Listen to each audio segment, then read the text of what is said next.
On Liberty by John Stuart Mill. Chapter 1. Introductory. The subject of this essay is not the so-called liberty of the will, so unfortunately opposed to the misnamed doctrine of philosophical necessity, but civil or social liberty, the nature and limits of the power which can be legitimately exercised by society over the individual, a question seldom stated and hardly ever discussed in general terms, but which profoundly influences the practical controversies of the age by its latent presence, and is likely soon to make itself recognized as the vital question of the future. It is so far from being new that, in a certain sense, it has divided mankind almost from the remotest ages. But in the stage of progress into which the more civilized portions of the species have now entered, it presents itself under new conditions and requires a different and more fundamental treatment. The struggle between liberty and authority is the most conspicuous feature in the portions of history with which we are earliest familiar, particularly in that of Greece, Rome, and England. But in old times this contest was between subjects, or some classes of subjects, and the government.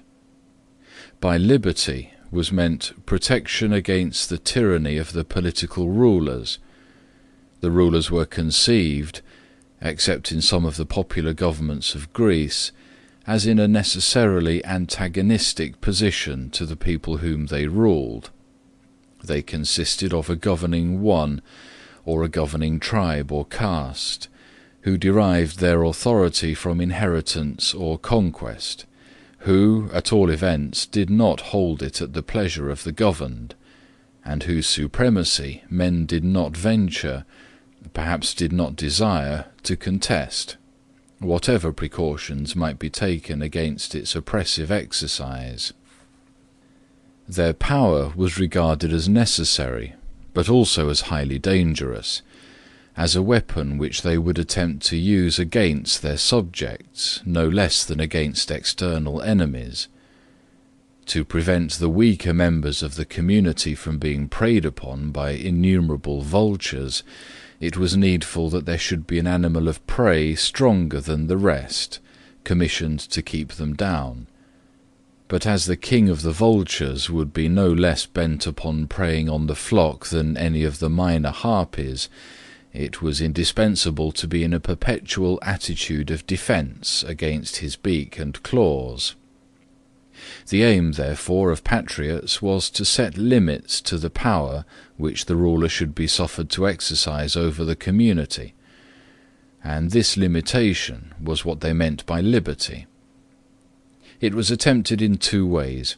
First, by obtaining a recognition of certain immunities, called political liberties or rights, which it was to be regarded as a breach of duty in the ruler to infringe, and which, if he did infringe, specific resistance or general rebellion was held to be justifiable.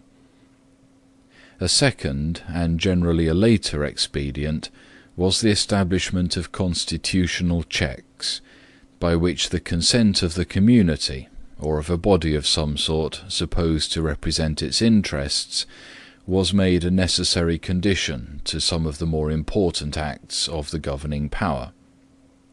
To the first of these modes of limitation, the ruling power, in most European countries, was compelled more or less to submit.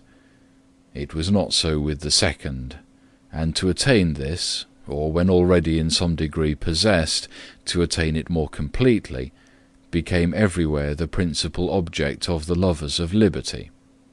And so long as mankind was content to combat one enemy by another, and to be ruled by a master, on condition of being guaranteed more or less efficaciously against his tyranny, they did not carry their aspirations beyond this point. A time, however, came, in the progress of human affairs, when men ceased to think it a necessity of nature that their governors should be an independent power, opposed in interest to themselves. It appeared to them much better that the various magistrates of the state should be their tenants or delegates, revocable at their pleasure. In that way alone, it seemed, could they have complete security that the powers of government would never be abused to their disadvantage. By degrees, this new demand for elective and temporary rulers became the prominent object of the exertions of the popular party, wherever any such party existed, and superseded to a considerable extent the previous efforts to limit the powers of rulers. As the struggle proceeded for making the ruling power emanate from the periodical choice of the ruled, some persons began to think that too much importance had been attached to the limitation of the power itself. That, it might seem, was a resource against rulers whose interests were habitually opposed to those of the people. What was now wanted was that the rulers should be identified with the people, that their interest and will should be the interest and will of the nation. The nation did not need to be protected against its own will. There was no fear of its tyrannizing over itself. Let the rulers be effectually responsible to it, promptly removable by it, and it could afford to trust them with power of which it could itself dictate the use to be made.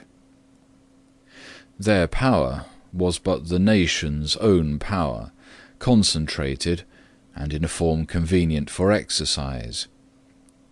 This mode of thought, or rather perhaps of feeling, was common among the last generation of European liberalism, in the continental section of which it still apparently predominates.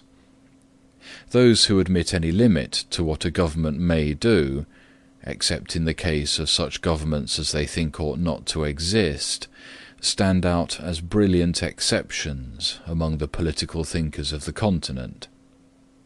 A similar tone of sentiment might by this time have been prevalent in our own country, if the circumstances which for a time encouraged it had continued unaltered. But in political and philosophical theories, as well as in persons, success discloses faults and infirmities which failure might have concealed from observation. The notion that the people have no need to limit their power over themselves might seem axiomatic, when popular government was a thing only dreamed about, or read of as having existed at some distant period of the past.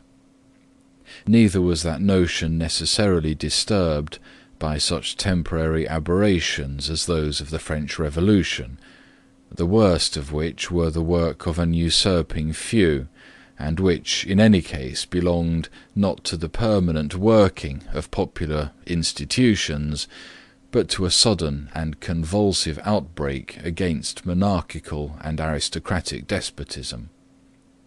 In time, however, a democratic republic came to occupy a large portion of the earth's surface, and made itself felt as one of the most powerful members of the community of nations, and elective and responsible government became subject to observations and criticisms which wait upon a great existing fact.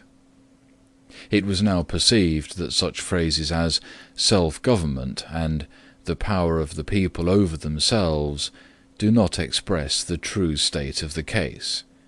The people who exercise the power are not always the same people as those over whom it is exercised, and the self-government spoken of is not the government of each by himself, but of each by all the rest. The will of the people, moreover, practically means the will of the most numerous or the most active part of the people, the majority, or those who succeed in making themselves accepted as the majority. The people consequently may desire to oppress a part of their number, and precautions are as much needed against this as against any other abuse of power. The limitation, therefore, of the power of government over individuals loses none of its importance when the holders of power are regularly accountable to the community, that is, to the strongest party therein. This view of things, recommending itself equally to the intelligence of thinkers and to the inclination of those important classes in European society to whose real or supposed interests democracy is adverse, has had no difficulty in establishing itself, and in political speculations the tyranny of the majority is now generally included among the evils against which society requires to be on its guard. Like other tyrannies, the tyranny of the majority was at first, and is still vulgarly, held in dread, chiefly as operating through the acts of the public authorities. But reflecting persons perceived that when society is itself the tyrant, society collectively, over the separate individuals who compose it, its means of tyrannizing are not restricted to the acts which it may do by the hands of its political functionaries. Society can and does execute its own mandates, and if it issues wrong mandates instead of right, or any mandates at all in things with which it ought not to meddle, it practices a social tyranny more formidable than many kinds of political oppression, since, though not usually upheld by such extreme penalties, it leaves fewer means of escape, penetrating much more deeply into the details of life, and enslaving the soul itself. Protection, therefore, against the tyranny of the magistrate is not enough. There needs protection also against the tyranny of the prevailing opinion and feeling, against the tendency of society to impose by other means than civil penalties its own ideas and practices as rules of conduct on those who dissent from them, to fetter the development and if possible prevent the formation of any individuality not in harmony with its ways, and compel all characters to fashion themselves upon the model of its own. There is a limit to the legitimate interference of collective opinion with individual independence, and to find that limit and maintain it against encroachment is as indispensable to a good condition of human affairs as protection against political despotism. But though this proposition is not likely to be contested in general terms, the practical question, where to place the limit, how to make the fitting adjustment between the individual independence and social control, is a subject on which nearly everything remains to be done. All that makes existence valuable to anyone depends on the enforcement of restraints upon the actions of other people. Some rules of conduct, therefore, must be imposed, by law in the first place, and by opinion on many things which are not fit subjects for the operation of law. What these rules should be is the principal question in human affairs, but if we accept a few of the most obvious cases, it is one of those which least progress has been made in resolving. No two ages, and scarcely any two countries, have decided it alike, and the decision of one age or country is a wonder to another.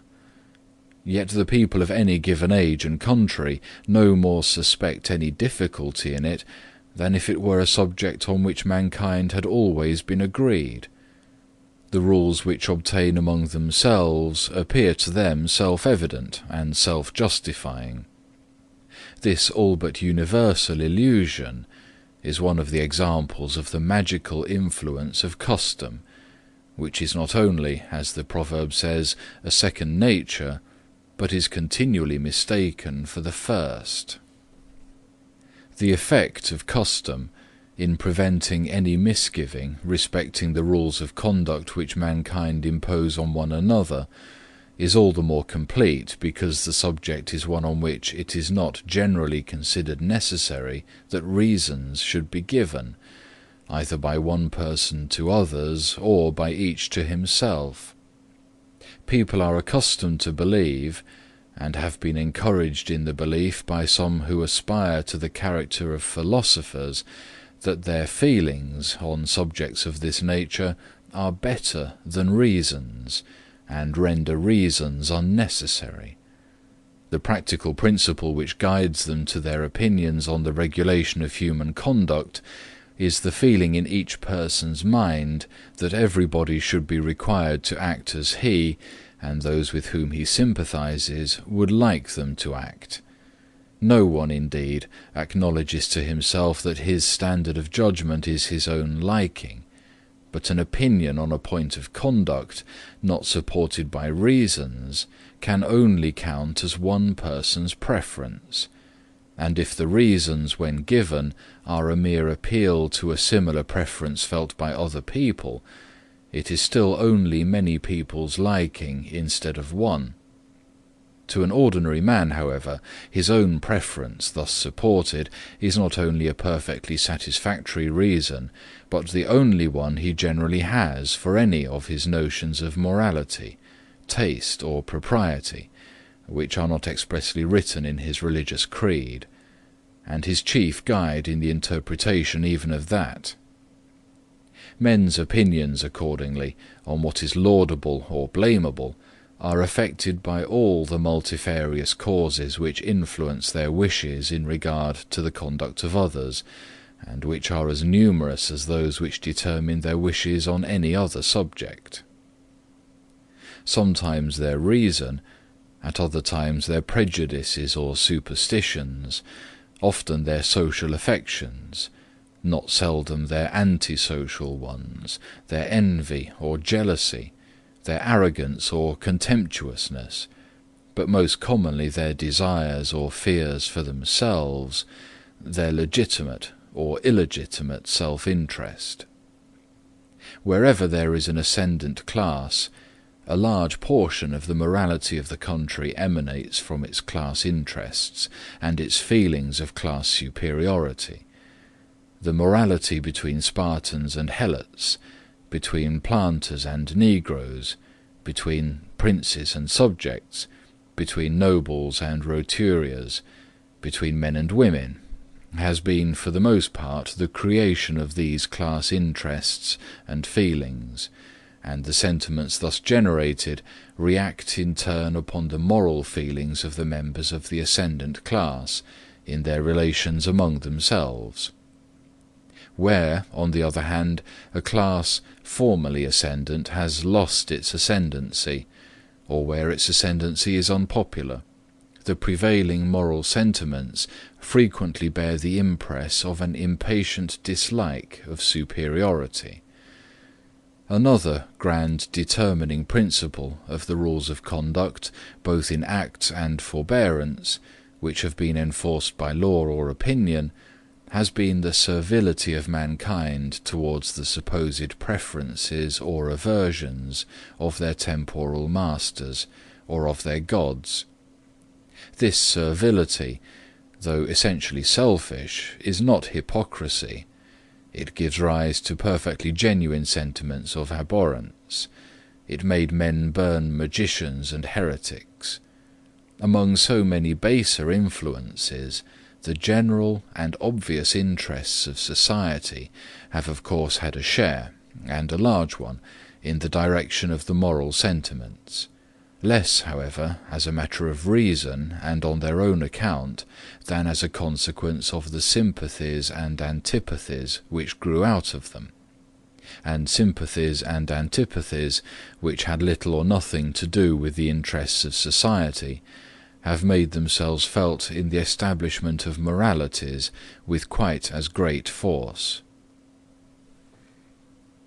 The likings and dislikings of society, or of some powerful portion of it, are thus the main thing which has practically determined the rules laid down for general observance, under the penalties of law or opinion.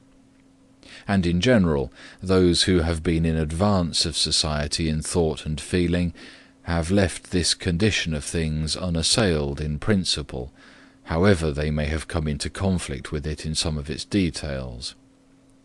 They have occupied themselves rather in inquiring into what things society ought to like or dislike, than in questioning whether its likings or dislikings should be a law to individuals.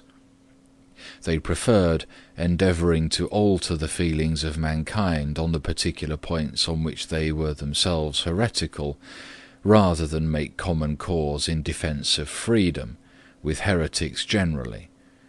The only case in which the higher ground has been taken on principle and maintained with consistency by any but an individual here and there is that of religious belief, a case instructive in many ways, and not least so as forming a most striking instance of the fallibility of what is called the moral sense, for the odium theologicum in a sincere bigot is one of the most unequivocal cases of moral feeling.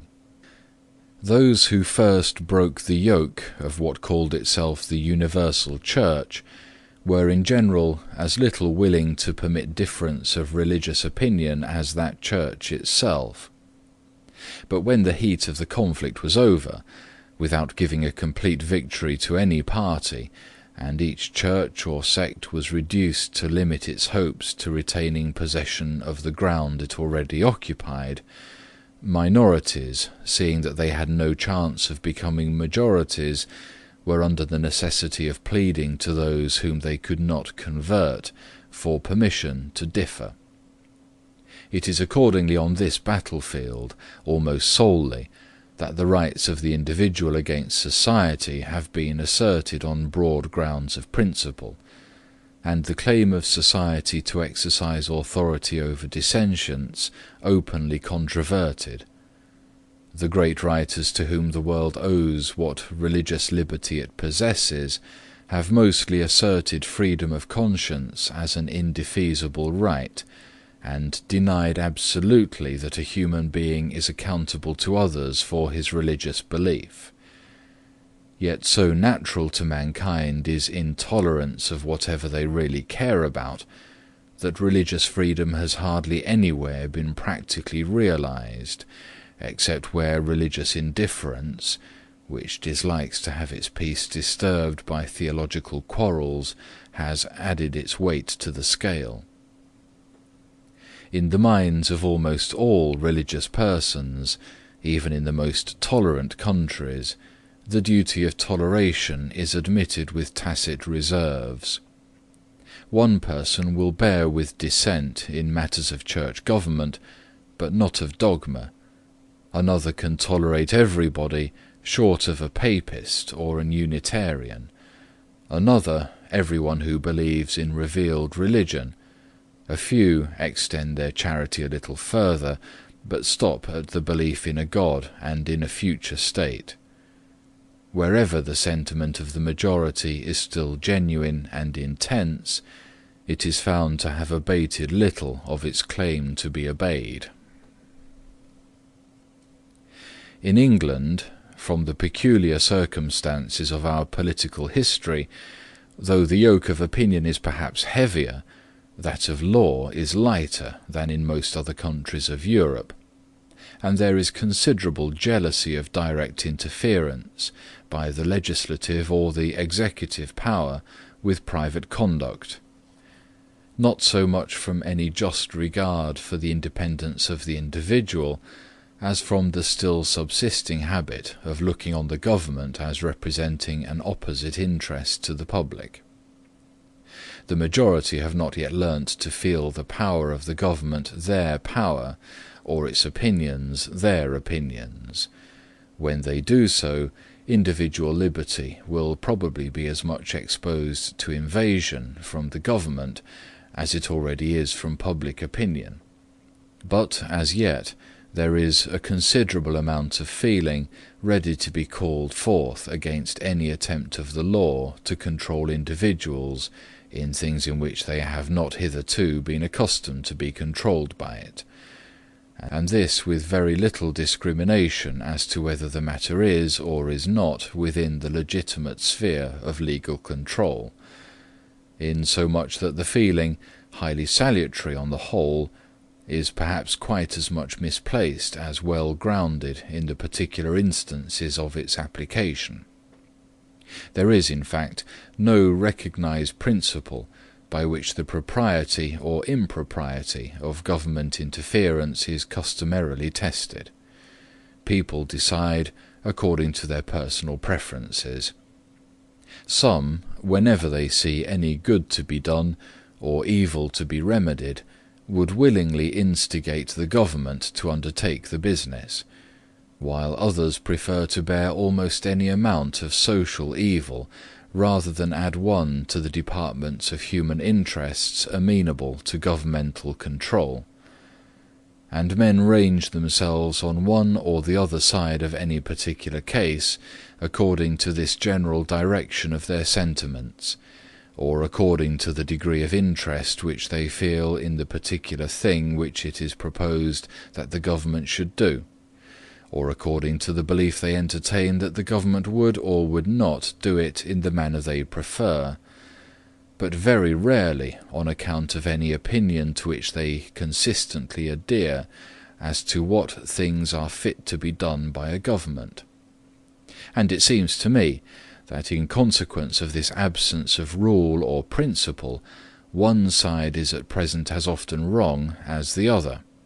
The interference of government is, with about equal frequency, improperly invoked or improperly condemned. The object of this essay is to assert one very simple principle, as entitled to govern absolutely the dealings of society with the individual in the way of compulsion and control, whether the means used be physical force in the form of legal penalties or the moral coercion of public opinion. That principle is, that the sole end for which mankind are warranted, individually or collectively, in interfering with the liberty of action of any one of their number, is self-protection.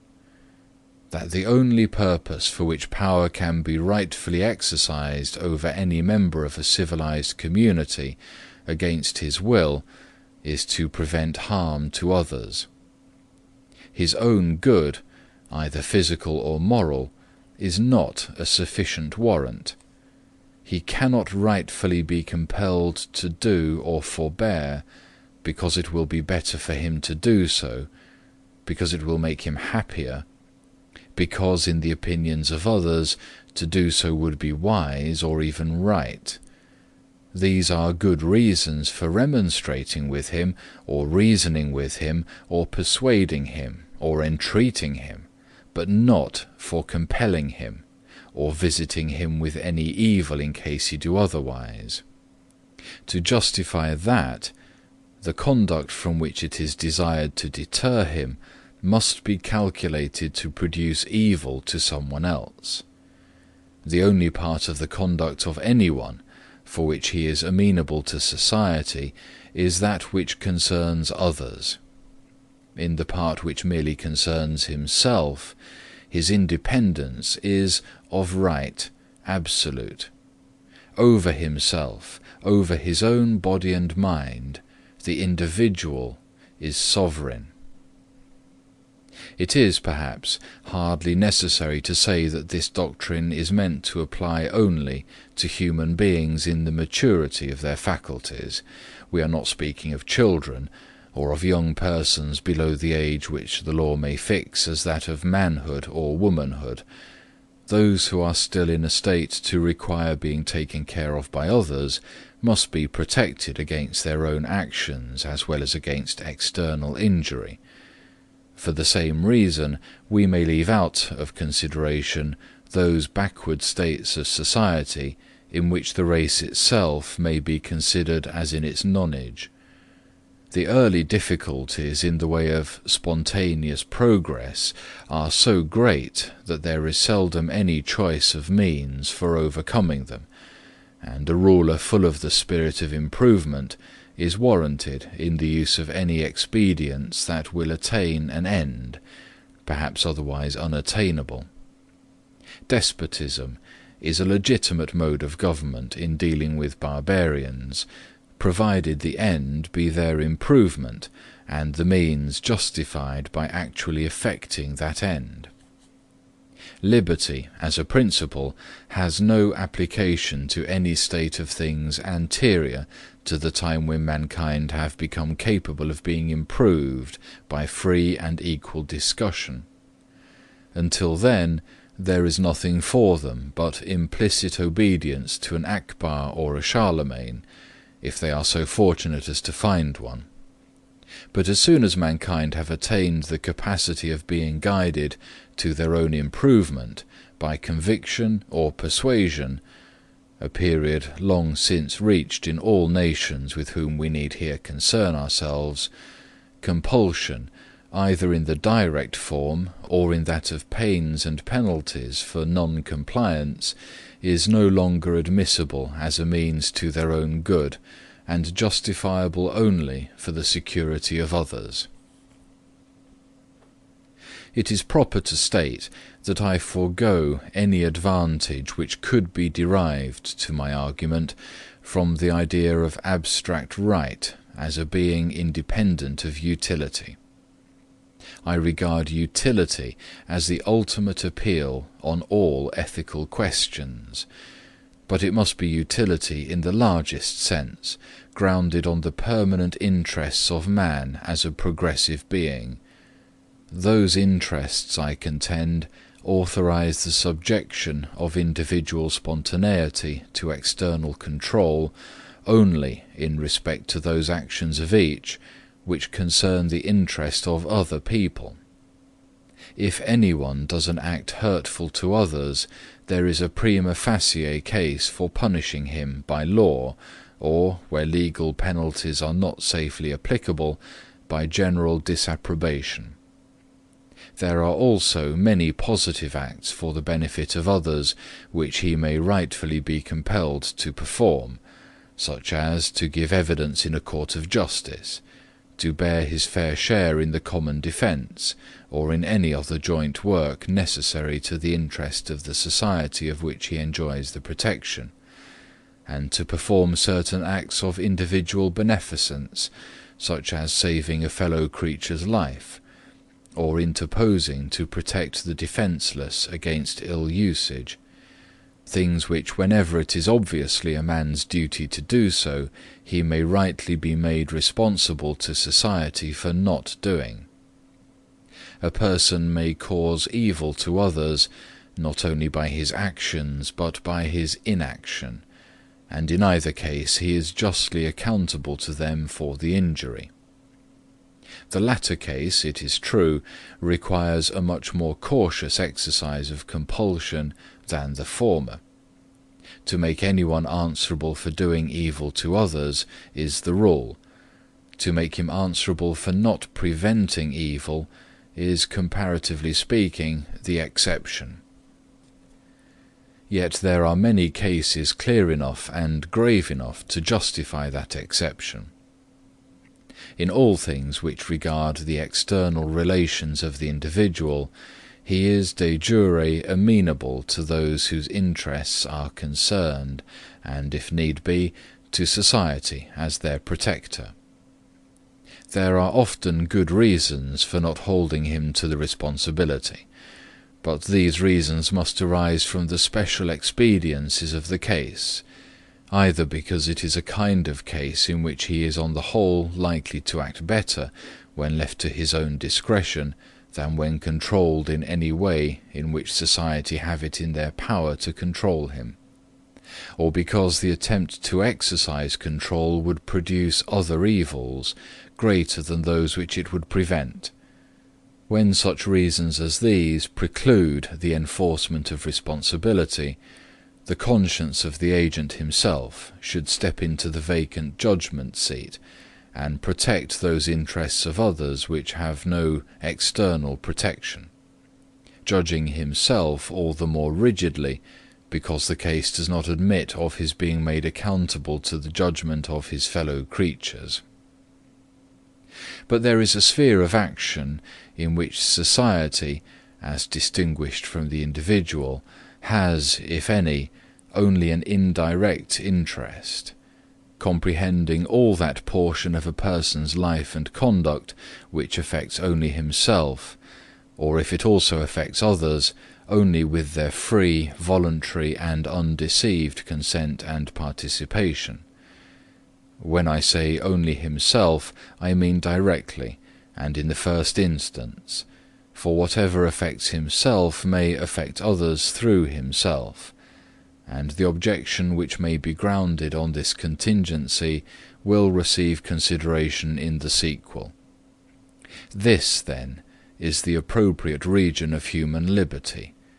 It comprises first the inward domain of consciousness, demanding liberty of conscience in the most comprehensive sense, liberty of thought and feeling, absolute freedom of opinion and sentiment on all subjects, practical or speculative, scientific, moral or theological. The liberty of expressing and publishing opinions may seem to fall under a different principle, since it belongs to that part of the conduct of an individual which concerns other people. But, being almost of as much importance as the liberty of thought itself, and resting in great part on the same reasons, is practically inseparable from it. Secondly, the principle requires liberty of tastes and pursuits, of framing the plan of our life to suit our own character, of doing as we like, subject to such consequences as may follow, without impediment from our fellow creatures, so long as what we do does not harm them, even though they should think our conduct foolish, perverse, or wrong.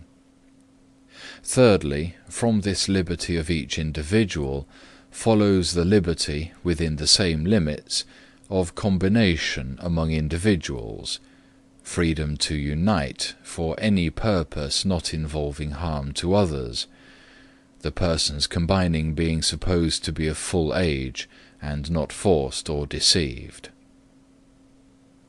No society in which these liberties are not on the whole respected is free, whatever may be its form of government, and none is completely free in which they do not exist absolute and unqualified. The only freedom which deserves the name is that of pursuing our own good in our own way, so long as we do not attempt to deprive others of theirs, or impede their efforts to obtain it. Each is the proper guardian of his own health, whether bodily, or mental, or spiritual. Mankind are greater gainers by suffering each other to live as seems good to themselves, than by compelling each to live as seems good to the rest. Though this doctrine is anything but new, and to some persons may have the air of a truism, there is no doctrine which stands more directly opposed to the general tendency of existing opinion and practice. Society has expended fully as much effort in the attempt, according to its lights, to compel people to conform to its notions of personal and of social excellence.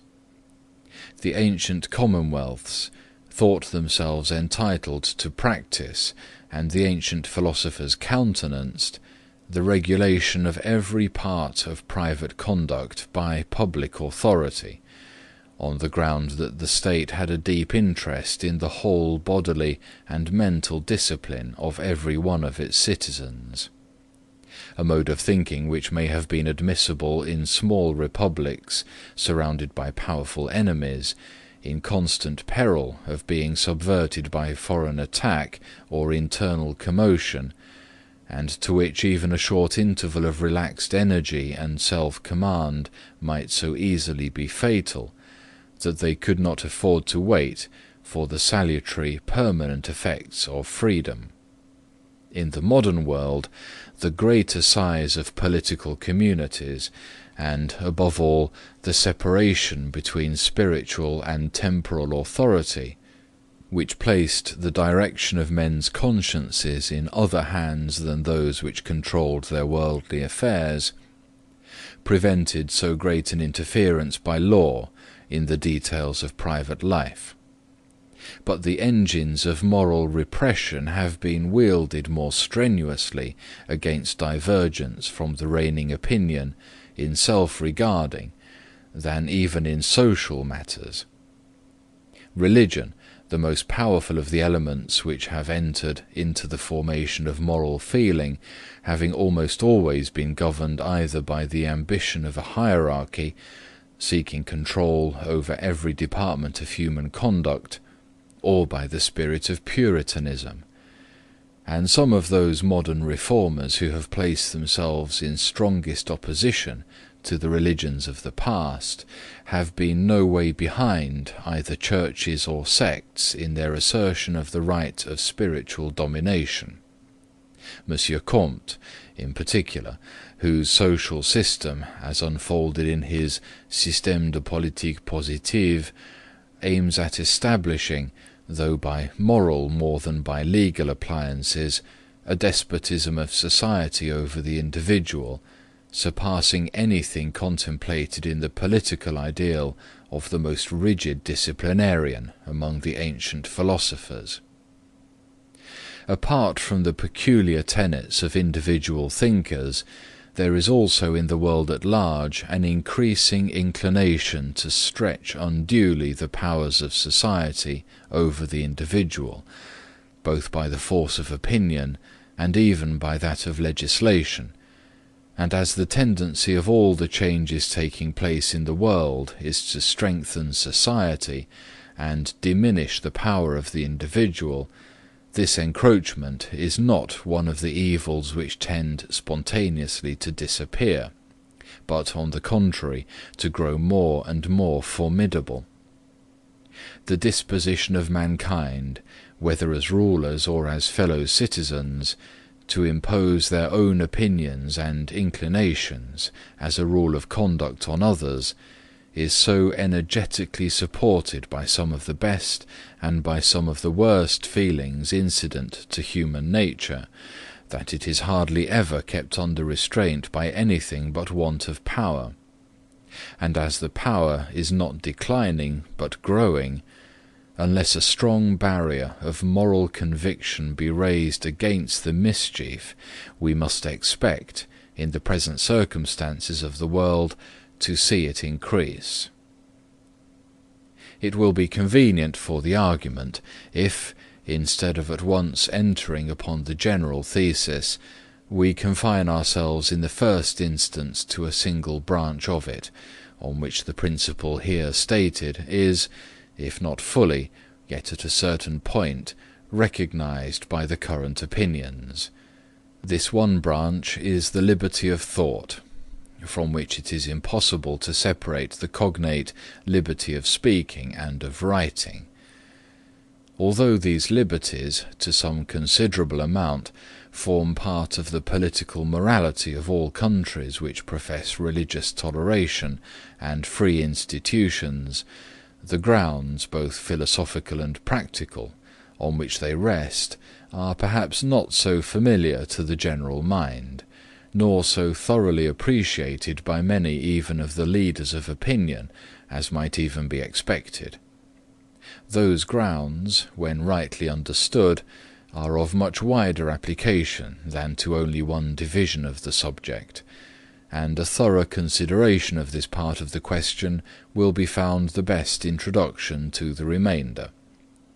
Those to whom nothing which I am about to say will be new, may therefore, I hope, excuse me, if on a subject which for now 3 centuries has been so often discussed, I venture on one discussion more.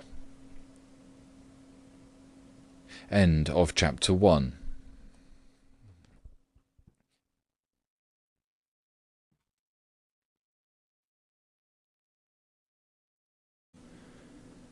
On Liberty by John Stuart Mill. Chapter 2 of the Liberty of Thought and Discussion. Part 1 of 2. The time, it is to be hoped, is gone by when any defence would be necessary of the liberty of the press as one of the securities against corrupt or tyrannical government. No argument, we may suppose, can now be needed against permitting a legislature or executive not identified in interest with the people to prescribe opinions to them and determine what doctrines or what arguments they shall be allowed to hear. This aspect of the question, besides, has been so often and so triumphantly enforced by preceding writers that it needs not be specially insisted on in this place. Though the law of England on the subject of the press is as servile to this day as it was in the time of the Tudors, there is little danger of its being actually put in force against political discussion, except during some temporary panic, when fear of insurrection drives ministers and judges from their propriety. And, speaking generally, it is not, in constitutional countries, to be apprehended that the government, whether completely responsible to the people or not, will often attempt to control the expression of opinion, except when in doing so it makes itself the organ of the general intolerance of the public. Let us suppose, therefore, that the government is entirely at one with the people, and never thinks of exerting any power of coercion, unless in agreement with what it conceives to be their voice. But I deny the right of the people to exercise such coercion, either by themselves or by their government. The power itself is illegitimate. The best government has no more title to it than the worst. It is as noxious, or more noxious, when exerted in accordance with public opinion, than when in opposition to it. If all mankind minus one were of one opinion, and only one person were of the contrary opinion, mankind would be no more justified in silencing that one person than he, if he had the power, would be justified in silencing mankind. Were an opinion a personal possession of no value except to the owner, if to be obstructed in the enjoyment of it were simply a private injury, it would make some difference whether the injury was inflicted only on a few persons or on many, but the peculiar evil of silencing the expression of an opinion is that it is robbing the human race, posterity as well as the existing generation, those who dissent from the opinion still more than those who hold it. If the opinion is right, they are deprived of the opportunity of exchanging error for truth. If wrong, they lose, what is almost as great a benefit, the clearer perception and livelier impression of truth produced by its collision with error. It is necessary to consider separately these two hypotheses, each of which has a distinct branch of the argument corresponding to it. We can never be sure that the opinion we are endeavouring to stifle is a false opinion, and if we were sure, stifling it would be an evil still. First, the opinion which it is attempted to suppress by authority may possibly be true. Those who desire to suppress it, of course, deny its truth, but they are not infallible. They have no authority to decide the question for all mankind and exclude every other person from the means of judging. To refuse a hearing to an opinion because they are sure that it is false is to assume that their certainty is the same thing as absolute certainty. All silencing of discussion is an assumption of infallibility.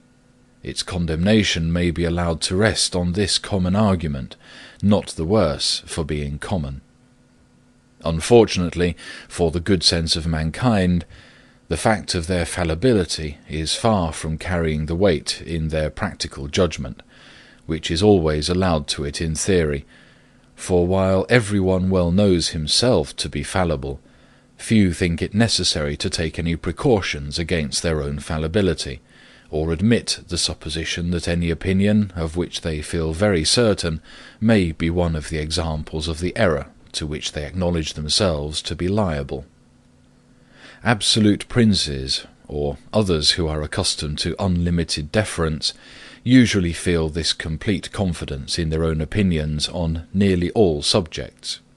People more happily situated, who sometimes hear their opinions disputed, and are not wholly unused to be set right when they are wrong, place the same unbounded reliance only on such of their opinions as are shared by all who surround them, or to whom they habitually defer. For in proportion to a man's want of confidence in his own solitary judgment, does he usually repose with implicit trust on the infallibility of the world in general. And the world, to each individual, means the part of it with which he comes in contact, his party, his sect, his church, his class of society.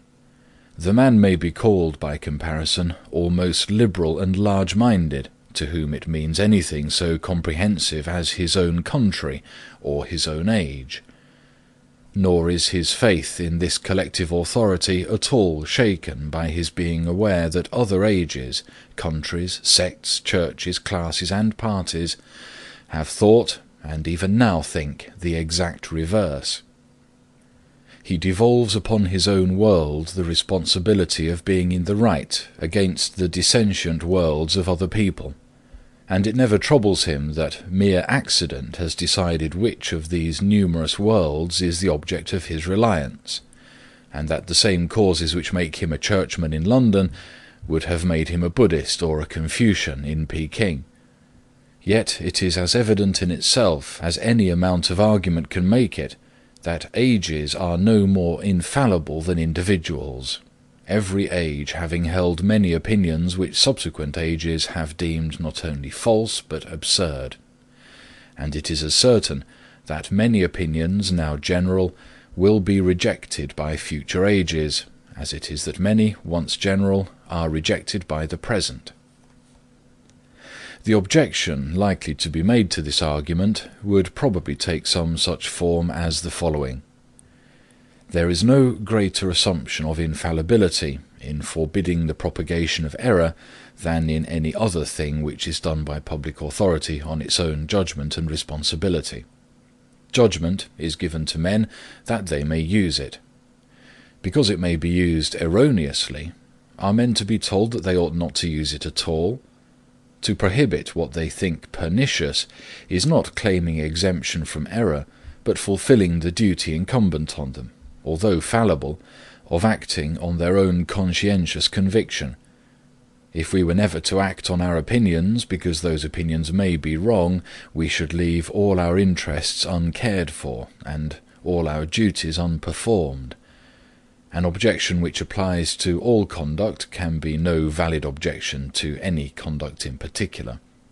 It is the duty of governments and of individuals to form the truest opinions they can, to form them carefully, and never impose them upon others unless they are quite sure of being right. But when they are sure, such reasoners may say, it is not conscientiousness but cowardice to shrink from acting on their opinions, and allow doctrines which they honestly think dangerous to the welfare of mankind, either in this life or another, to be scattered abroad without restraint, because other people, in less enlightened times, have persecuted opinions now believed to be true. Let us take care, it may be said, not to make the same mistake. But governments and nations have made mistakes in other things which are not denied to be fit subjects for the exercise of authority. They have laid on bad taxes, made unjust wars. Ought we therefore to lay on no taxes, and under whatever provocation make no wars? Men and governments must act to the best of their ability. There is no such thing as absolute certainty, but there is assurance sufficient for the purposes of human life. We may and must assume our opinion to be true for the guidance of our own conduct, and it is assuming no more when we forbid bad men to pervert society by the propagation of opinions which we regard as false and pernicious. I answer that it is assuming very much more. There is the greatest difference between presuming an opinion to be true, because with every opportunity of contesting it, it has not been refuted, and assuming its truth for the purpose of not permitting its refutation.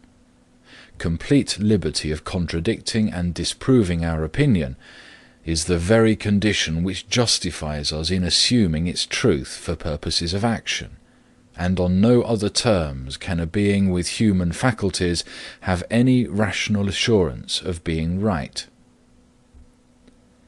When we consider either the history of opinion or the ordinary conduct of human life, to what is it to be ascribed that the one and the other are no worse than they are?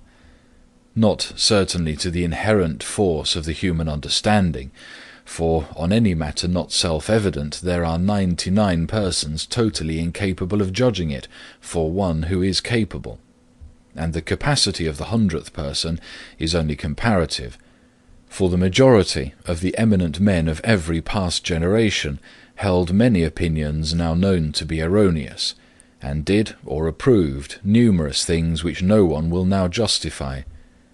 Why is it, then, that there is on the whole a preponderance among mankind of rational opinions and rational conduct? If there really is this preponderance, which there must be unless human affairs are and have always been in an almost desperate state, it is owing to a quality of the human mind, the source of everything respectable in man, either as an intellectual or as a moral being, namely, that his errors are corrigible. He is capable of rectifying his mistakes by discussion and experience. Not by experience alone.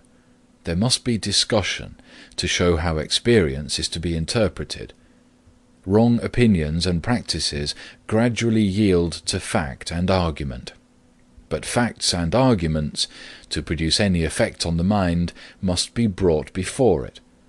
Very few facts are able to tell their own story without comments to bring out their meaning. The whole strength and value, then, of human judgment, depending on the one property that it can be set right when it is wrong, reliance can be placed on it only when the means of setting it right are kept constantly at hand. In the case of any person whose judgment is really deserving of confidence, how has it become so? Because he has kept his mind open to criticism of his opinions and conduct.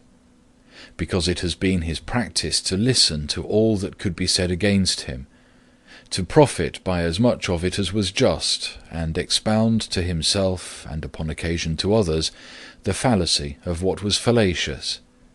Because he has felt that the only way in which a human being can make some approach to knowing the whole of a subject is by hearing what can be said about it by persons of every variety of opinion, and studying all modes in which it can be looked at by every character of mind. No wise man ever acquired his wisdom in any mode but this, nor is it in the nature of human intellect to become wise in any other manner. The steady habit of correcting and completing his own opinion by collating it with those of others, so far from causing doubt and hesitation in carrying it into practice, is the only stable foundation for a just reliance on it. For, being cognizant of all that can, at least obviously, be said against it, and having taken up his position against all gainsayers, knowing that he has sought for objections and difficulties instead of avoiding them, and has shut out no light which can be thrown upon the subject from any quarter, he has a right to think his judgment better than that of any person, or any multitude, who have not gone through a similar process. It is not too much to require that what the wisest of mankind, those who are best entitled to trust their own judgment, find necessary to warrant their relying on it, should be submitted to by that miscellaneous collection of a few wise and many foolish individuals called the public. The most intolerant of churches, the Roman Catholic Church, even at the canonization of a saint, admits and listens patiently to a devil's advocate. The holiest of men, it appears, cannot be admitted to posthumous honours until all that the devil could say against him is known and weighed. If even the Newtonian philosophy were not permitted to be questioned, mankind could not feel as complete assurance of its truth as they do now. The beliefs which we have most warrant for have no safeguard to rest on, but a standing invitation to the whole world to prove them unfounded. If the challenge is not accepted, or is accepted and the attempt fails, we are far enough from certainty still, but we have done the best that the existing state of human reason admits of. We have neglected nothing that could give the truth a chance of reaching us. If the lists are kept open, we may hope that if there be a better truth, it will be found when the human mind is capable of receiving it. And in the meantime we may rely on having attained such approach to truth as is possible in our own day. This is the amount of certainty attainable by a fallible being, and this the sole way of attaining it. Strange it is that men should admit the validity of the arguments for free discussion, but object to their being pushed to an extreme, not seeing that unless the reasons are good for an extreme case, they are not good for any case. Strange that they should imagine that they are not assuming infallibility when they acknowledge that there should be free discussion on all subjects which can possibly be doubtful, but think that some particular principle or doctrine should be forbidden to be questioned because it is so certain, that is, because they are certain that it is certain. To call any proposition certain while there is anyone who would deny its certainty if permitted, but who is not permitted, is to assume that we ourselves and those who agree with us are the judges of certainty, and judges without hearing the other side. In the present age, which has been described as destitute of faith but terrified at scepticism, in which people feel sure, not so much that their opinions are true, but they should not know what to do without them, the claims of an opinion to be protected from public attack are rested not so much on its truth, but on its importance to society. There are, it is alleged, certain beliefs so useful, not to say indispensable to well-being, that it is as much the duty of governments to uphold these beliefs as to protect any other of the interests of society. In a case of such necessity, and so directly in the line of their duty, something less than infallibility may, it is maintained, warrant and even bind governments to act on their own opinion, confirmed by the general opinion of mankind. It is also often argued, and still oftener thought, that none but bad men would desire to weaken these salutary beliefs, and there can be nothing wrong, it is thought, in restraining bad men and prohibiting what only such men would wish to practice. This mode of thinking makes the justification of restraints on discussion not a question of the truth of doctrines, but of their usefulness, and flatters itself by that means to escape the responsibility of claiming to be an infallible judge of opinions. But those who thus satisfy themselves do not perceive that the assumption of infallibility is merely shifted from one point to another. The usefulness of an opinion is itself matter of opinion, as disputable, as open to discussion, and requiring discussion as much as the opinion itself. There is the same need of an infallible judge of opinions to decide an opinion to be noxious as to decide it to be false, unless the opinion condemned has full opportunity of defending itself. And it will not do to say that the heretic may be allowed to maintain the utility of harmlessness of his opinion, though forbidden to maintain its truth. The truth of an opinion is part of its utility. If we would know whether or not it is desirable that a proposition should be believed, is it possible to exclude the consideration of whether or not it is true? In the opinion, not of bad men, but of the best men, no belief which is contrary to truth can be really useful, and can you prevent such men from urging that plea when they are charged with culpability for denying some doctrine which they are told is useful, and which they believe to be false? Those who are on the side of received opinions never fail to take all possible advantage of this plea. You do not find them handling the question of utility as if it could be completely abstracted from that of truth. On the contrary, it is above all because their doctrine is the truth that the knowledge or the belief of it is held to be so indispensable. There can be no fair discussion of the question of usefulness when an argument so vital may be employed on one side, but not on the other. And in point of fact, when law or public feeling do not permit the truth of an opinion to be disputed, they are just as little tolerant of a denial of its usefulness. The utmost they allow is an extenuation of its absolute necessity, or of the positive guilt of rejecting it. In order to more fully illustrate the mischief of denying a hearing to opinions because we, in our own judgment, have condemned them, it is desirable to fix down the discussion to a concrete case, and I choose, by preference, the cases which are least favourable to me, in which the argument against freedom of opinion, both on the score of truth and on that of utility, is considered the strongest. Let the opinions impugned be the belief in a God and in a future state, or any one of the commonly received doctrines of morality. To fight the battle on such ground gives a great advantage to an unfair antagonist, since he will be sure to say, and many who have no desire to be unfair will say it internally, "Are these the doctrines which you do not deem sufficiently certain to be taken under the protection of law? Is the belief in a God one of the opinions to feel sure of which you hold to be assuming infallibility?" But I must be permitted to observe that it is not the feeling sure of a doctrine, be it what it may, which I call an assumption of infallibility. It is the undertaking to decide that question for others, without allowing them to hear what can be said on the contrary side. And I denounce and reprobate this pretension not the less if put forth on the side of my most solemn convictions. However positive any one's persuasion may be, not only of the falsity, but of the pernicious consequences, but, to adopt expressions which I altogether condemn, the immorality and impiety of an opinion, yet if, in pursuance of that private judgment, though backed by the public judgment of his country or his contemporaries, he prevents the opinion from being heard in its defence, he assumes infallibility.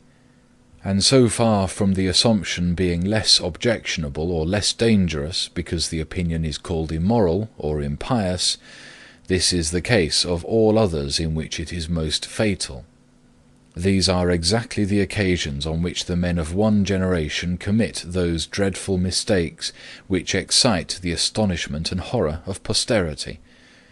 It is among such that we find the instances memorable in history, when the arm of the law has been employed to root out the best men and the noblest doctrines, with deplorable success as to the men, though some of the doctrines have survived to be, as if in mockery, invoked in defence of similar conduct towards those who dissent from them, or from their received interpretation. Mankind can hardly be too often reminded that there was once a man named Socrates, between whom and the legal authorities and public opinion of his time there took place a memorable collision. Born in an age and country abounding in individual greatness, this man has been handed down to us, by those who best knew both him and the age, as the most virtuous man in it, while we know him as the head and prototype of all subsequent teachers of virtue, the source equally of the lofty inspiration of Plato and the judicious utilitarianism of Aristotle. I maestri di color che sanno, the two headsprings of ethical as of all other philosophy. This acknowledged master of all the eminent thinkers who have since lived, whose fame, still growing after more than 2000 years, all but outweighs the whole remainder of the names which make his native city illustrious, was put to death by his countrymen, after a judicial conviction for impiety and immorality. Impiety, in denying the gods recognized by the state. Indeed, his accuser asserted, see the Apologia, that he believed in no gods at all. Immorality, in being, by his doctrines and instructions, a corrupter of youth. Of these charges, the tribunal, there is every ground for believing, honestly found him guilty, and condemned the man, who probably of all then born had deserved best of mankind, to be put to death as a criminal. To pass from this to the only other instance of judicial iniquity, the mention of which after the condemnation of Socrates would not be an anticlimax, the event which took place on Calvary, rather more than 1800 years ago. The man who left on the memory of those who witnessed his life and conversation such an impression of his moral grandeur that 18 subsequent centuries have done homage to him as the Almighty in person, was ignominiously put to death as what? As a blasphemer. Men did not merely mistake their benefactor, they mistook him for the exact contrary of what he was, and treated him as that prodigy of impiety which they themselves are now held to be for their treatment of him. The feelings with which mankind now regard these lamentable transactions, especially the latter of the two, render them extremely unjust in their judgment of the unhappy actors. These were, to all appearance, not bad men, not worse than men commonly are, but rather the contrary, men who possessed in a full, or somewhat more than a full measure, the religious, moral, and patriotic feelings of their time and people. The very kind of men who, in all times, our own included, have every chance of passing through life blameless and respected.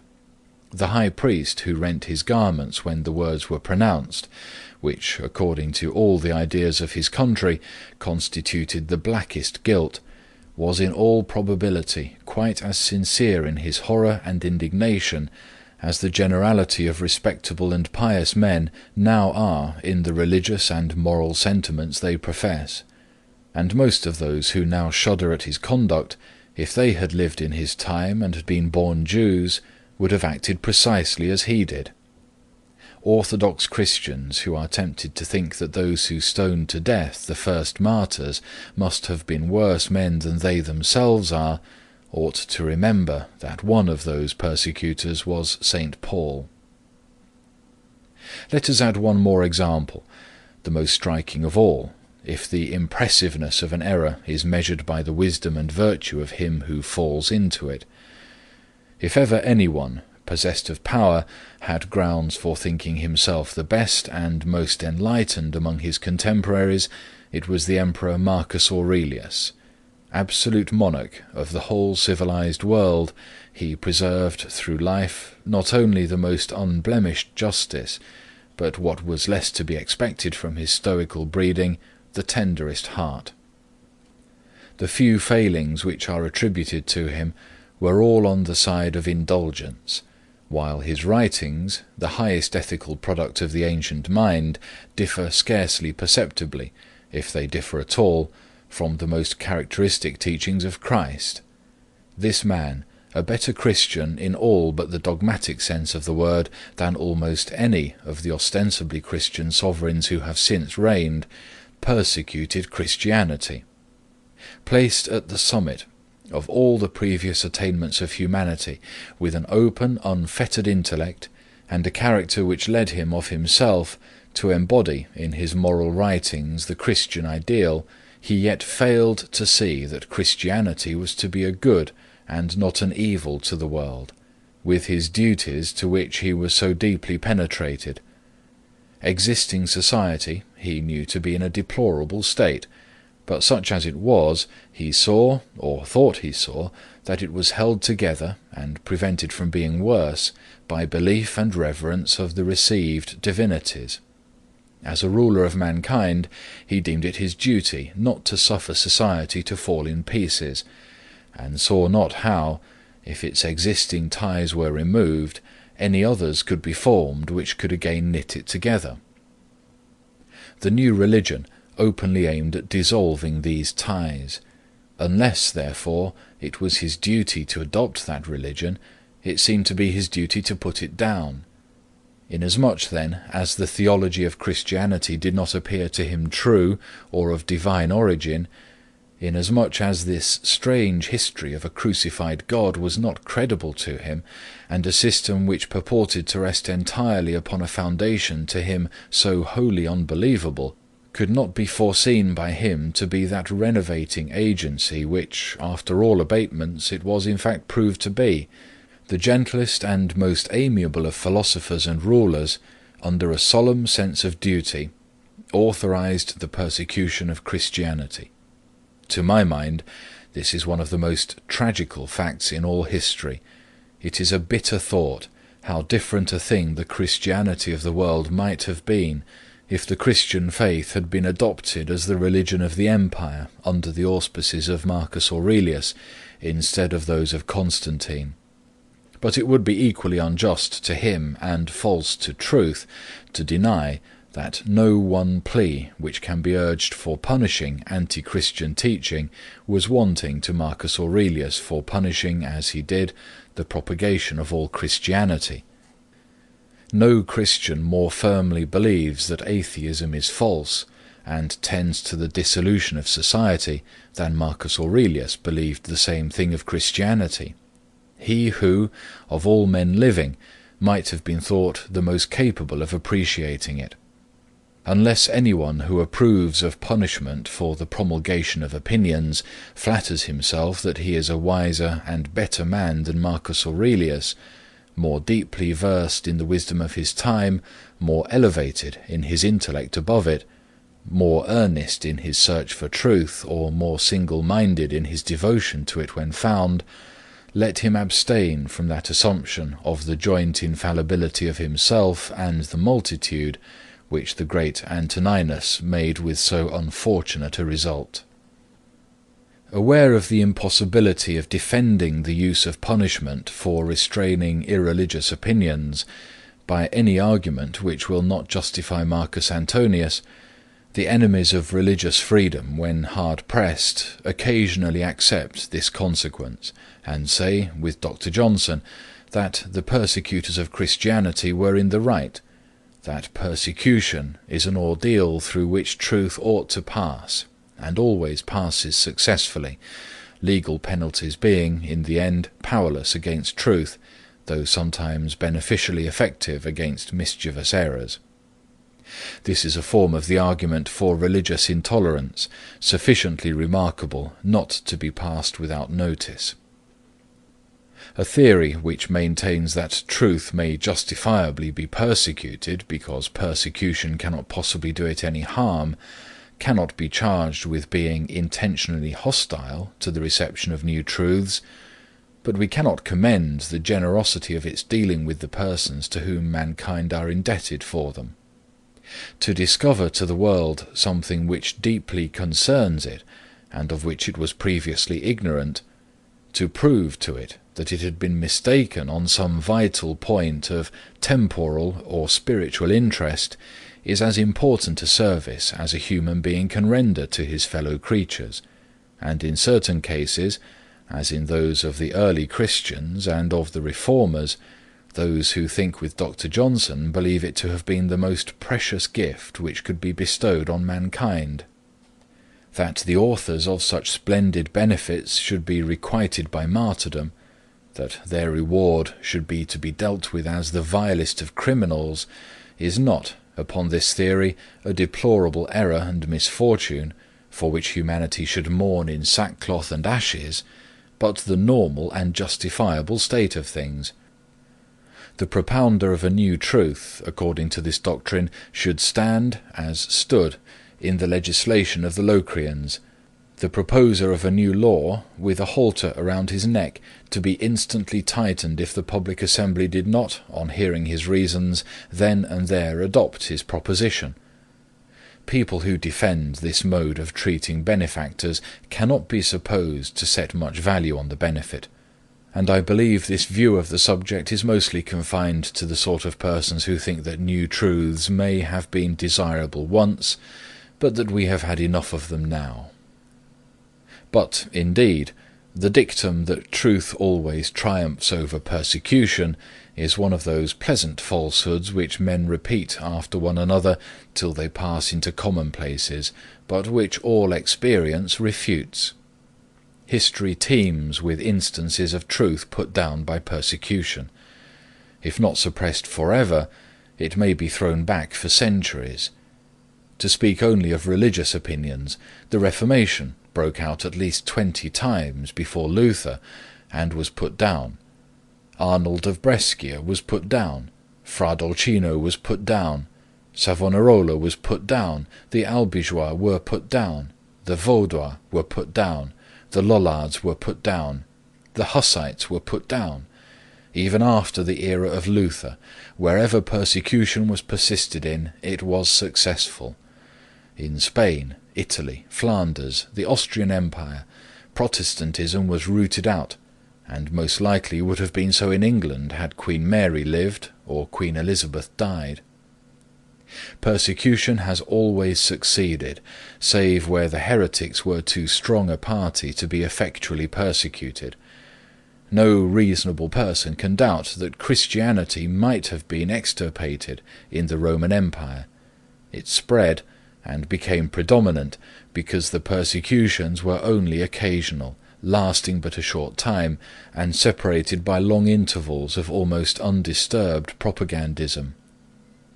It is a piece of idle sentimentality that truth, merely as truth, has any inherent power denied to error of prevailing against the dungeon and the stake. Men are not more zealous for truth than they often are for error, and a sufficient application of legal or even social penalties will generally succeed in stopping the propagation of either.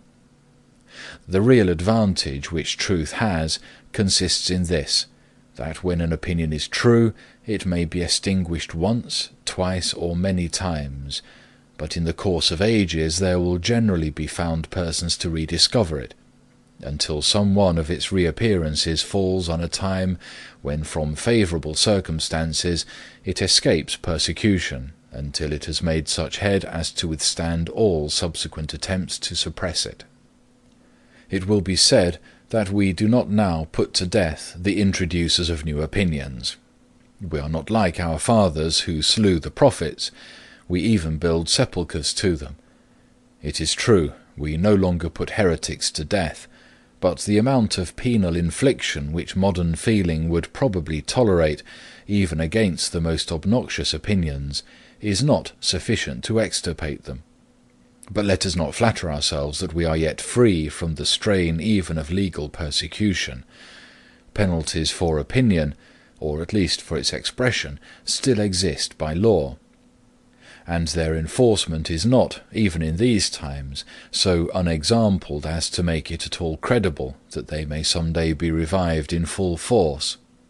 In the year 1857, at the summer assizes in the county of Cornwall, an unfortunate man, said to be of unexceptionable conduct in all relations of life, was sentenced to 21 months' imprisonment for uttering and writing on a gate some offensive words concerning Christianity. Within a month of the same time, at the Old Bailey, 2 persons on 2 separate occasions were rejected as jurymen, and one of them grossly insulted by the judge and by one of the counsel, because they honestly declared that they had no theological belief. And a third, a foreigner, for the same reason, was denied justice against a thief. This refusal of redress took place in virtue of the legal doctrine that no person can be allowed to give evidence in a court of justice who does not profess belief in a God, any God is sufficient, and in a future state, which is equivalent to declaring such persons to be outlaws, excluded from the protection of the tribunals, who may not only be robbed or assaulted with impunity, if no one but themselves or persons of similar opinions be present, but anyone else may be robbed or assaulted with impunity, if the proof of the fact depends on their evidence. The assumption on which this is grounded is that the oath is worthless of a person who does not believe in a future state, a proposition which betokens much ignorance of history in those who assent to it, since it is historically true that a large proportion of infidels in all ages have been persons of distinguished integrity and honour, and would be maintained by no one who had the smallest conception how many of the persons in greatest repute with the world, both for virtues and for attainments, are well known, at least to their intimates, to be unbelievers. The rule, besides, is suicidal, and cuts away its own foundation. Under pretence that atheists must be liars, it admits the testimony of all atheists who are willing to lie, and rejects only those who brave the obloquy of publicly confessing a detested creed rather than affirm a falsehood. A rule thus self-convicted of absurdity, so far as regards its professed purpose, can be kept in force only as a badge of hatred, a relic of persecution. A persecution, too, having the peculiarity that the qualification for undergoing it is the being clearly proved not to deserve it. The rule, and the theory it implies, are hardly less insulting to believers than to infidels. For if he who does not believe in a future state necessarily lies, it follows that they who do believe are only prevented from lying, if prevented they are, by the fear of hell. We will not do the authors and abettors of the rule the injury of supposing that the conception which they have formed of Christian virtue is drawn from their own consciousness. These, indeed, are but rags and remnants of persecution, and may be thought to be not so much an indication of the wish to persecute as an example of that very frequent infirmity of English minds, which makes them take a preposterous pleasure in the assertion of a bad principle when they are no longer bad enough to desire to carry it really into practice. But unhappily there is no security in the state of the public mind that the suspension of worse forms of persecution, which has lasted for about the space of a generation, will continue. In this age, the quiet surface of routine is as often ruffled by attempts to resuscitate past evils as to introduce new benefits. What is boasted of at the present time as the revival of religion is always, in narrow and uncultivated minds, at least as much the revival of bigotry. And where there is the strong permanent leaven of intolerance in the feelings of a people, which at all times abides in the middle classes of this country, it needs but little to provoke them into actively persecuting those whom they have never ceased to think proper objects of persecution. For it is this, it is the opinions men entertain and the feelings they cherish, respecting those who disown the belief they deem important, which makes this country not a place of mental freedom. For a long time past, the chief mischief of the legal penalties is that they strengthen the social stigma. It is that stigma which is really effective, and so effective is it, that the profession of opinions which are under the ban of society is much less common in England than is, in many other countries, the avowal of those which incur risk of judicial punishment. In respect to all persons but those whose pecuniary circumstances make them independent of the goodwill of other people, opinion on this subject is as efficacious as law. Men might as well be imprisoned as excluded from the means of earning their bread. Those whose bread is already secured, and who desire no favours from men in power, or from bodies of men, or from the public, have nothing to fear from the open avowal of any opinions, but to be ill thought of and ill spoken of, and this it ought not to require a very heroic mould to enable them to bear.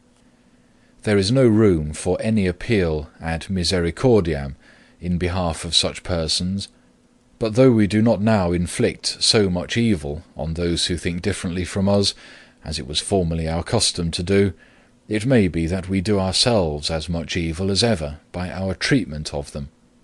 Socrates was put to death, but the Socratic philosophy rose like the sun in heaven, and spread its illumination over the whole intellectual firmament. Christians were cast to the lions, but the Christian Church grew up a stately and spreading tree, overtopping the older and less vigorous growths, and stifling them by its shade. Our merely social intolerance kills no one, roots out no opinions, but induces men to disguise them, or to abstain from any active effort for their diffusion. With us, heretical opinions do not perceptibly gain or even lose ground in each decade or generation.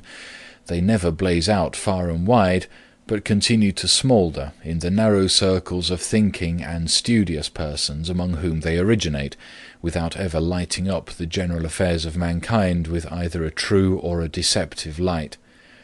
And thus is kept up a state of things very satisfactory to some minds, because, without the unpleasant process of fining or imprisoning anybody, it maintains all prevailing opinions outwardly undisturbed, while it does not absolutely interdict the exercise of reason by dissentients afflicted with the malady of thought. A convenient plan for having peace in the intellectual world, and keeping all things going on therein very much as they do already. But the price paid for this sort of intellectual pacification is the sacrifice of the entire moral courage of the human mind, a state of things in which a large portion of the most active and inquiring intellects find it advisable to keep the general principles and grounds of their convictions within their own breasts, and attempt, in what they address to the public, to fit as much as they can of their own conclusions to premises which they have internally renounced, cannot send forth the open, fearless characters and logical, consistent intellects who once adorned the thinking world. The sort of men who can be looked for under it are either mere conformers to commonplace, or time-servers for truth, whose arguments on all great subjects are meant for their hearers, and are not those which have convinced themselves. Those who avoid this alternative do so by narrowing their thoughts and interest to things which can be spoken of without venturing within the region of principles, that is, to small practical matters which would come right of themselves, if but the minds of mankind were strengthened and enlarged, and which will never be made effectually right until then, while that which would strengthen and enlarge men's minds, free and daring speculation on the highest subjects, is abandoned. Those in whose eyes this reticence on the part of heretics is no evil, should consider in the first place that in consequence of it there is never any fair and thorough discussion of heretical opinions, and that such of them as could not stand such a discussion, though they may be prevented from spreading, do not disappear. But it is not the minds of heretics that are deteriorated most by the ban placed on all inquiry, which does not end in the orthodox conclusions. The greatest harm done is to those who are not heretics, and whose whole mental development is cramped, and their reason cowed, by the fear of heresy. Who can compute what the world loses in the multitude of promising intellects combined with timid characters, who dare not follow out any bold, vigorous, independent train of thought, lest it should land them in something which would admit of being considered irreligious or immoral? Among them we may occasionally see some man of deep conscientiousness and subtle and refined understanding, who spends a life in sophisticating with an intellect which he cannot silence, and exhausts the resources of ingenuity in attempting to reconcile the promptings of his conscience and reason with orthodoxy, which yet he does not, perhaps to the end, succeed in doing. No one can be a great thinker who does not recognize that as a thinker it is his first duty to follow his intellect to whatever conclusions it may lead. Truth gains even more by the errors of one who, with due study and preparation, thinks for himself, than by the true opinions of those who only hold them because they do not suffer themselves to think. Not that it is solely, or chiefly, to form great thinkers that freedom of thinking is required. On the contrary, it is as much and even more indispensable to enable average human beings to attain the mental stature which they are capable of. There have been, and may again be, great individual thinkers in a general atmosphere of mental slavery, but there never has been, nor ever will be, in that atmosphere, an intellectually active people.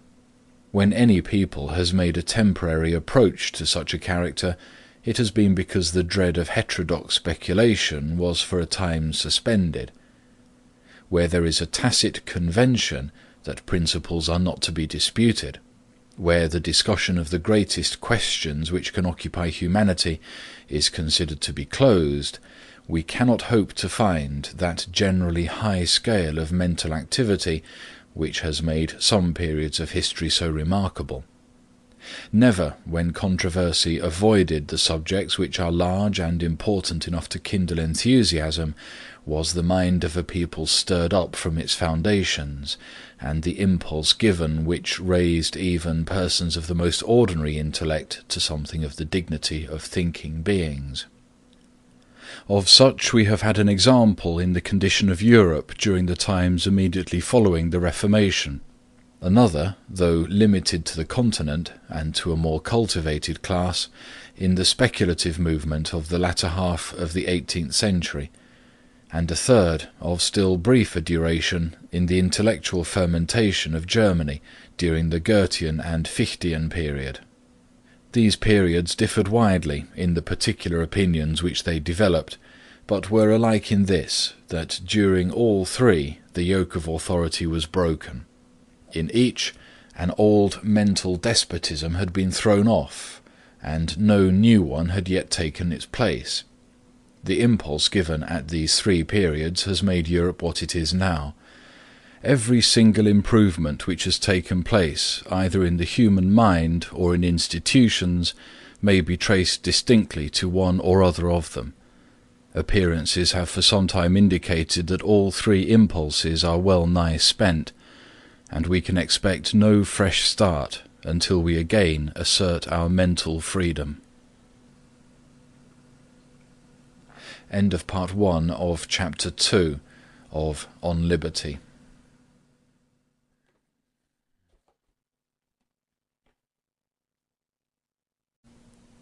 On Liberty by John Stuart Mill. Chapter 2 of the Liberty of Thought and Discussion. Part 2 of 2. Let us now pass to the second division of the argument, and dismissing the supposition that any of the received opinions may be false, let us assume them to be true, and examine into the worth of the manner in which they are likely to be held, when their truth is not freely and openly canvassed. However unwillingly a person who has a strong opinion may admit the possibility that his opinion may be false, he ought to be moved by the consideration that however true it may be, if it is not fully, frequently, and fearlessly discussed, it will be held as a dead dogma, not a living truth. There is a class of persons, happily not quite so numerous as formerly, who think it enough if a person assents undoubtingly to what they think true, though he has no knowledge whatever of the grounds of the opinion, and could not make a tenable defence of it against the most superficial objections.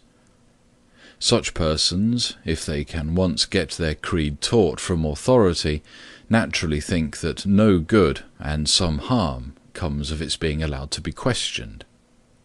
Where their influence prevails, they make it nearly impossible for the received opinion to be rejected wisely and considerately, though it may still be rejected rashly and ignorantly. For to shut out discussion entirely is seldom possible, and when it once gets in, beliefs not grounded on conviction are apt to give way before the slightest semblance of an argument. Waiving, however, this possibility, assuming that the true opinion abides in the mind, but abides as a prejudice, a belief independent of and proof against argument, this is not the way in which truth ought to be held by a rational being. This is not knowing the truth. Truth thus held is but one superstition the more, accidentally clinging to the words which enunciate a truth. If the intellect and judgment of mankind ought to be cultivated, a thing which Protestants at least do not deny, on what can these faculties be more appropriately exercised by anyone than on the things which concern him so much that it is considered necessary for him to hold opinions on them? If the cultivation of the understanding consists in one thing more than in another, it is surely in learning the grounds of one's own opinions. Whatever people believe on subjects on which it is of the first importance to believe rightly, they ought to be able to defend against at least the common objections. But, someone may say, let them be taught the grounds of their opinions. It does not follow that opinions must be merely parroted because they are never heard controverted. Persons who learn geometry do not simply commit the theorems to memory, but understand and learn likewise the demonstrations. And it would be absurd to say that they remain ignorant of the grounds of geometrical truths because they never hear anyone deny and attempt to disprove them. Undoubtedly, and such teaching suffices on a subject like mathematics, where there is nothing at all to be said on the wrong side of the question. The peculiarity of the evidence of mathematical truth is that all the argument is on one side. There are no objections and no answers to objections. But on every subject on which difference of opinion is possible, the truth depends on a balance to be struck between two sets of conflicting reasons. Even in natural philosophy, there is always some other explanation possible of the same facts. Some geocentric theory instead of heliocentric, some phlogiston instead of oxygen, and it has to be shown why that other theory cannot be the true one. And until this is shown, and until we know how it is shown, we do not understand the grounds of our opinion. But when we turn to subjects infinitely more complicated, to morals, religion, politics, social relations, and the business of life, 3/4 of the arguments for every disputed opinion consist in dispelling the appearances which favour some opinion different from it. The greatest orator save one of antiquity has left it on record that he always studied his adversary's case with as great, if not with still greater, intensity than even his own. What Cicero practised as the means of forensic success requires to be imitated by all who study any subject in order to arrive at the truth. He who knows only his own side of the case knows little of that.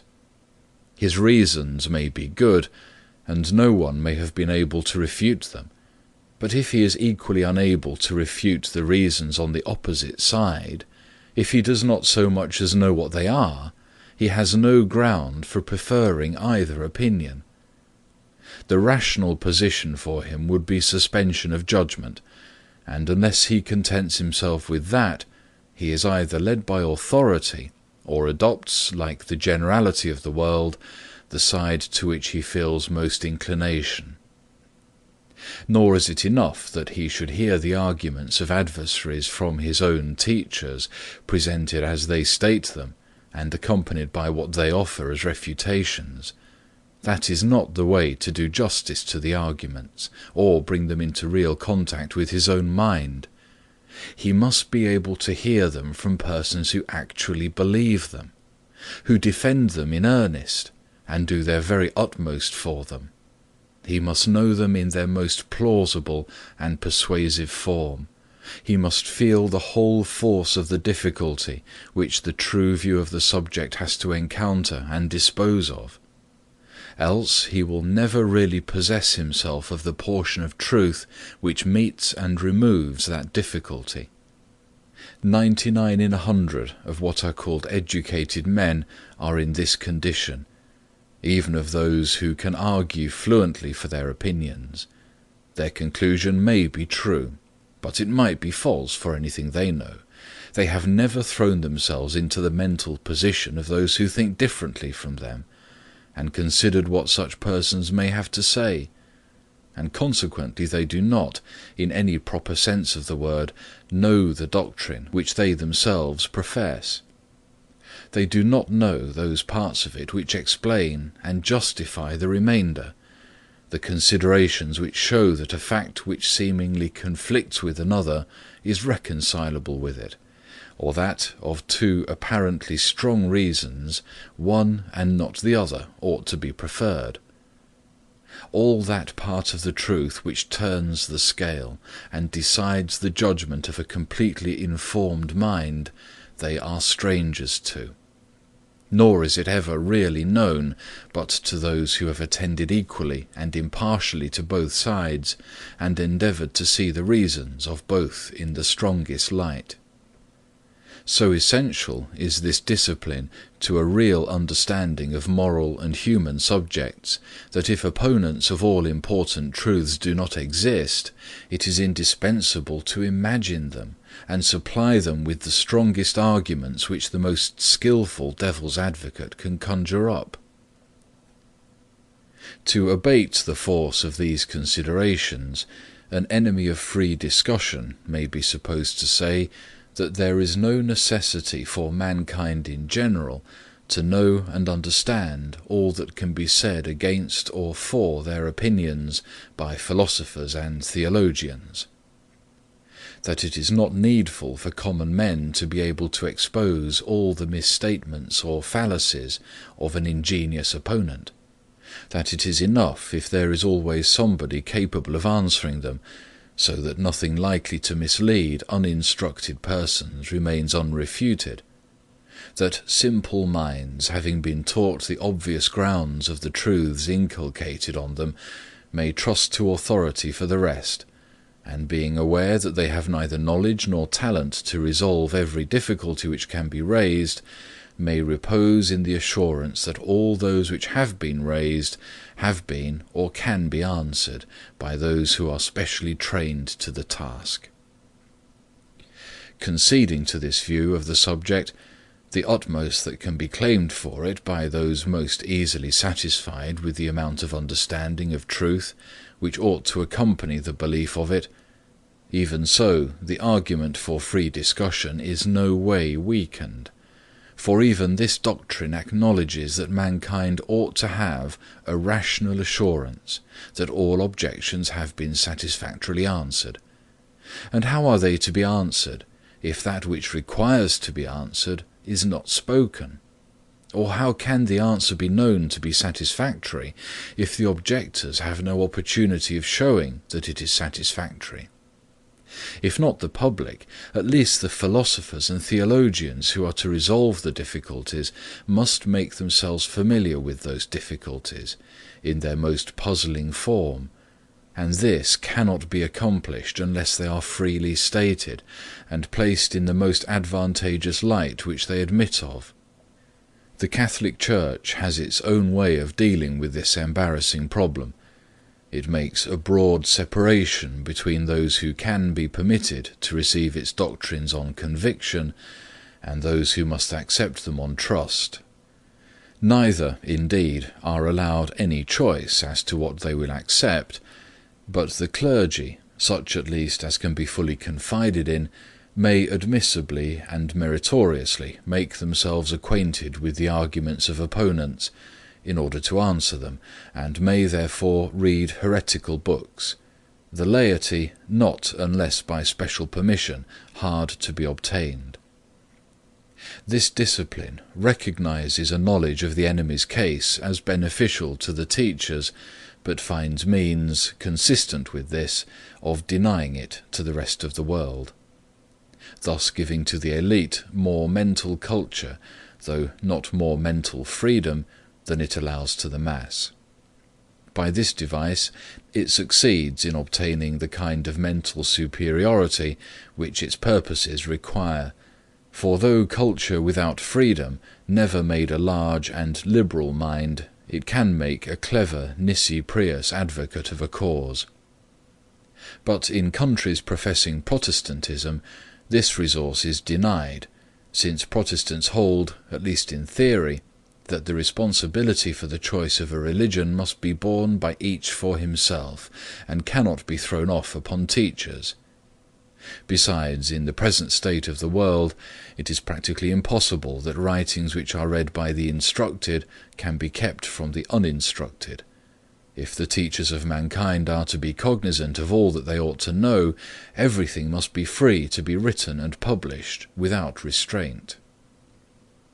If, however, the mischievous operation of the absence of free discussion, when the received opinions are true, were confined to leaving men ignorant of the grounds of those opinions, it might be thought that this, if an intellectual, is no moral evil, and does not affect the worth of the opinions, regarded in their influence on the character. The fact, however, is that not only the grounds of the opinion are forgotten in the absence of discussion, but too often the meaning of the opinion itself. The words which convey it cease to suggest ideas, or suggest only a small portion of those they were originally employed to communicate.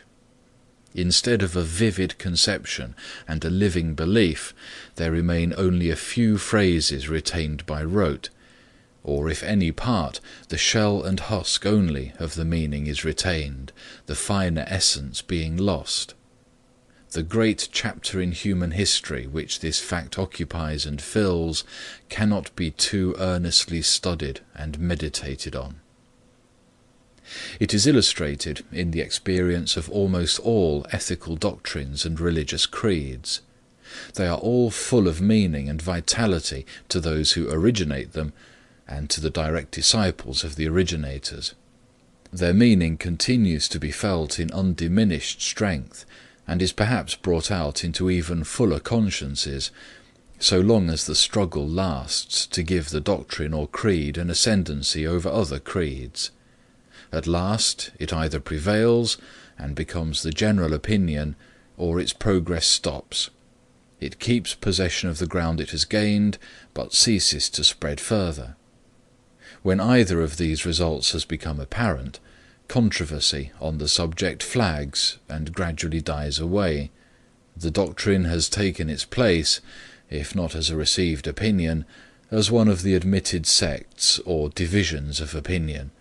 Those who hold it have generally inherited, not adopted it, and conversion from one of these doctrines to another, being now an exceptional fact, occupies little place in the thoughts of their professors. Instead of being, as at first, constantly on the alert, either to defend themselves against the world or to bring the world over to them, they have subdued into acquiescence, and neither listen, when they can help it, to arguments against their creed, nor trouble dissentients, if there be such, with arguments in its favour.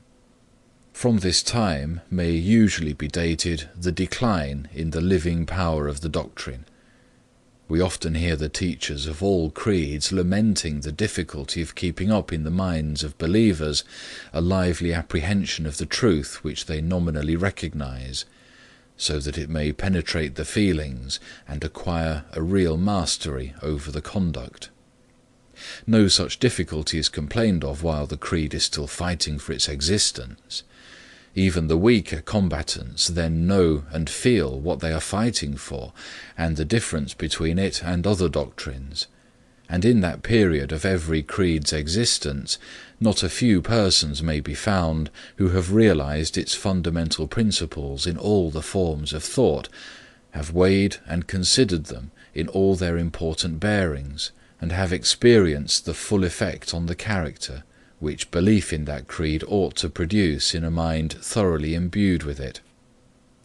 But when it has come to be an hereditary creed, and to be received passively, not actively, when the mind is no longer compelled, in the same degree as at first, to exercise its vital powers on the questions which its belief presents to it, there is a progressive tendency to forget all of the belief except the formularies, or to give it a dull and torpid assent, as if accepting it on trust dispensed with the necessity of realizing it in consciousness, or testing it by personal experience. until it almost ceases to connect itself at all with the inner life of the human being. Then are seen the cases, so frequent in this age of the world as almost to form the majority, in which the creed remains as it were outside the mind, encrusting and petrifying it against all other influences addressed to the higher parts of our nature, manifesting its power by not suffering any fresh and living conviction to get in, but itself doing nothing for the mind or heart, except standing sentinel over them to keep them vacant. To what an extent doctrines intrinsically fitted to make the deepest impression upon the mind may remain in it as dead beliefs, without being ever realized in the imagination, the feelings, or the understanding, is exemplified by the manner in which the majority of believers hold the doctrines of Christianity. By Christianity, I here mean what is accounted such by all churches and sects, the maxims and precepts contained in the New Testament. These are considered sacred and accepted as laws by all professing Christians.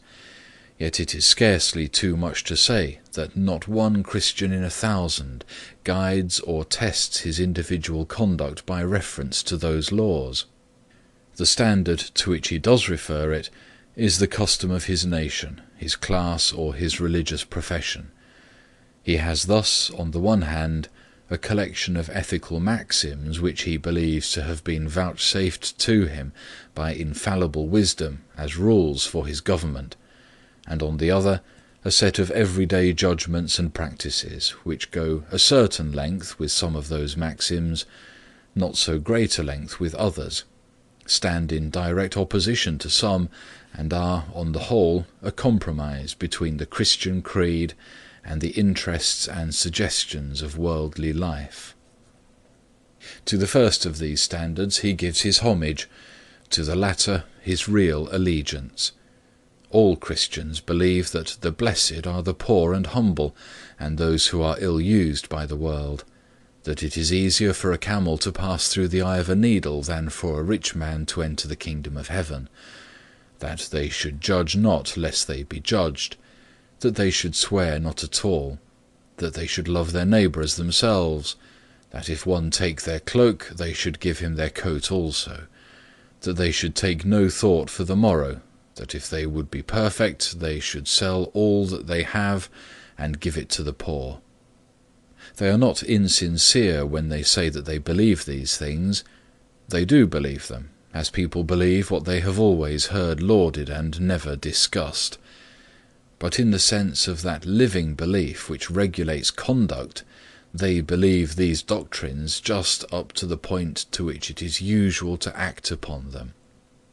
The doctrines in their integrity are serviceable to pelt adversaries with, and it is understood that they are to be put forward, when possible, as the reasons for whatever people do that they think laudable. But anyone who reminded them that the maxims require an infinity of things which they never even think of doing, would gain nothing but to be classed among those very unpopular characters who affect to be better than other people. The doctrines have no hold on ordinary believers, are not a power in their minds. They have an habitual respect for the sound of them, but no feeling which spreads from the words to the things signified and forces the mind to take them in and make them conform to the formula. Whenever conduct is concerned, they look round for Mr. A and B to direct them how far to go in obeying Christ. Now we may be well assured that the case was not thus, but far otherwise, with the early Christians. Had it been thus, Christianity never would have expanded from an obscure sect of the despised Hebrews into the religion of the Roman Empire. When their enemies said, "See how these Christians love one another," a remark not likely to be made by anybody now, they assuredly had a much livelier feeling of the meaning of their creed than they have ever had since. And to this cause, probably, it is chiefly owing that Christianity now makes so little progress in extending its domain, and after 18 centuries is still confined to Europeans and the descendants of Europeans. Even with the strictly religious, who are much in earnest about their doctrines and attach a greater amount of meaning to many of them than people in general, it commonly happens that the part which is thus comparatively active in their minds is that which was made by Calvin, or Knox, or some such person much nearer in character to themselves. The sayings of Christ coexist passively in their minds, producing hardly any effect beyond what is caused by mere listening to words so amiable and bland. There are many reasons, doubtless, why doctrines which are the badge of a sect retain more of their vitality than those common to all recognized sects, and why more pains are taken by teachers to keep their meaning alive. But one reason certainly is that the peculiar doctrines are more questioned, and have to be oftener defended against open gainsayers. Both teachers and learners go to sleep at their post as soon as there is no enemy in the field.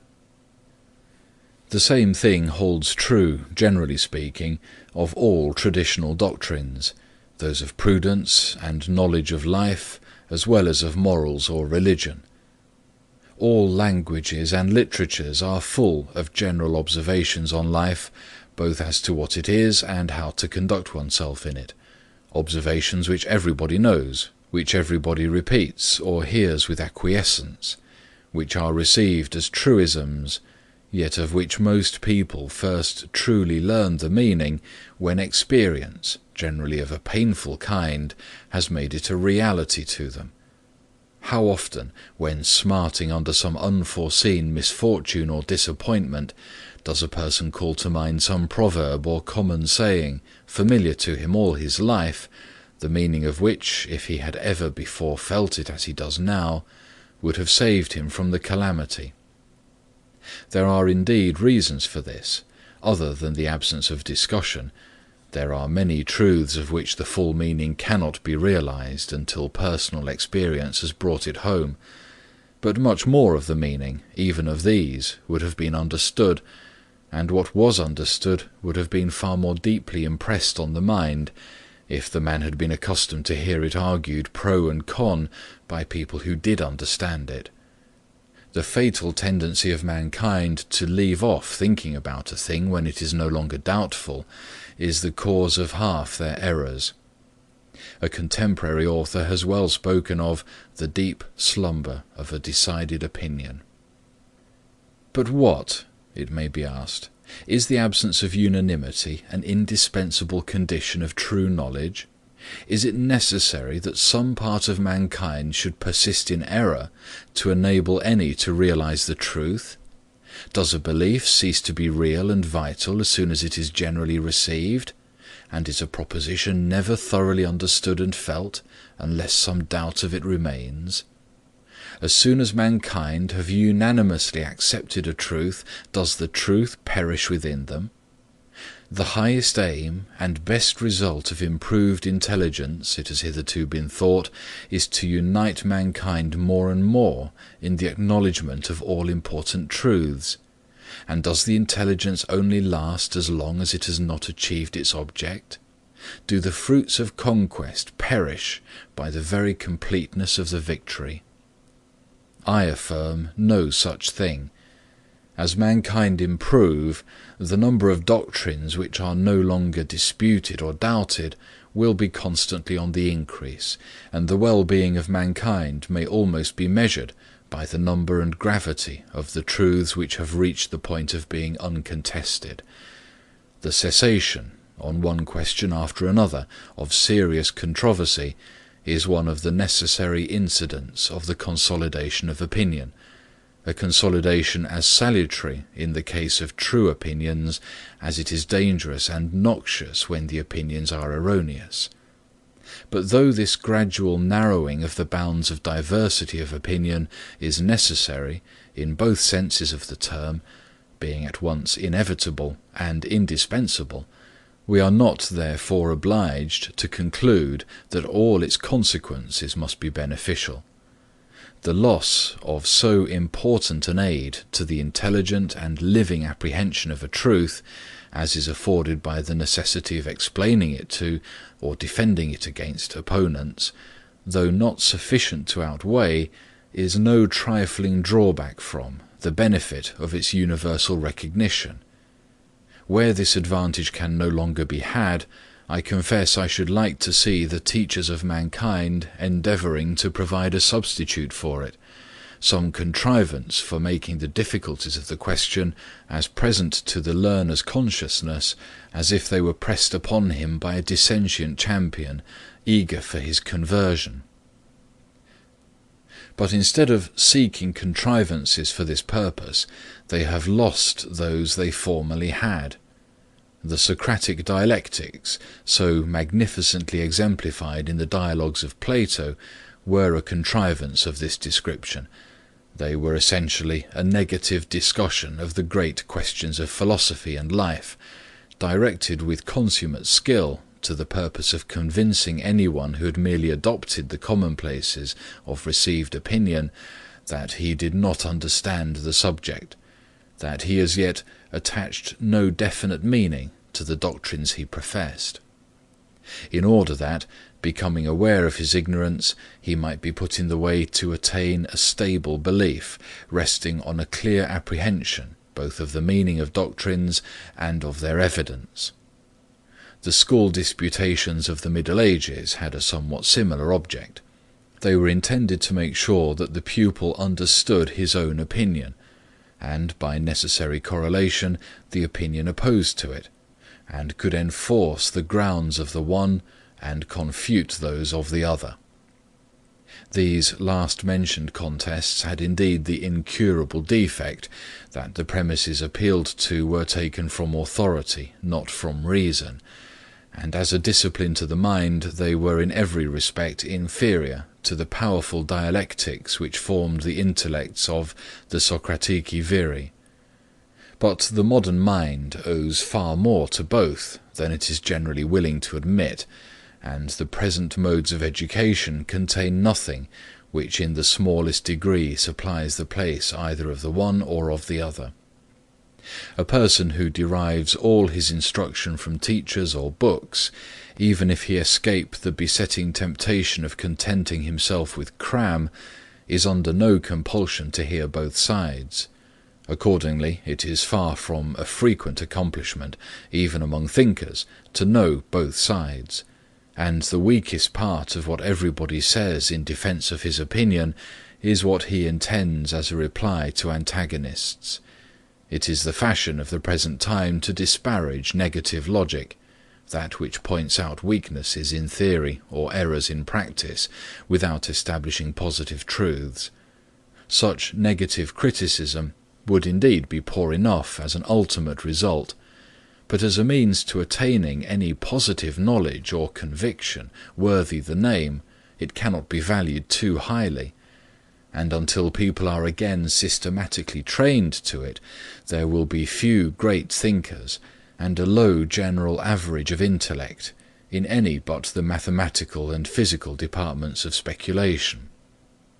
On any other subject, no one's opinions deserve the name of knowledge, except so far as he has either had forced upon him by others, or gone through of himself the same mental process which would have been required of him in carrying on an active controversy with opponents. That, therefore, which when absent it is so indispensable, but so difficult to create, how worse than absurd it is to forego, when spontaneously offering itself. If there are any persons who contest a received opinion, or who will do so if law or opinion will let them, let us thank them for it, open our minds to listen to them, and rejoice that there is someone to do for us what we otherwise ought, if we have any regard for either the certainty or the vitality of our convictions, to do with much greater labour for ourselves. It still remains to speak of one of the principal causes which make diversity of opinion advantageous, and will continue to do so until mankind shall have entered a stage of intellectual advancement which at present seems at an incalculable distance. We have hitherto considered only two possibilities: that the received opinion may be false, and some other opinion consequently true, or that the received opinion being true, a conflict with the opposite error is essential to a clear apprehension and deep feeling of its truth. But there is a commoner case than either of these, when the conflicting doctrines, instead of being one true and the other false, share the truth between them, and the non-conforming opinion is needed to supply the remainder of the truth, of which the received doctrine embodies only a part. Popular opinions on subjects not palpable to sense are often true, but seldom or never the whole truth. They are a part of the truth, sometimes a greater, sometimes a smaller part, but exaggerated, distorted, and disjoined from the truths by which they ought to be accompanied and limited. Heretical opinions, on the other hand, are generally some of these suppressed and neglected truths, bursting the bonds which kept them down, and either seeking reconciliation with the truth contained in the common opinion, or fronting it as enemies, and setting themselves up with similar exclusiveness as the whole truth. The latter case is hitherto the most frequent, as in the human mind one-sidedness has always been the rule, and many-sidedness the exception. Hence, even in revolutions of opinion, one part of the truth usually sets, while another rises. Even progress, which ought to superadd, for the most part only substitutes one partial and incomplete truth for another. Improvement consisting chiefly in this, that the new fragment of truth is more wanted, more adapted to the needs of the time, than that which it displaces. Such being the partial character of prevailed opinions, even when resting on a true foundation, every opinion which embodies somewhat of the portion of truth which the common opinion omits ought to be considered precious, with whatever amount of error and confusion that truth may be blended. No sober judge of human affairs will feel bound to be indignant because those who force on our notice truths which we should otherwise have overlooked, overlook some of those which we see. Rather, he will think that so long as popular truth is one-sided, it is more desirable than otherwise that popular truth should have one-sided assertors too, such being usually the most energetic and the most likely to compel reluctant attention to the fragment of wisdom which they proclaim as if it were the whole. Thus in the 18th century, when nearly all the instructed, and all those of the uninstructed who were led by them, were lost in admiration of what is called civilization, and of the marvels of modern science, literature, and philosophy, and while greatly overrating the amount of unlikeness between the men of modern and those of ancient times, indulged the belief that the whole of the difference was in their own favour, with what a salutary shock did the paradoxes of Rousseau explode like bombshells in the midst, dislocating the compact mass of one-sided opinion, and forcing its elements to recombine in a better form and with additional ingredients. Not that the current opinions were on the whole farther from the truth than were Rousseau's.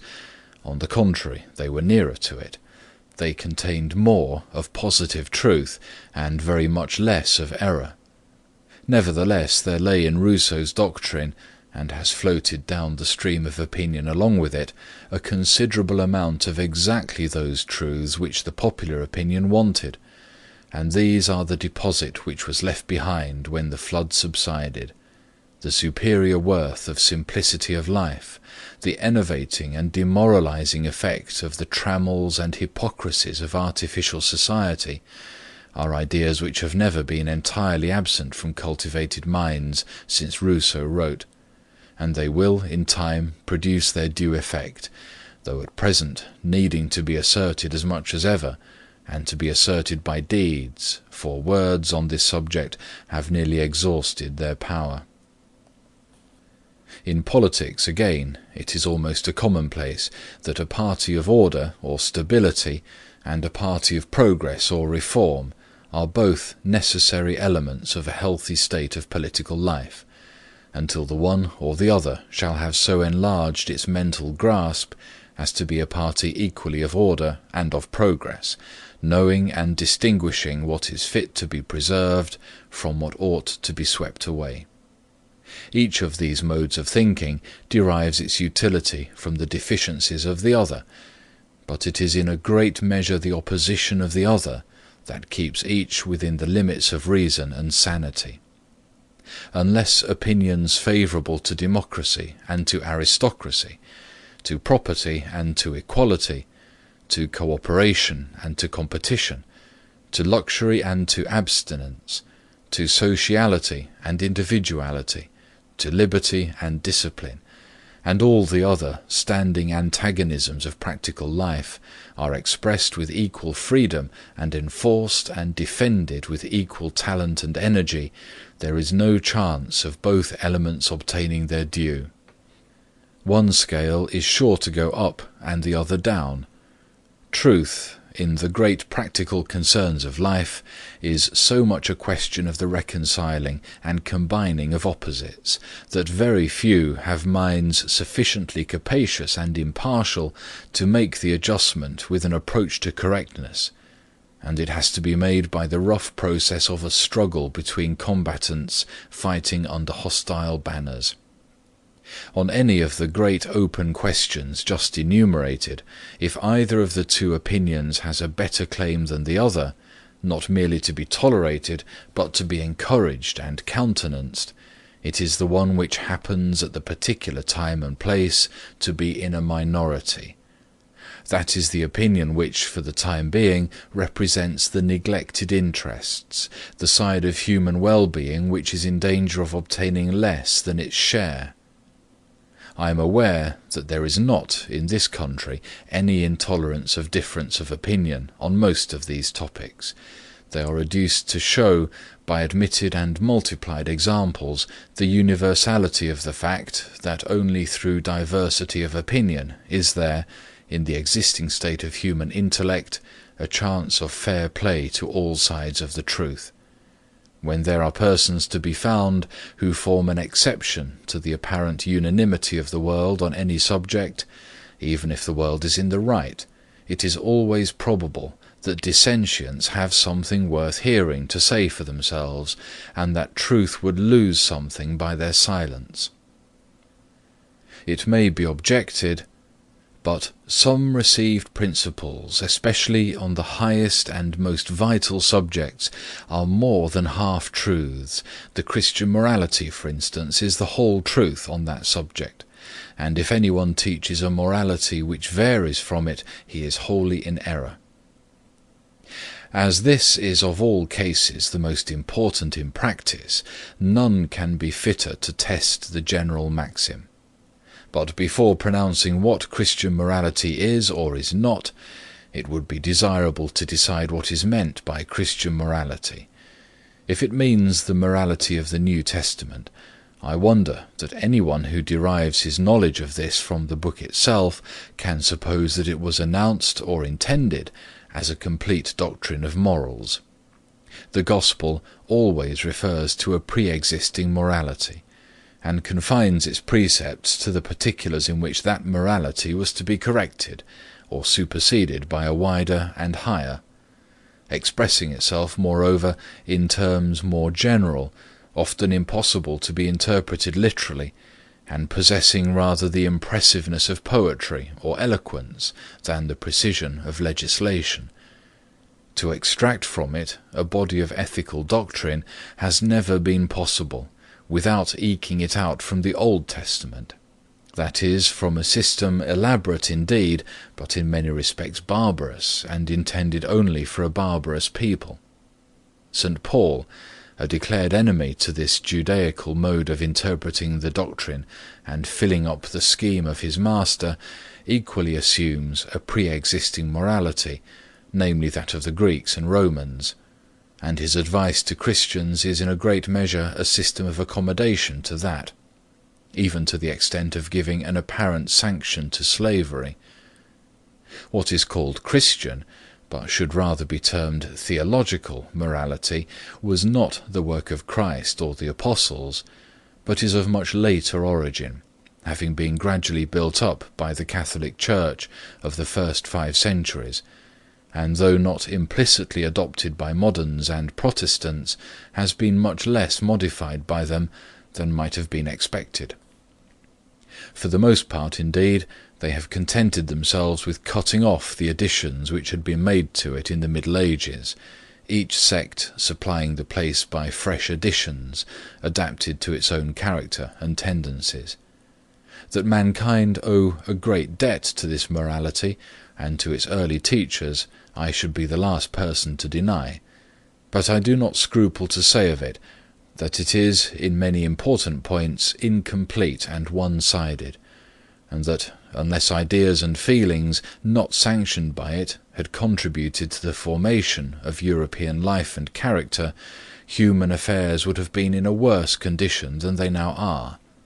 Christian morality, so called, has all the characters of a reaction.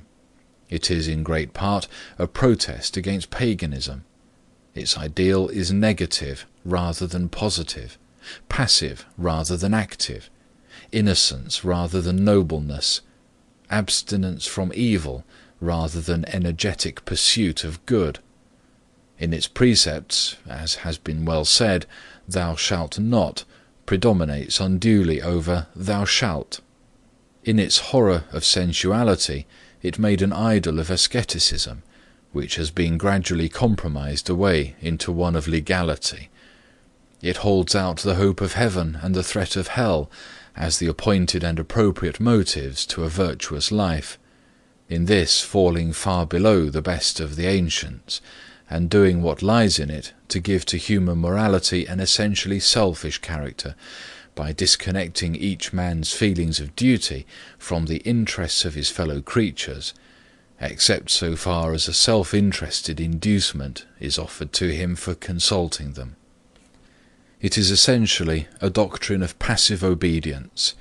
It inculcates submission to all authorities found established, who indeed are not to be actively obeyed when they command what religion forbids, but who are not to be resisted, far less rebelled against, for any amount of wrong to ourselves.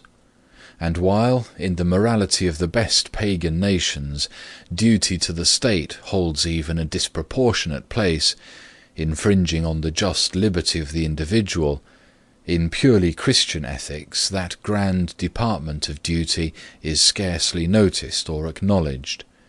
It is in the Koran, not the New Testament, that we read the maxim, "A ruler who appoints any man to an office when there is in his dominions another man better qualified for it, sins against God and against the state."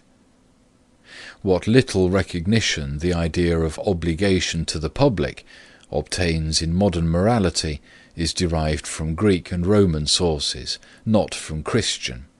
As, even in the morality of private life, whatever exists of magnanimity, high-mindedness, personal dignity, even the sense of honour, is derived from the purely human, not the religious part of our education, and never could have grown out of a standard of ethics in which the only worth, professedly recognized, is that of obedience. I am as far as anyone from pretending that these defects are necessarily inherent in the Christian ethics, in every manner in which it can be conceived, or that the many requisites of a complete moral doctrine which it does not contain do not admit of being reconciled with it. Far less would I insinuate this of the doctrines and precepts of Christ himself. I believe that the sayings of Christ are all that I can see any evidence of their having been intended to be, that they are irreconcilable with nothing which a comprehensive morality requires, that everything which is excellent in ethics may be brought within them, with no greater violence to their language than has been done to it by all who have attempted to deduce from them any practical system of conduct whatever. But it is quite consistent with this to believe that they contain, and were meant to contain, only a part of the truth, that many essential elements of the highest morality are among the things which are not provided for, not intended to be provided for, in the recorded deliverances of the founder of Christianity, and which have been entirely thrown aside in the system of ethics erected on the basis of those deliverances by the Christian Church. And this being so, I think it a great error to persist in attempting to find in the Christian doctrine that complete rule for our guidance, which its author intended it to sanction and enforce, but only partially to provide. I believe, too, that this narrow theory is becoming a grave practical evil, detracting greatly from the value of the moral training and instruction which so many well-meaning persons are now at length exerting themselves to promote. I much fear that by attempting to form the mind and feelings on an exclusively religious type, and discarding those secular standards, as for want of a better name they may be called, which heretofore coexisted with and supplemented the Christian ethics, receiving some of its spirit, and infusing into it some of theirs, there will result, and is even now resulting, a low, abject, servile type of character, which, submit itself as it may to what it deems the supreme will, is incapable of rising to or sympathizing in the conception of supreme goodness. I believe that other ethics than any which can be evolved from exclusively Christian sources must exist side by side with Christian ethics to produce the moral regeneration of mankind, and that the Christian system is no exception to the rule that in an imperfect state of the human mind the interests of truth require a diversity of opinions. It is not necessary that in ceasing to ignore the moral truths not contained in Christianity, men should ignore any of those which it does contain. Such prejudice or oversight, when it occurs, is altogether an evil. But it is one from which we cannot hope to be always exempt, and must be regarded as the price paid for an inestimable good. The exclusive pretension made by a part of the truth to be the whole must and ought to be protested against, and if a reactionary impulse should make the protesters unjust in their turn, this one-sidedness, like the other, may be lamented, but must be tolerated. If Christians would teach infidels to be just to Christianity, they should themselves be just to infidelity. It can do truth no service to blink the fact, known to all who have the most ordinary acquaintance with literary history, that a large portion of the noblest and most valuable moral teaching has been the work, not only of men who did not know, but of men who knew and rejected the Christian faith. I do not pretend that the most unlimited use of enunciating all possible opinions would put an end to the evils of religious or philosophical sectarianism. Every truth which men of narrow capacity are in earnest about is sure to be asserted, inculcated, and in many ways even acted on, as if no other truth existed in the world, or at all events none that could limit or qualify the first. I acknowledge that the tendency of all opinions to become sectarian is not cured by the freest discussion, but is often heightened and exacerbated thereby, the truth which ought to have been, but was not, seen, being rejected all the more violently because proclaimed by persons regarded as opponents. But it is not on the impassioned partisan, it is on the calmer and more disinterested bystander that this collision of opinions works its salutary effect. Not the violent conflict between parts of the truth, but the quiet suppression of half of it, is the formidable evil. There is always hope when people are forced to listen to both sides. It is when they attend only to one that errors harden into prejudices, and truth itself ceases to have the effect of truth, by being exaggerated into falsehood. And since there are few mental attributes more rare than that judicial faculty which can sit in intelligent judgment between two sides of a question, of which only one is represented by an advocate before it, truth has no chance but in proportion as every side of it, every opinion which embodies any fraction of the truth, not only finds advocates, but is so advocated as to be listened to. We have now recognized the necessity to the mental well-being of mankind, on which all their other well-being depends, of freedom of opinion, and freedom of the expression of opinion, on 4 distinct grounds, which we will now briefly recapitulate. First, if any opinion is compelled to silence, that opinion may, for aught we can certainly know, be true. To deny this is to assume our own infallibility. Second, though the silenced opinion be an error, it may, and very commonly does, contain a portion of truth, and since the general or prevailing opinion on any subject is rarely or never the whole truth, it is only by the collision of adverse opinions that the remainder of the truth has any chance of being supplied. Thirdly, even if the received opinion be not only true, but the whole truth, unless it is suffered to be, and actually is, vigorously and earnestly contested, it will, by most of those who receive it, be held in the manner of a prejudice, with little comprehension or feeling of its rational grounds. And not only this, but fourthly, the meaning of the doctrine itself will be in danger of being lost or enfeebled, and deprived of its vital effect on the character and conduct, the dogma becoming a mere formal profession, inefficacious for good, but cumbering the ground and preventing the growth of any real and heartfelt conviction from reason or personal experience.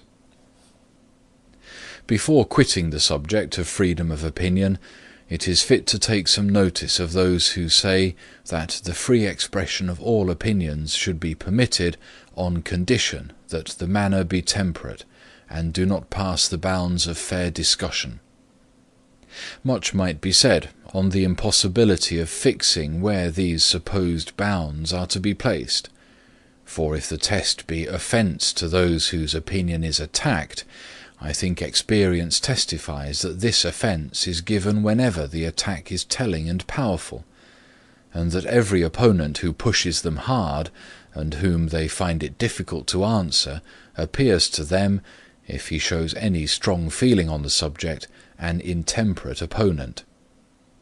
But this, though an important consideration in a practical point of view, merges in a more fundamental objection.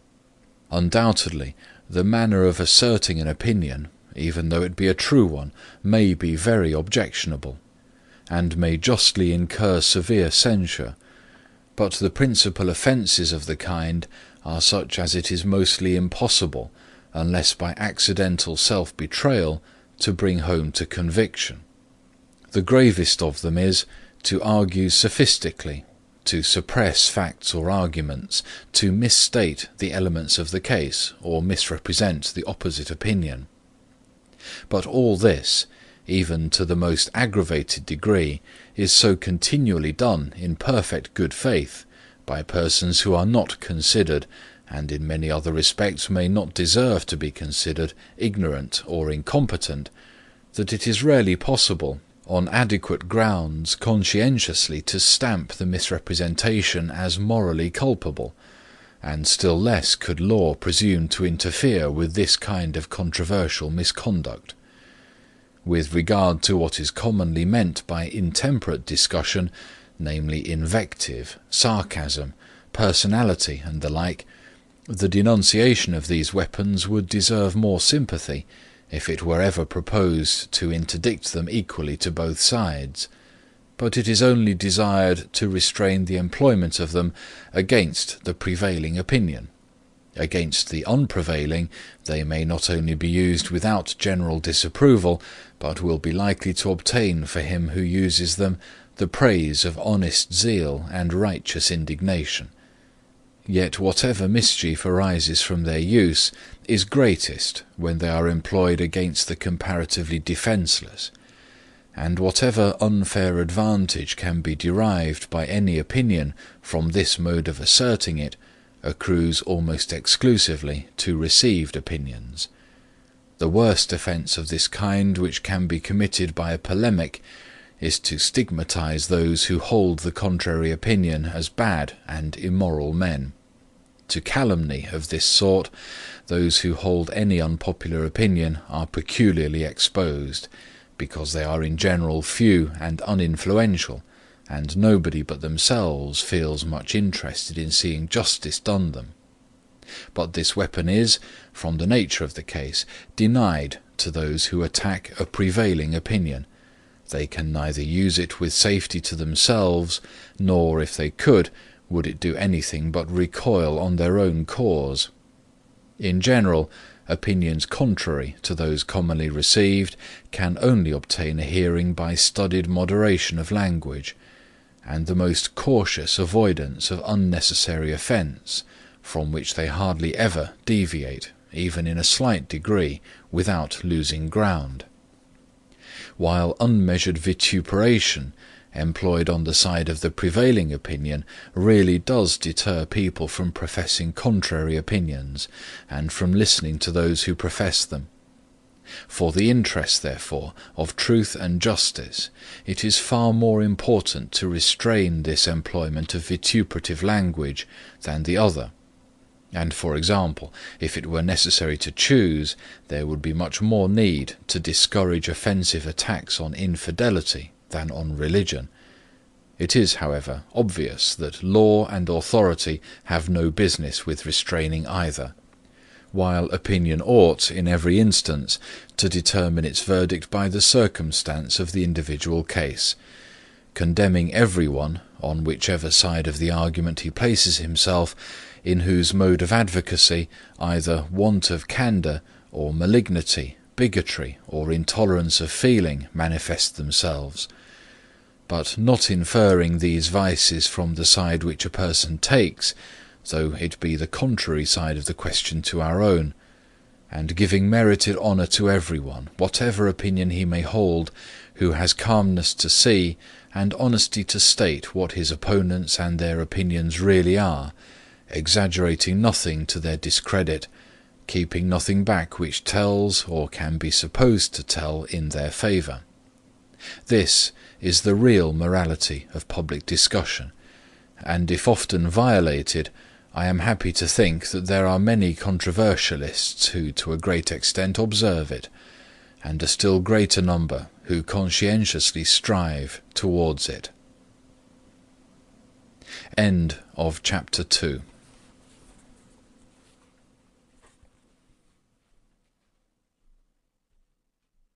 On Liberty by John Stuart Mill, 1859.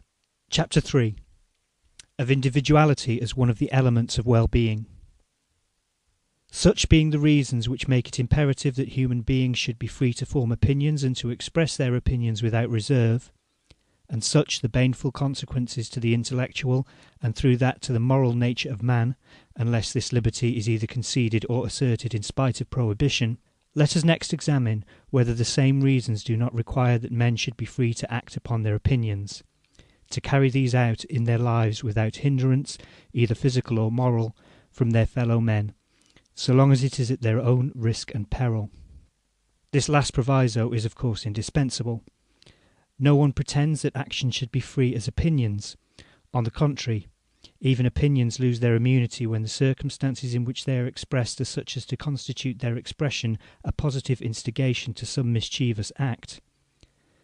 An opinion that corn dealers are starvers of the poor, or that private property is robbery, ought to be unmolested when simply circulated through the press, but may justly incur punishment when delivered orally to an excited mob assembled before the house of a corn dealer, or when handed about among the same mob in the form of a placard, Acts of whatever kind, which without justifiable cause do harm to others, may be, and in the more important cases absolutely require to be, controlled by the unfavourable sentiments and, when needful, by the active interference of mankind.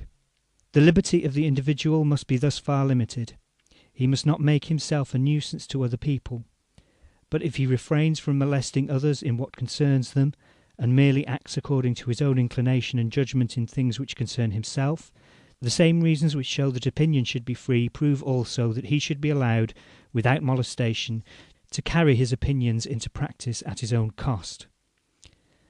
That mankind are not infallible, that their truths for the most part are only half-truths, that unity of opinion, unless resulting from the fullest and freest comparison of opposite opinions, is not desirable, and diversity not an evil but a good, until mankind are much more capable than at present of recognizing all sides of the truth, are principles applicable to men's modes of action, not less than to their opinions.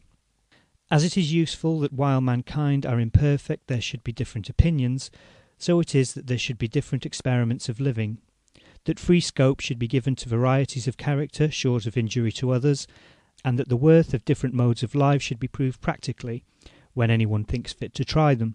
It is desirable, in short, that in things which do not primarily concern others, individuality should assert itself.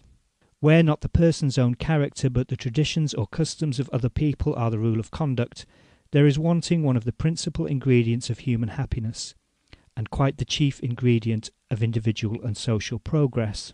In maintaining this principle, the greatest difficulty to be encountered does not lie in the appreciation of means towards an acknowledged end, but in the indifference of persons in general to the end itself.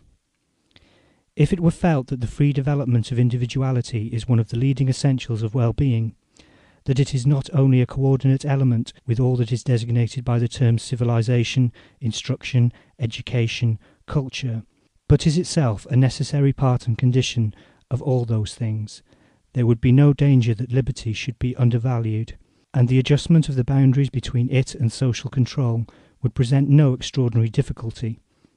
But the evil is that individual spontaneity is hardly recognized by the common modes of thinking as having any intrinsic worth, or deserving any regard on its own account. The majority, being satisfied with the ways of mankind as they now are, for it is they who make them what they are, cannot comprehend why those ways should not be good enough for everybody, and what is more, spontaneity forms no part of the ideal of the majority of moral and social reformers, but is rather looked on with jealousy as a troublesome and perhaps rebellious obstruction to the general acceptance of what these reformers, in their own judgment, think would be best for mankind.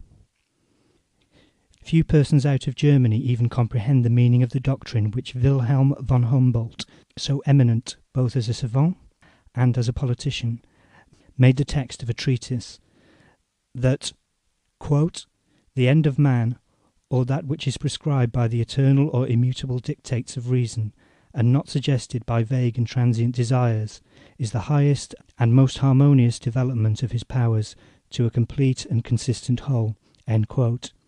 That, therefore, the objects, quote, towards which every human being must ceaselessly direct his efforts, and on which especially those who design to influence their fellow men must ever keep their eyes, is the individuality of power and development. End quote. That for this there are two requisites, quote, freedom and variety of situations, end quote, and that from the union of these arise, quote, individual vigour and manifold diversity, end quote, which combine themselves in originality. Footnote. From the Sphere and Duties of Government, from the German of Baron Wilhelm von Humboldt, pages 11 to 13. Little, however, as people are accustomed to a doctrine like that of von Humboldt, and surprising as it may be to them to find so high a value attached to individuality, the question, one must nevertheless think, can only be one of degree. No one's idea of excellence in conduct is that people should do absolutely nothing but copy one another. No one would assert that people ought not to put into their mode of life and into the conduct of their concerns any impress whatever of their own judgment or of their own individual character. On the other hand, it would be absurd to pretend that people ought to live as if nothing whatever had been known in the world before they came into it, as if experience had as yet done nothing towards showing that one mode of existence or of conduct is preferable to another. Nobody denies that people should be so taught and trained in youth as to know and benefit by the ascertained results of human experience. But it is the privilege and proper condition of a human being arrived at the maturity of his faculties to use and interpret experience in his own way.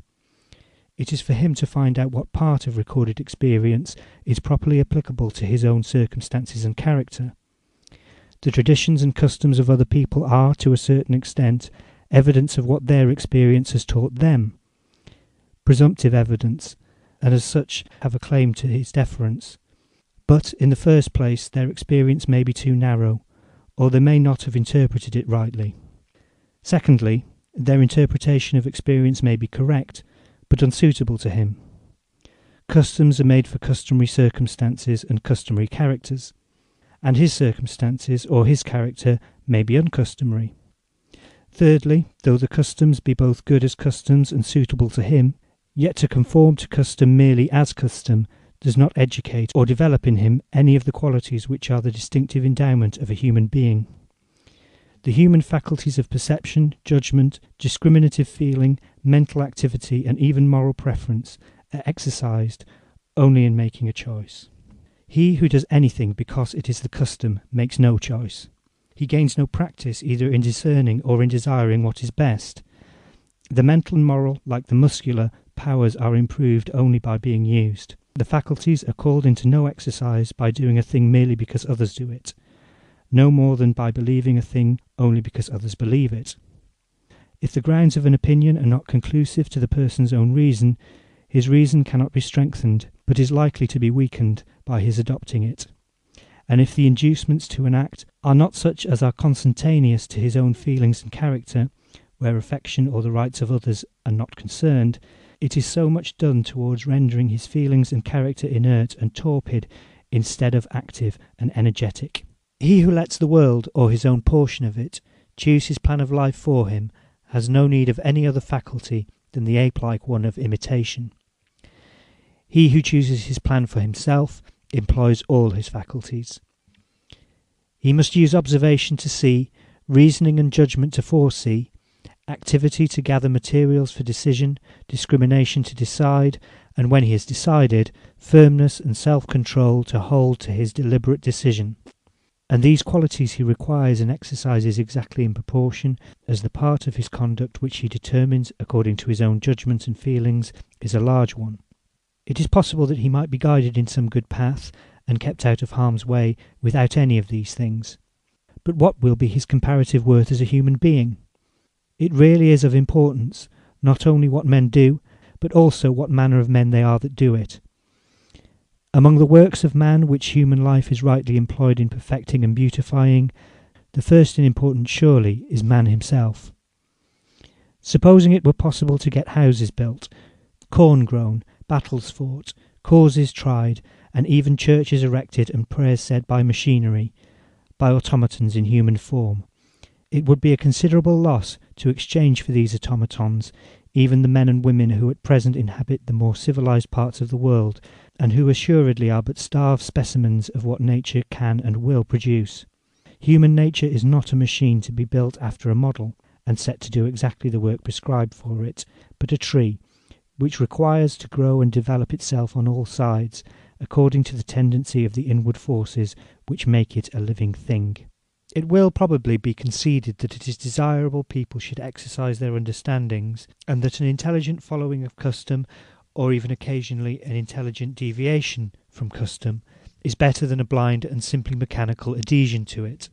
To a certain extent, it is admitted that our understanding should be our own, but there is not the same willingness to admit that our desires and impulses should be our own likewise, or that to possess impulses of our own and of any strength is anything but a peril and a snare. Yet desires and impulses are as much part of a perfect human being as beliefs and restraints, and strong impulses are only perilous when not properly balanced, when one set of aims and inclinations is developed into strength, while others, which ought to coexist with them, remain weak and inactive. It is not because men's desires are strong that they act ill. It is because their consciences are weak. There is no natural connection between strong impulses and a weak conscience. The natural connection is the other way.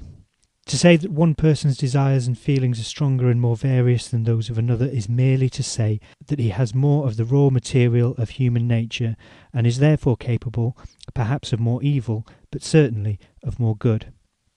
Strong impulses are but another name for energy.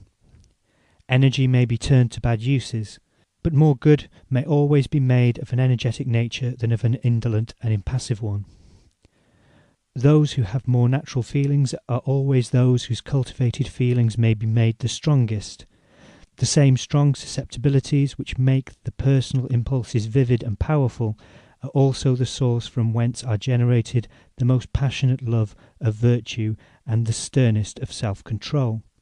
It is through the cultivation of these that society both does its duty and protects its interests, not by rejecting the stuff of which heroes are made, because it knows not how to make them. A person whose desires and impulses are his own, are the expression of his own nature, as it has been developed and modified by his own culture, is said to have a character. One whose desires and impulses are not his own has no character, no more than a steam engine has a character. If, in addition to being his own, his impulses are strong and are under the government of a strong will, he has an energetic character. Whoever thinks that individuality of desires and impulses should not be encouraged to unfold itself must maintain that society has no need of strong natures, is not the better for containing many persons who have much character, and that a high general average of energy is not desirable.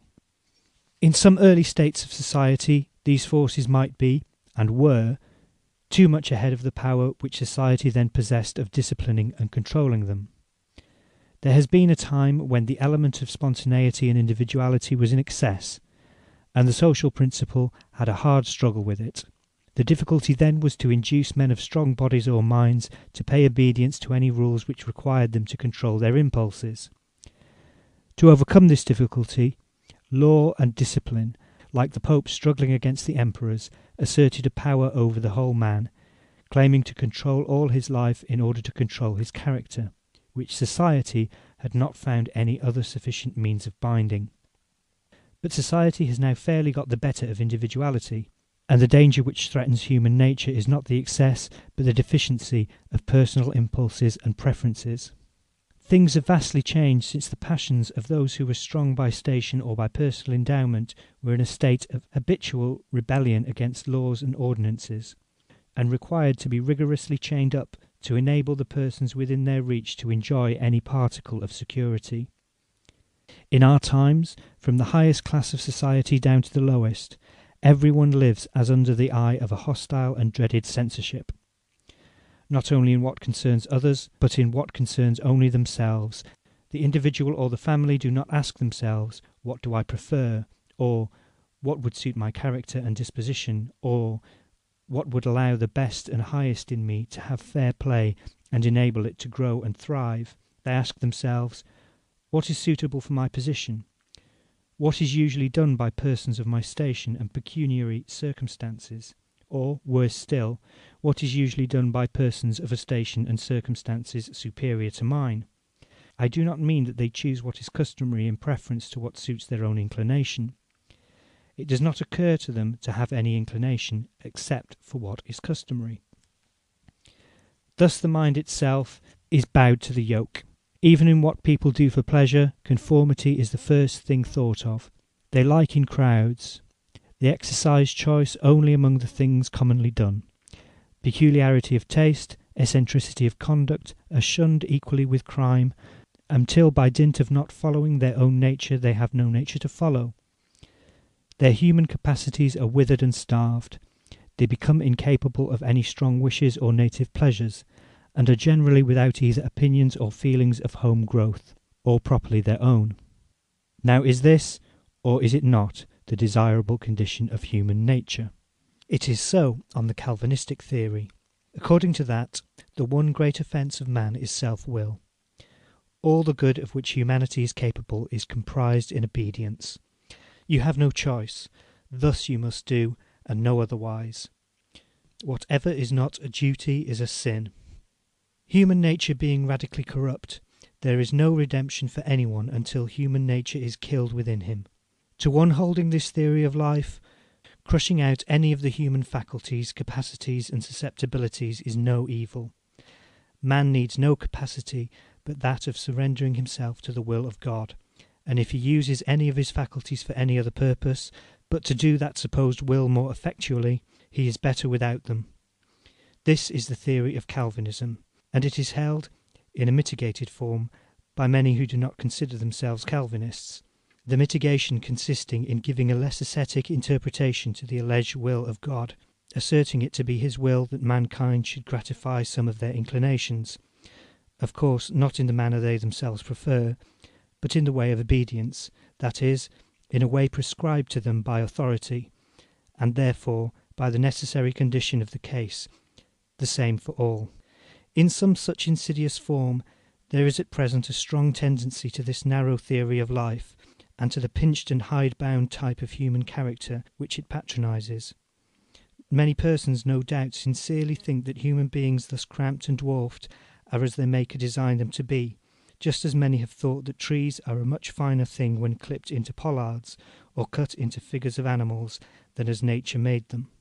But if it be any part of a religion to believe that man was made by a good being, it is more consistent with that faith to believe that this being gave all human faculties that they might be cultivated and unfolded, not rooted out and consumed, and that he takes delight in every nearer approach made by his creatures to the ideal conception embodied in them, every increase in any of their capabilities of comprehension, of action, or of enjoyment.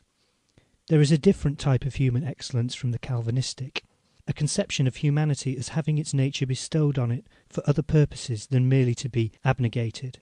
Quote, pagan self-assertion, end quote, is one of the elements of human worth, as well as, quote, Christian self-denial, end quote. Footnote, Sterling's Essays, end footnote. There is a Greek ideal of self-development, which the Platonic and Christian ideal of self-government blends with, but does not supersede.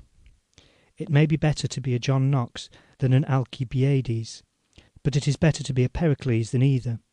Nor would a Pericles, if we had one in these days, be without anything good which belonged to John Knox. It is not by wearing down into uniformity all that is individual in themselves, but by cultivating it and calling it forth, within the limits imposed by the rights and interests of others, that human beings become a noble and beautiful object of contemplation.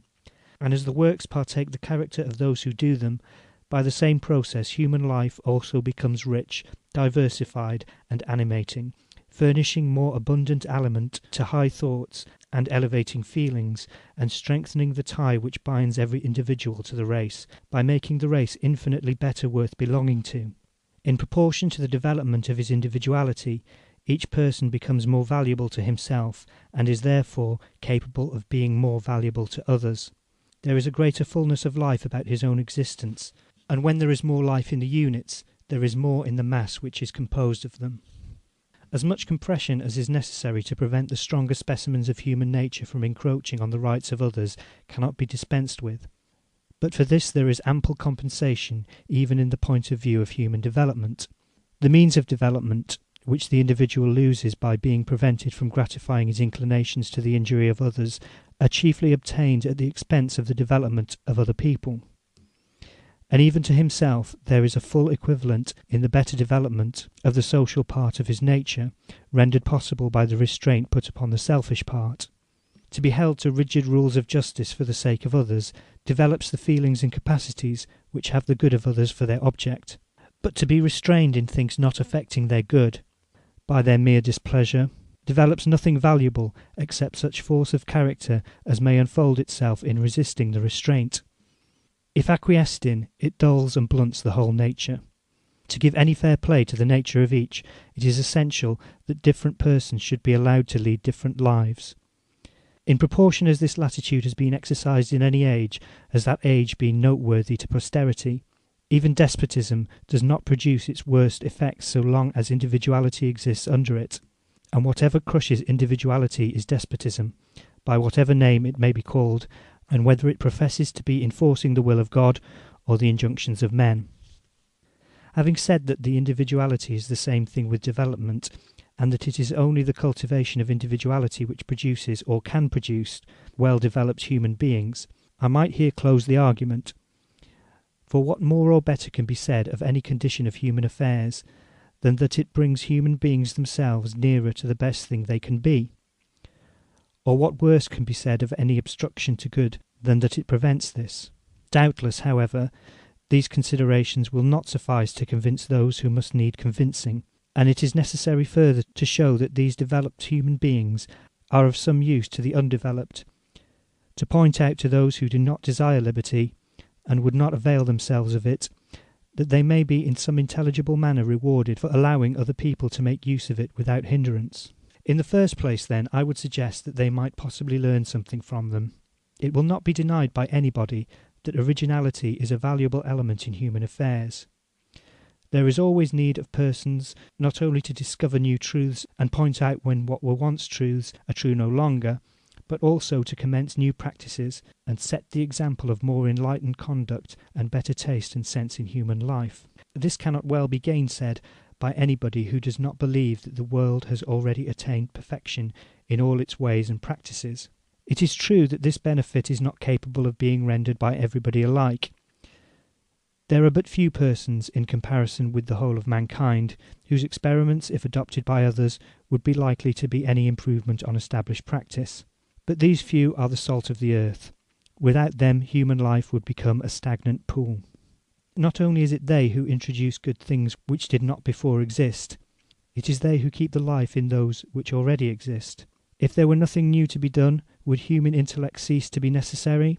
Would it be a reason why those who do the old things should forget why they are done, and do them like cattle, not like human beings? There is only too great a tendency in the best beliefs and practices to degenerate into the mechanical, and unless there were a succession of persons whose ever-recurring originality prevents the grounds of those beliefs and practices from becoming merely traditional, such dead matter would not resist the smallest shock from anything really alive, and there would be no reason why civilization should not die out, as in the Byzantine Empire. Persons of genius, it is true, are, and are always likely to be, a small minority, but in order to have them, it is necessary to preserve the soil in which they grow. Genius can only breathe freely in an atmosphere of freedom. Persons of genius are, ex vi termini, by definition, more individual than any other people, less capable, consequently, of fitting themselves, without hurtful compression, into any of the small number of moulds which society provides in order to save its members the trouble of forming their own character.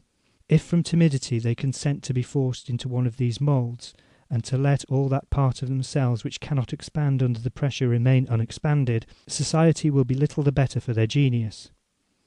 If they are of a strong character and break their fetters, they become a mark for the society which has not succeeded in reducing them to commonplace, to point out with solemn warning as wild, erratic, and the like, much as if one should complain of the Niagara River for not flowing smoothly between its banks like a Dutch canal. I insist thus emphatically on the importance of genius and the necessity of allowing it to unfold itself freely both in thought and in practice, being well aware that no one will deny the position in theory, but knowing also that almost everyone in reality is totally indifferent to it.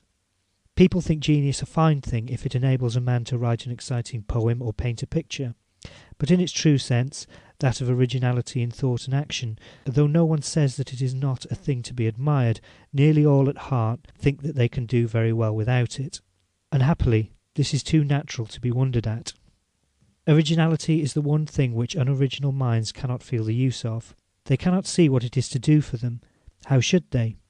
If they could see what it would do for them, it would not be originality. The first service which originality has to render them is that of opening their eyes, which being once fully done, they would have a chance of being themselves original.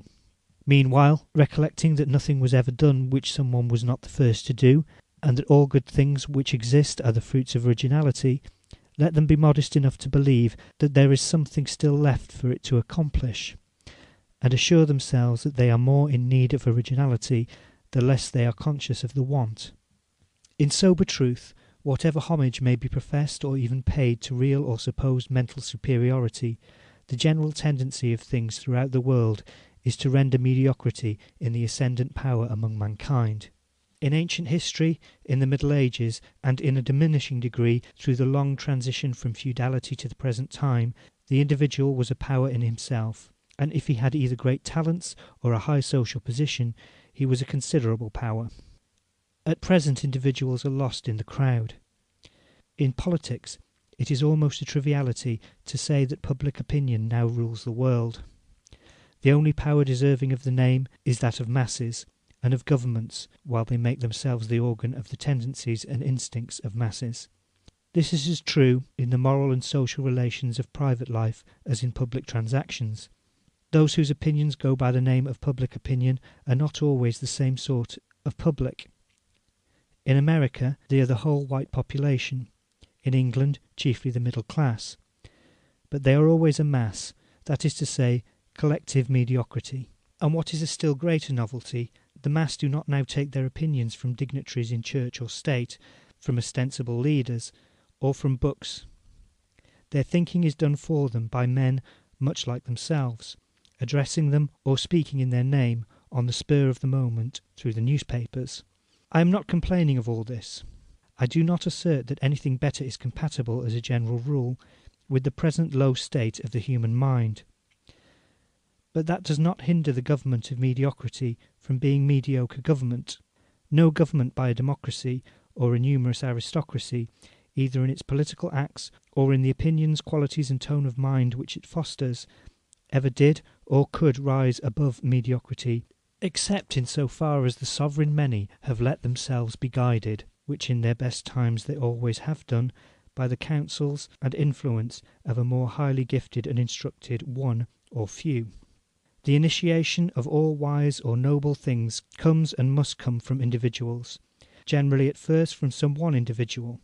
The honour and glory of the average man is that he is capable of following that initiative, that he can respond internally to wise and noble things, and be led to them with his eyes open. I am not countenancing the sort of hero worship which applauds the strong man of genius for forcibly seizing on the government of the world and making it do his bidding in spite of itself. All he can claim is freedom to point out the way. The power of compelling others into it is not only inconsistent with the freedom and development of all the rest, but corrupting to the strong man himself. It does seem, however, that when the opinions of masses of merely average men are everywhere become or becoming the dominant power, the counterpoise and corrective to that tendency would be the more and more pronounced individuality of those who stand on the higher eminences of thought.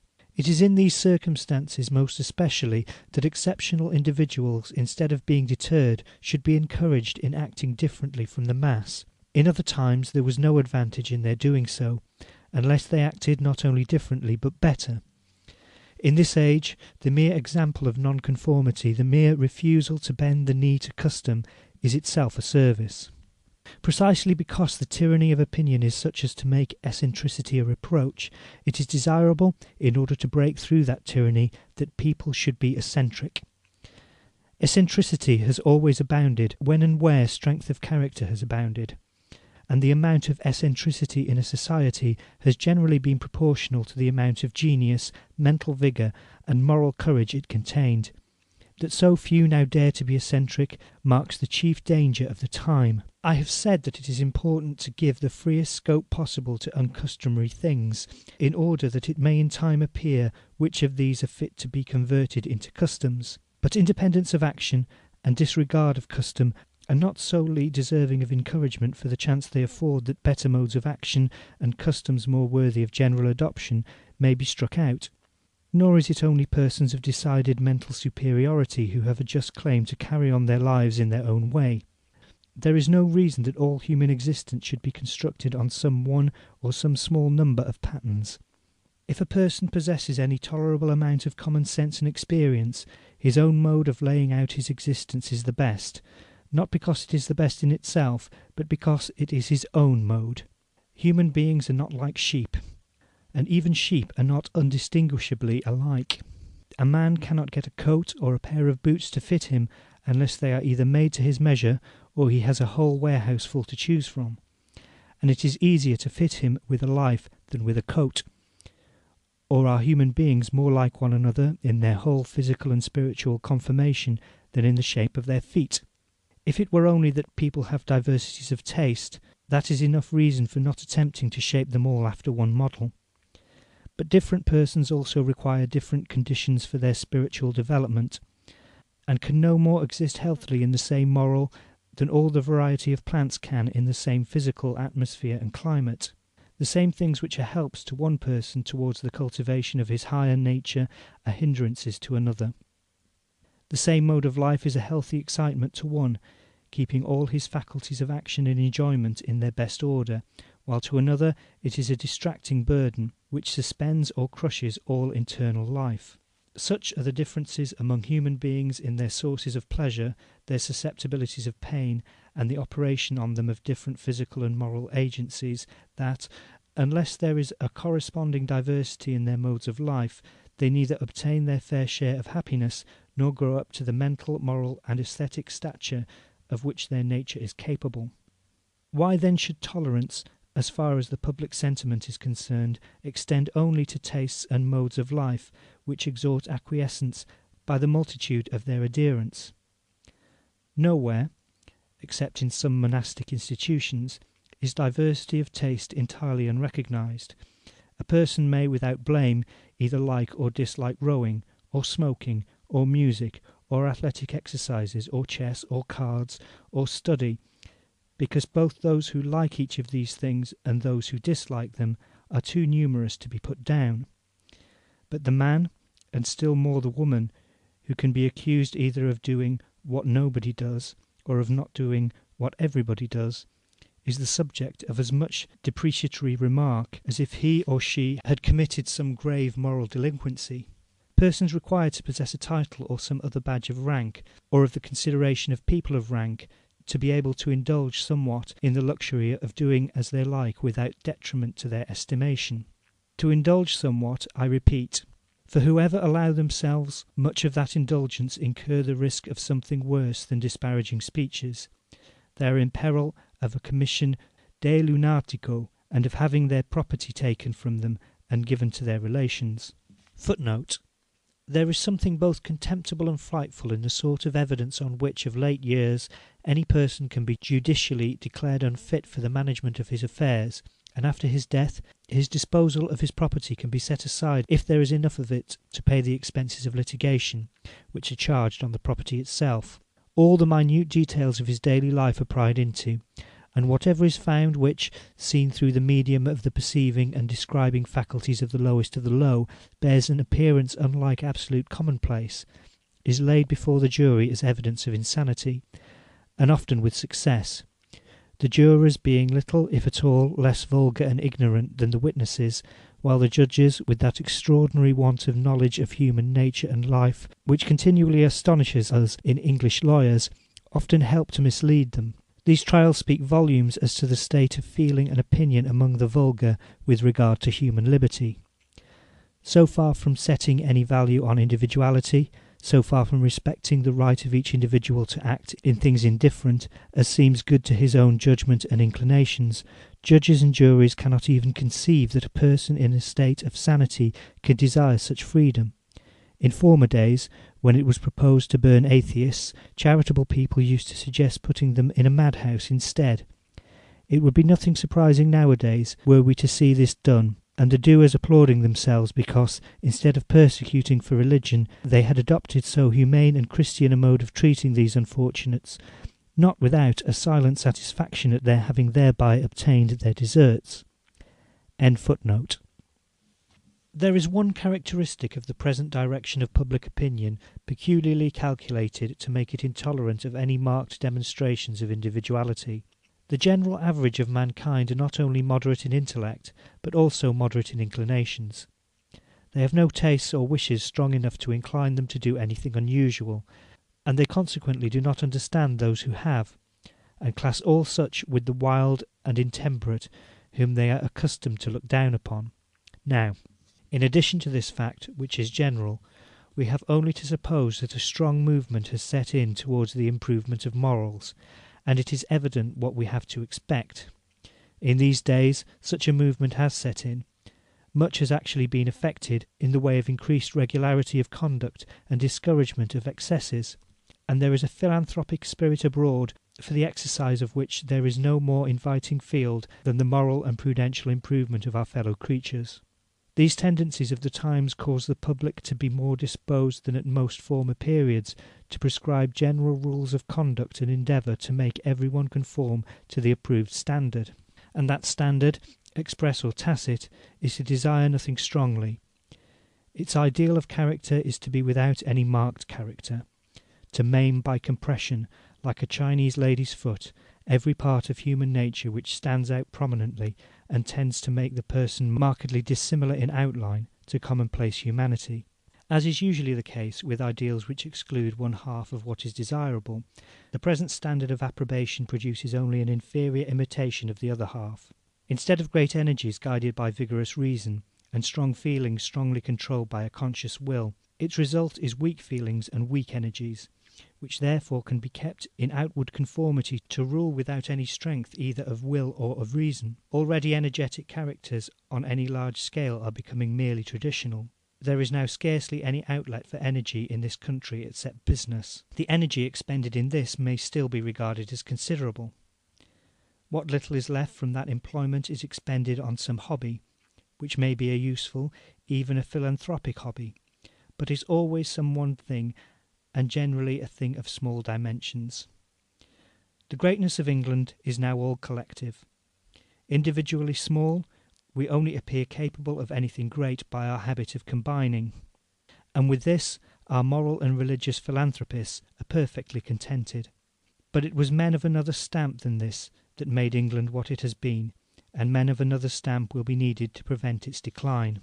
The despotism of custom is everywhere the standing hindrance to human advancement, being in unceasing antagonism to that disposition to aim at something better than customary, which is called, according to circumstances, the spirit of liberty, or that of progress or improvement.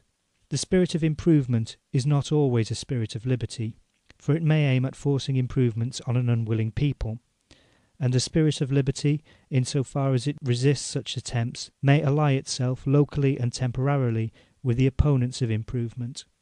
But the only unfailing and permanent source of improvement is liberty, since by it there are as many possible independent centres of improvement as there are individuals. The progressive principle, however, in either shape, whether as the love of liberty or of improvement, is antagonistic to the sway of custom, involving at least emancipation from that yoke, and the contest between the two constitutes the chief interest of the history of mankind. The greater part of the world has, properly speaking, no history, because the despotism of custom is complete. This is the case over the whole East. Custom is there in all things the final appeal. Justice and right mean conformity to custom. The argument of custom no one, unless some tyrant intoxicated with power, thinks of resisting. And we see the result. Those nations must once have had originality. They did not start out of the ground populous, lettered, and versed in many of the arts of life. They made themselves all this, and were then the greatest and most powerful nations of the world. What are they now? The subjects or dependents of tribes whose forefathers wandered in the forests, when theirs had magnificent palaces and gorgeous temples, but over whom custom exercised only a divided rule with liberty and progress. A people, it appears, may be progressive for a certain length of time and then stop. When does it stop?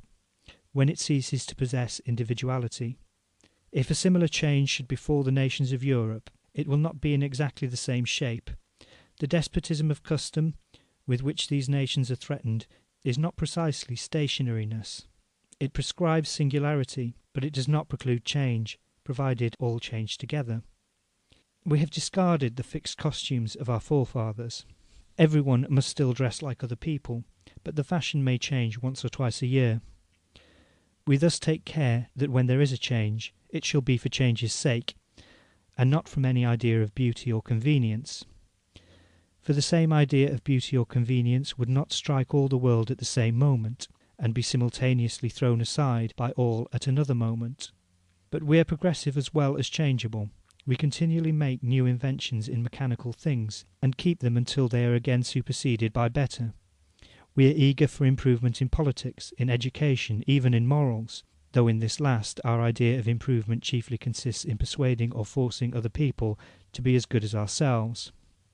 It is not progress that we object to. On the contrary, we flatter ourselves that we are the most progressive people who ever lived. It is individuality that we war against. We should think we had done wonders if we had made ourselves all alike, forgetting that the unlikeness of one person to another is generally the first thing which draws the attention of either to the imperfection of his own type and the superiority of another, or the possibility, by combining the advantages of both, of producing something better than either.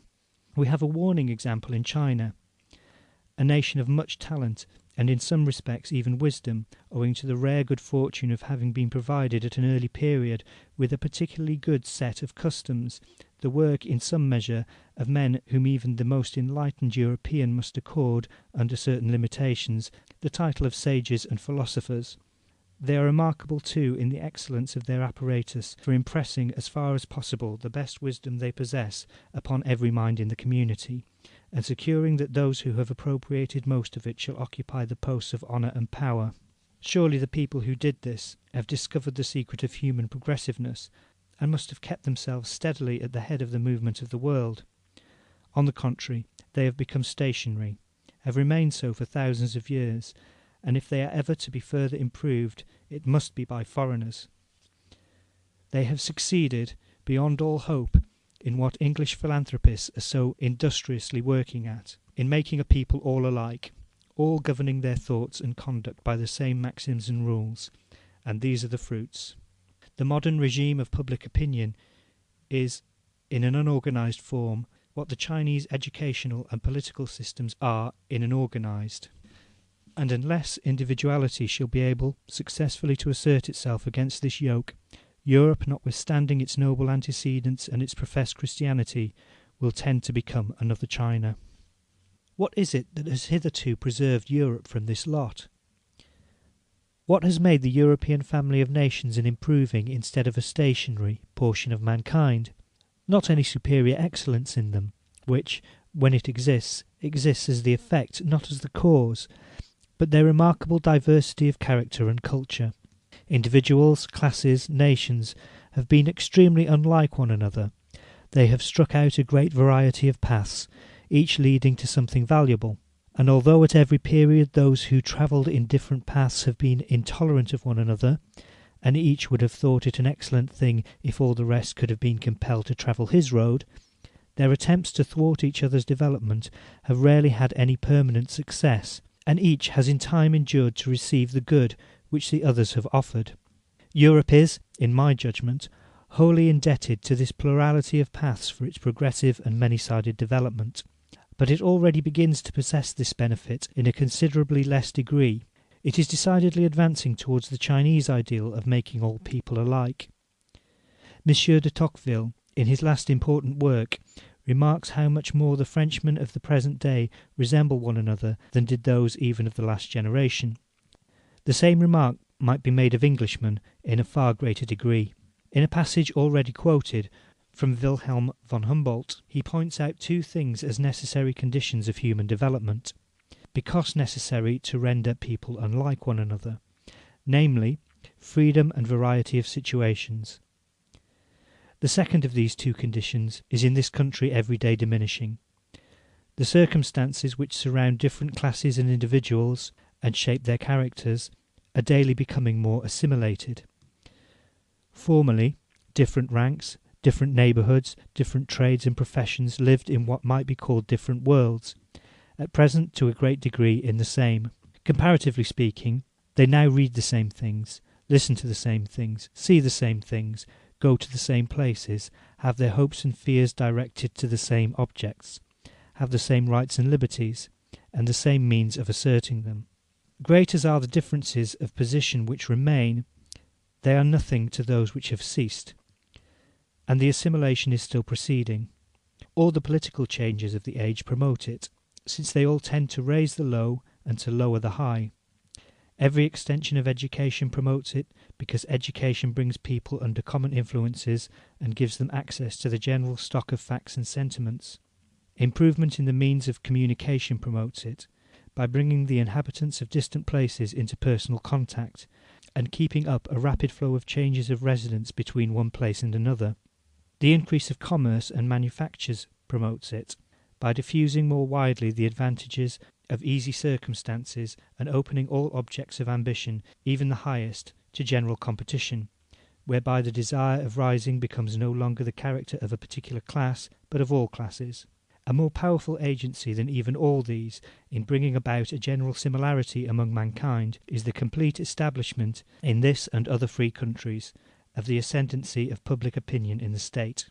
As the various social eminences which enabled persons entrenched on them to disregard the opinion of the multitude gradually become levelled, as the very idea of resisting the will of the public, when it is positively known that they have a will, disappears more and more from the minds of practical politicians, there ceases to be any social support for nonconformity, any substantive power in society which, itself opposed to the ascendancy of numbers, is interested in taking under its protection opinions and tendencies at variance with those of the public.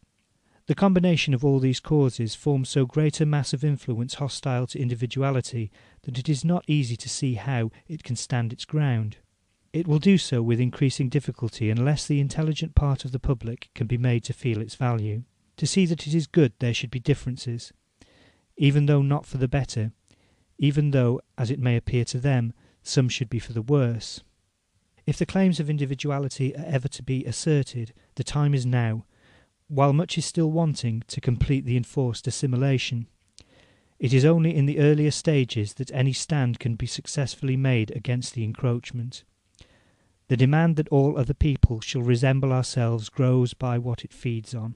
If resistance waits till life is reduced nearly to one uniform type, all deviations from that type will come to be considered impious, immoral, even monstrous and contrary to nature. Mankind speedily become unable to conceive diversity when they have been for some time unaccustomed to see it. End of chapter 3.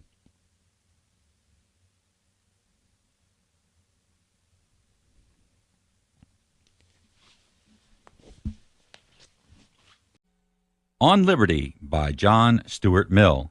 Chapter 4. Of the Limits to the Authority of Society over the Individual. What, then, is the rightful limit to the sovereignty of the individual over himself? Where does the authority of the society begin? How much of human life should be assigned to individuality, and how much to society? Each will receive its proper share if each has that which more particularly concerns it. To individuality should belong the part of life in which it is chiefly the individual that is interested. To society the part which chiefly interests society. Though society is not founded on the contract, and no good purpose is answered by inventing a contract in order to deduce social obligations from it, everyone who receives the protection of society owes a return for the benefit, and the fact of living in society renders it indispensable that each should be bound to observe a certain line of conduct towards the rest. This conduct consists first in not injuring the interests of one another, or rather certain interests which, either by express legal provision or by tacit understanding, ought to be considered as rights. And secondly, in each person's bearing his share, to be fixed on some equitable principle, of the labors and sacrifices incurred for defending the society or its members from injury and molestation. These conditions society is justified in enforcing at all costs to those who endeavor to withhold fulfillment. Nor is this all that society may do. The acts of an individual may be hurtful to others, or wanting in due consideration for their welfare, without going to the length of violating any of their constituted rights. The offender may be justly punished by opinion, though not by law. As soon as any part of a person's conduct affects prejudicially the interest of others, society has jurisdiction over it, and the question whether the general welfare will or will not be promoted by interfering with it becomes open to discussion. But there is no room for entertaining any such question when a person's conduct affects the interest of no persons besides himself, or needs not affect them unless they like, all the persons concerning being of full age and the ordinary amount of understanding. In all such cases, there should be perfect freedom, legal and social, to do the action and stand the consequences. It would be a great misunderstanding of this doctrine to suppose that it is one of selfish indifference, which pretends that human beings have no business with each other's conduct in life, and that they should not concern themselves about the well-doing or well-being of one another unless their own interest is involved. Instead of any diminution, there is a need of great increase of disinterested exertion to promote the good of others. But disinterested benevolence can find other instruments to persuade people to their good than whips and scourges, either of the literal or the metaphysical sort. I am the last person to undervalue the self-regarding virtues. They are only second in importance, if even second, to the social. It is equally the business of education to cultivate both, but even education works by conviction and persuasion as well as by compulsion, and it is by the former only that, when the period of education is past, the self-regarding virtues should be inculcated. Human beings owe to each other help to distinguish the better from the worse, and encouragement to choose the former and avoid the latter. They should be forever stimulating each other to increase exercise of their higher faculties, and increase direction of their feelings and aims towards wise instead of foolish, elevating instead of degrading objects and contemplations. But neither one person nor any number of persons is warranted in saying to another human creature of ripe years that he shall not do with his life for his own benefit what he chooses to do with it. He is the person most interested in his own well-being. The interest which in any other person, except in cases of strong personal attachment, can have in it is trifling compared with that which he himself has. The interest which society has in him individually, except as to his conduct to others, is fractional and altogether indirect, while with respect to his own feelings and circumstances, the most ordinary man or woman has means or knowledge immeasurably surpassing those that can be possessed by anyone else. The interference of society to overrule his judgment and purposes in what only regards himself must be grounded on general presumptions, which may be altogether wrong, and even if right, are as likely as not to be misapplied to individual cases by persons no better acquainted with the circumstances of such cases than those who look at them merely from without. In this department, therefore, of human affairs, individuality has its proper field of action. In the conduct of human beings toward one another, it is necessary that general rules should for the most part be observed, in order that people may know what they have to expect. But in each person's own concerns, his individual spontaneity is entitled to free exercise.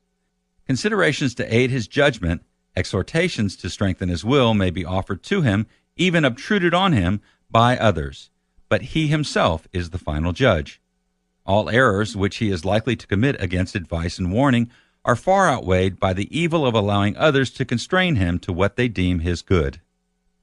I do not mean that the feelings with which a person is regarded by others ought not be in any way affected by his self-regarding qualities or deficiencies. This is neither possible nor desirable.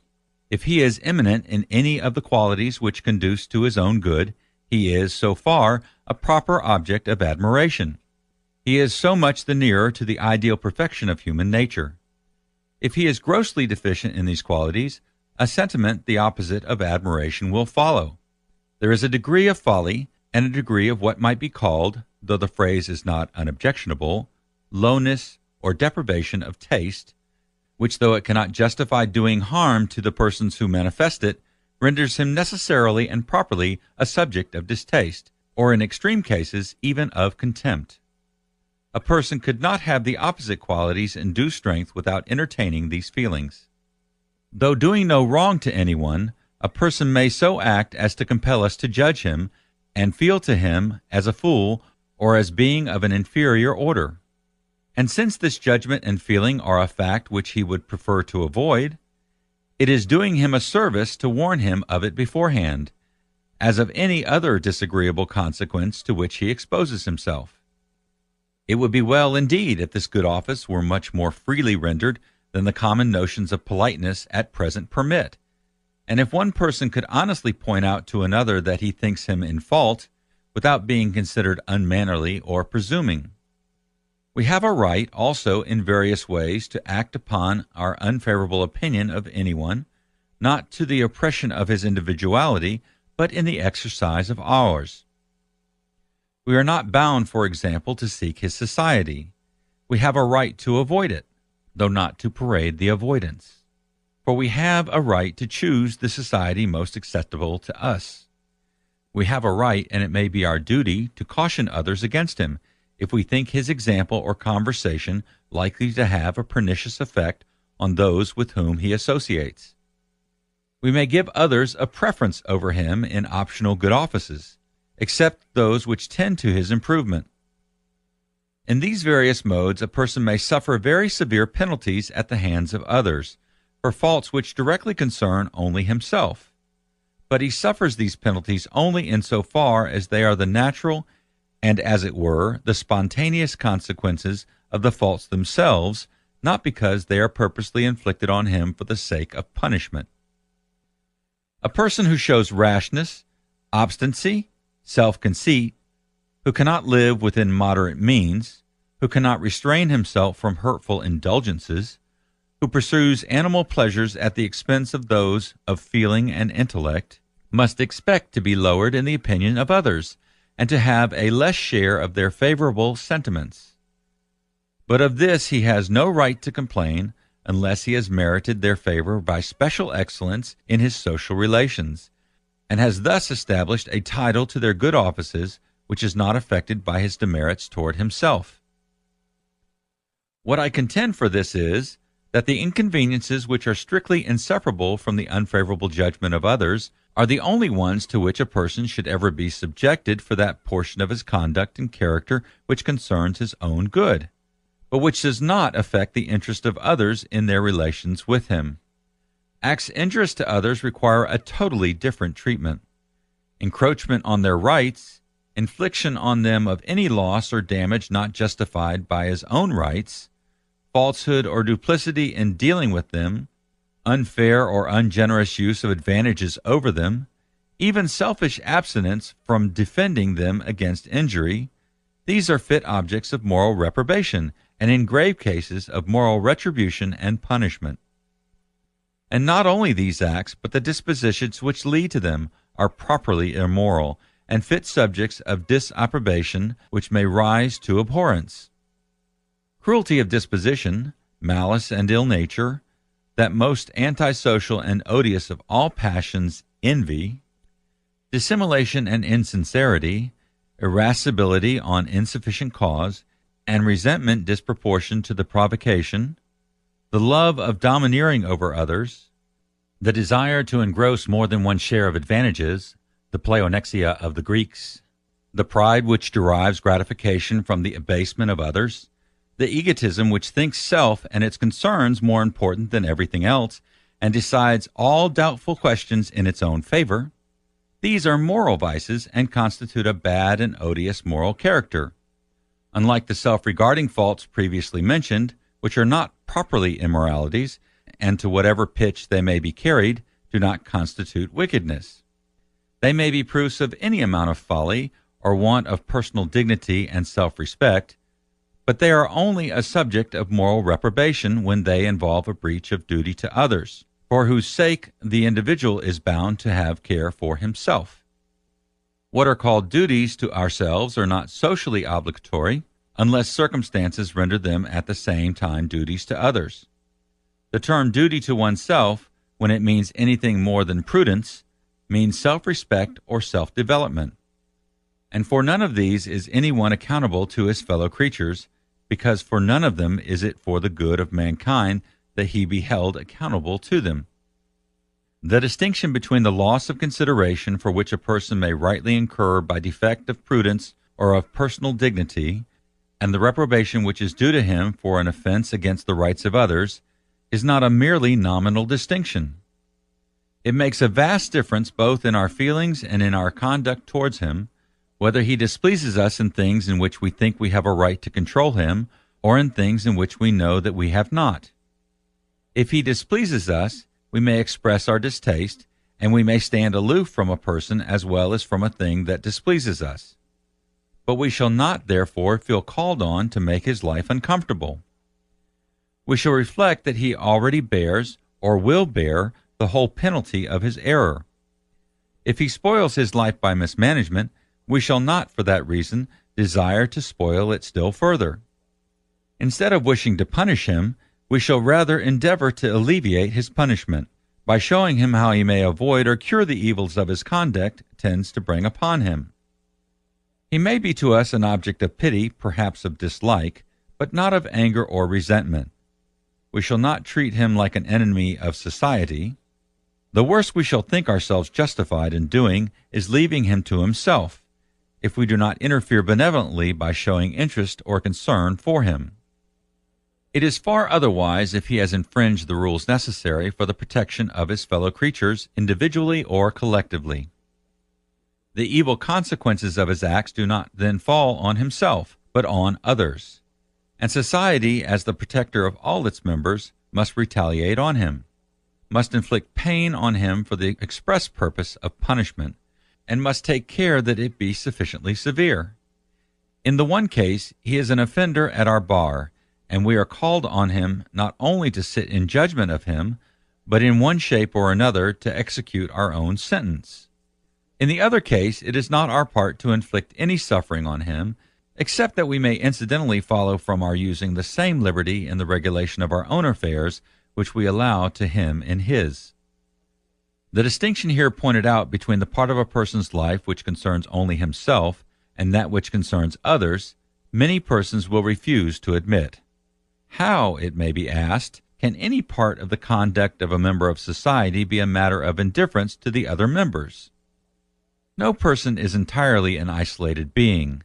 It is impossible for a person to do anything seriously or permanently hurtful to himself, without mischief reaching at least to his near connections and often far beyond them. If he injures his property, he does harm to those who directly or indirectly derive support from it, and usually diminishes, by a greater or less amount, the general resources of the community. If he deteriorates his bodily or mental faculties, he not only brings evil upon all who depend on him for any portion of their happiness, but disqualifies himself for rendering the services which he owes to his fellow creatures generally, perhaps becomes a burden on their affection or benevolence, and if such conduct were very frequent, hardly any offense that is committed would detract more from the general sum of good. Finally, if by his vices or follies a person does no direct harm to others, he is nevertheless, it may be said, injurious by his example, and ought to be compelled to control himself for the sake of those whom the sight or knowledge of his conduct might corrupt or mislead. And even, it will be added, if the consequences of misconduct could be confined to the vicious or thoughtless individual, ought society to abandon to their own guidance those who are manifestly unfit for it? If protection against themselves is confessedly due to children and persons under age, is it not society equally bound to afford it to persons of mature years who are equally incapable of self-government? If gambling or drunkenness or incontinence or idleness or uncleanliness are as injurious to happiness and as great a hindrance to improvement as many or most of the acts prohibited by law, why, it may be asked, should not law, so far as is consistent with practicability and social convenience, endeavor to repress these also? And as a supplement to the unavoidable imperfections of law, ought not opinion at least to organize a powerful police against these vices and visit rigidly with social penalties those who are known to practice them? There is no question here, it may be said, about restricting individuality, or impeding the trial of new and original experiments in living. The only things it is sought to prevent are the things which have been tried and condemned from the beginning of the world until now, things which experience have shown not to be useful or suitable to anyone's individuality. There must be some length of time and amount of experience after which a moral or prudential truth may be regarded as established, and it is merely desired to prevent generation after generation from falling over the same precipice which has been fatal to their predecessors. I fully admit that the mischief which a person does to himself may seriously affect, both through their sympathies and their interests, those nearly connected with them, and in a minor degree, society at large. When by conduct of this sort a person is led to violate a distinct and assignable obligation to any other person or persons, the case is taken out of the self-regarding class and becomes amenable to moral disapprobation in the proper sense of the term. If, for example, a man through intemperance or extravagance becomes unable to pay his debts, or having undertaken the moral responsibility of a family becomes the same cause incapable of supporting or educating them, and is deservedly reprobated, and might be justly punished. But it is for the breach of duty to his family or creditors, not for the extravagance. If the resources which ought to have been devoted to them had been diverted from them for the most prudent investment, the moral culpability would have been the same. George Barnwell murdered his uncle to get money for his mistress, but if he had done it to set himself up in business, he would equally have been hanged. Again, in the frequent case of a man who causes grief to his family by addiction to bad habits, he deserves reproach for his unkindness or ingratitude. But so he may for cultivating habits not in themselves vicious, if they are painful to those with whom he passes life, and who for personal ties are dependent on him for their comfort. Whoever fails in consideration generally due to the interest and feelings of others, not being compelled by some imperative duty, or justified by allowable self-preference, is a subject of moral disapprobation for that failure, but not for the cause of it, nor for the errors merely personal to himself, which may have remotely led to it. In like manner, when a person disables himself by conduct purely self-regarding from the performance of some definite duty incumbent on him to the public, he is guilty of social offense. No person ought to be punished simply for being drunk, but a soldier or a policeman should be punished for being drunk on duty. Whenever, in short, there is a definite damage, or a definite risk of damage, either to an individual or to the public, the case is taken out of the province of liberty and placed in that of a morality or law. But with regard to the merely contingent, or as it may be called, constructive injury which a person causes to society, by conduct which neither violates any specific duty to the public, nor occasions perceptible hurt to any assignable individual except himself, the inconvenience is one which society can afford to bear, for the sake of the greater good of human freedom. If grown persons are to be punished for not taking proper care of themselves, I would rather it were for their own sake than under pretense of preventing them from impairing their capacity of rendering to society benefits which society does not pretend it has a right to exact. But I cannot consent to argue the point as if society had no means of bringing its weaker members up to its ordinary standards of rational conduct, except waiting till they do something irrational and then punishing them legally or morally for it. Society has had absolute power over them during all their early portion of their existence. It has had the whole period of childhood and non-age in which to try whether it could make them capable of rational conduct in life. The existing generation is master both of the training and the entire circumstances of the generation to come. It cannot indeed make them perfectly wise and good, because it is itself so lamentably deficient in goodness and wisdom, and its best efforts are not always, in individual cases, its most successful ones. But it is perfectly well able to make the rising generation, as a whole, as good as and a little better than itself. If society lets any considerable number of its members grow up mere children, incapable of being acted on by rational consideration of distant motives, society has itself to blame for the consequences. Armed not only with the powers of education, but with the ascendancy which the authority of received opinion always exercises over the minds who are least fitted to judge for themselves, and aided by the natural penalties which cannot be prevented from falling on those who incur the distaste or the contempt of those who know them. Let not society pretend that it needs, besides all this, the power to issue commands and enforce obedience in the personal concerns of individuals, in which, on all principles of justice and policy, the decision ought to rest with those who are to abide the consequences. Nor is there anything which tends more to discredit and frustrate the better means of influencing conduct than a resort to the worse. If there be among those who it is attempted to coerce into prudence or temperance any of the material of which vigorous and independent characters are made, they will infallibly rebel against the yoke. No such person will ever feel that others have a right to control him in his concerns, such as they have to prevent him from injuring them in theirs. And it easily comes to be considered a mark of spirit and courage to fly in the face of such usurped authority, and to do with ostentation the exact opposite of what it enjoins. As in the fashion of grossness which succeeded in the time of Charles II to the fanatical moral intolerance of the Puritans. With respect to what is said of the necessity of protecting society from the bad example set to others by the vicious or the self-indulgent, it is true that bad example may have a pernicious effect, especially the example of doing wrong to others with impunity to the wrongdoer. But we are now speaking of conduct which, while it does no wrong to others, is supposed to do great harm to the agent himself. And I do not see how those who believe this can think otherwise than that the example, on the whole, must be more salutary than hurtful, since if it displays the misconduct, it displays also the painful and degrading consequences which, if the conduct is justly censored, must be supposed to be in all or most cases attendant on it. But the strongest of all the arguments against the interference of the public with purely personal conduct is that when it does interfere, the odds are that it interferes wrongly, and in the wrong place.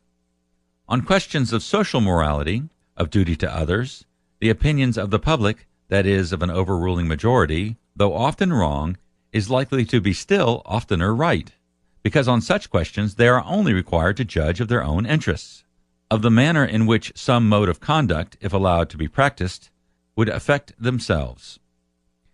But the opinion of the similar majority imposed as a law on the minority on questions of self-regarding conduct is quite as likely to be wrong as right. For in these cases public opinion means, at the best, some people's opinion of what is good or bad for other people, while very often it does not even mean that. The public, with the most perfect indifference, passing over the pleasure or convenience of those whose conduct they censure, and considering only their own preference. There are many who consider as an injury to themselves any conduct which they have a distaste for, and resent it as an outrage to their feelings. As a religious bigot, when charged with disregarding the religious feelings of others, has been known to retort that they disregard his feelings by persisting in their abominable worship or creed. But there is no parity between the feeling of a person for his own opinion and the feeling of another who is offended at his holding it, no more than between the desire of a thief to take a purse and the desire of the right owner to keep it. And a person's taste is as much his own peculiar concern as his opinion or his purse. It is easy for anyone to imagine an ideal public, which leaves the freedom and choice of individuals in all uncertain matters undisturbed, and only requires them to abstain from modes of conduct which universal experience has condemned. But where has there been seen a public which set any such limit to its censorship? Or when does the public trouble itself about universal experience? In its interferences with personal conduct, it is seldom thinking of anything but the enormity of acting or feeling differently from itself. And this standard of judgment, thinly disguised, is held up to mankind as a dictate of religion and philosophy by 9/10 of all moralists and speculative writers. These teach that things are right because they are right, because we feel them to be so. They teach us to search in our minds and hearts for laws of conduct, binding on ourselves and on all others. What can the poor public do but apply these instructions, and make their own personal feelings of good and evil, if they are tolerable, unanimous in them all, obligatory on all the world? The evil here pointed out is not one which exists only in theory, and it may perhaps be expected that I should specify the instances in which the public of this age and country improperly invest in its own preferences, with the chapter of moral laws. I am not writing an essay on the aberrations of existing moral feeling. That is too weighty a subject to be discussed parenthetically and by way of illustration. Yet examples are necessary to show that the principle I maintain is of a serious and practical moment, and that I am not endeavoring to erect a barrier among imaginary evils. And it is not difficult to show, by abundant instances, that to extend the bounds of what may be called moral police until it encroaches on the most unquestionably legitimate liberty of the individual is one of the most universal of all human propensities. As a first instance, consider the antipathies which men cherish on no better grounds than that persons whose religious opinions are different from theirs do not practice their religious observances, especially their religious abstinences. To cite a rather trivial example, nothing in the creed or practice of Christians does more to envenom the hatred of the Mohammedans against them than the fact of their eating pork. There are few acts which Christians and Europeans regard with more unaffected disgust than Mussulmans regard this particular mode of satisfying hunger. It is, in the first place, an offense against their religion. But this circumstance by no means explains either the degree or the kind of their repugnance. For wine also is forbidden by their religion, and to partake of it is by all Mussulmans accounted wrong, but not disgusting. Their aversion to the flesh of the unclean beast is, on the contrary, of that peculiar character resembling an instinctive antipathy, which the idea of uncleanness, when once it thoroughly sinks into the feelings, seems always to excite even in those whose personal habits are anything but scrupulously cleanly, and of which the sentiment of religious impurity, so intense in the Hindus, is a remarkable example. Suppose now that in a people of whom the majority are Mussulmans, that majority should insist upon not permitting pork to being eaten within the limits of the country. This would be nothing new in Mohammedan countries. Would it be a legitimate exercise of the moral authority of public opinion, and if not, why not? The practice is really revolting to such a public. They also sincerely think that it is forbidden and abhorred by the deity. Neither could the prohibition be censured as religious persecution. It might be religious in its origin, but it would not be persecution for religion, since nobody's religion makes it duty to eat pork. The only tenable ground of condemnation would be that with the personal taste and self-regarding concern of individuals, the public has no business to interfere. To come somewhat nearer home, the majority of Spaniards consider it gross impiety, offensive in the highest degree to the Supreme Being, to worship him in any other manner than the Roman Catholic, and no other public worship is lawful on Spanish soil. The people of all southern Europe look upon a married clergy as not only irreligious, but unchaste, indecent, gross, disgusting.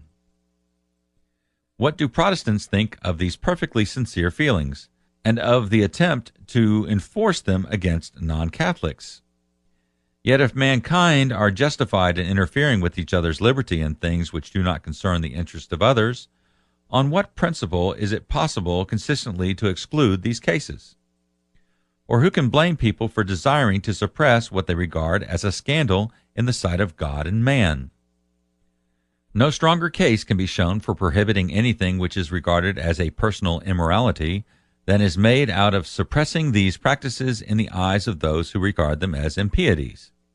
And unless we are willing to adopt the logic of persecutors, and to say that we may persecute others because we are right, and that they must not persecute us because they are wrong, we must beware of admitting a principle of which we should resent as a gross injustice the application to ourselves. The preceding instances may be objected to, although unreasonably, as drawn from contingencies impossible among us. Opinion in this country, not being likely to enforce abstinence from meats, or to interfere with people for worshipping, and for either marrying or not marrying according to their creed or inclination.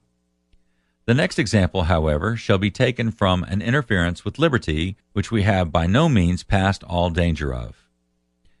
Wherever the Puritans have been sufficiently powerful, as in New England and in Great Britain at the time of the Commonwealth, they have endeavored with considerable success to put down all public and nearly all private amusements, especially music, dancing, public games, or other assemblages for purposes of diversion and the theater.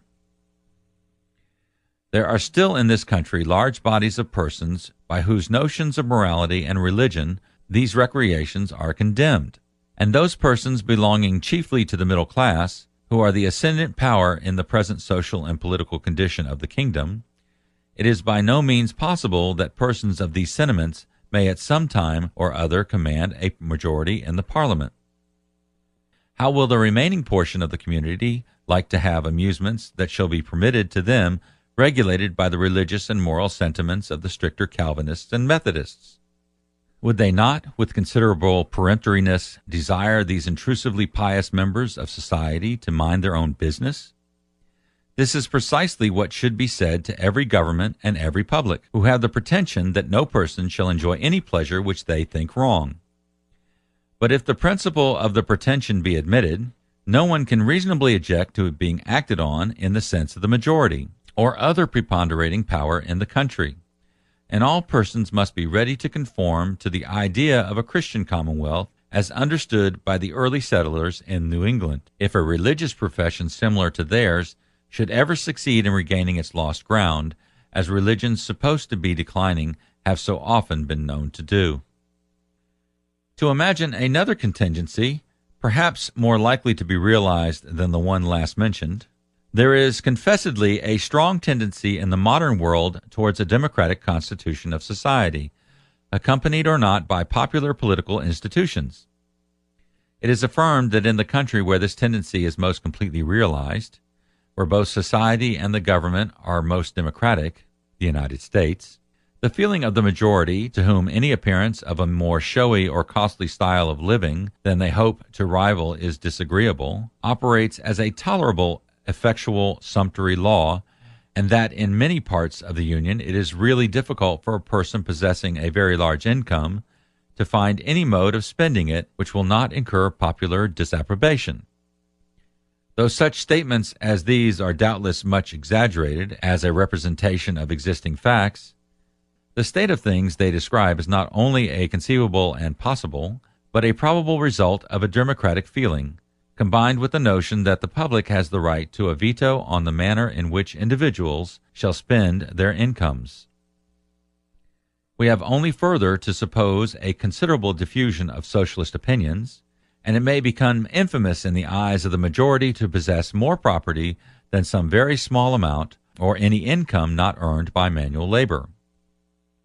Opinions similar in principle to these already prevail widely among the artisan class, and weigh oppressively on those who are amenable to the opinion chiefly of that class, namely its own members.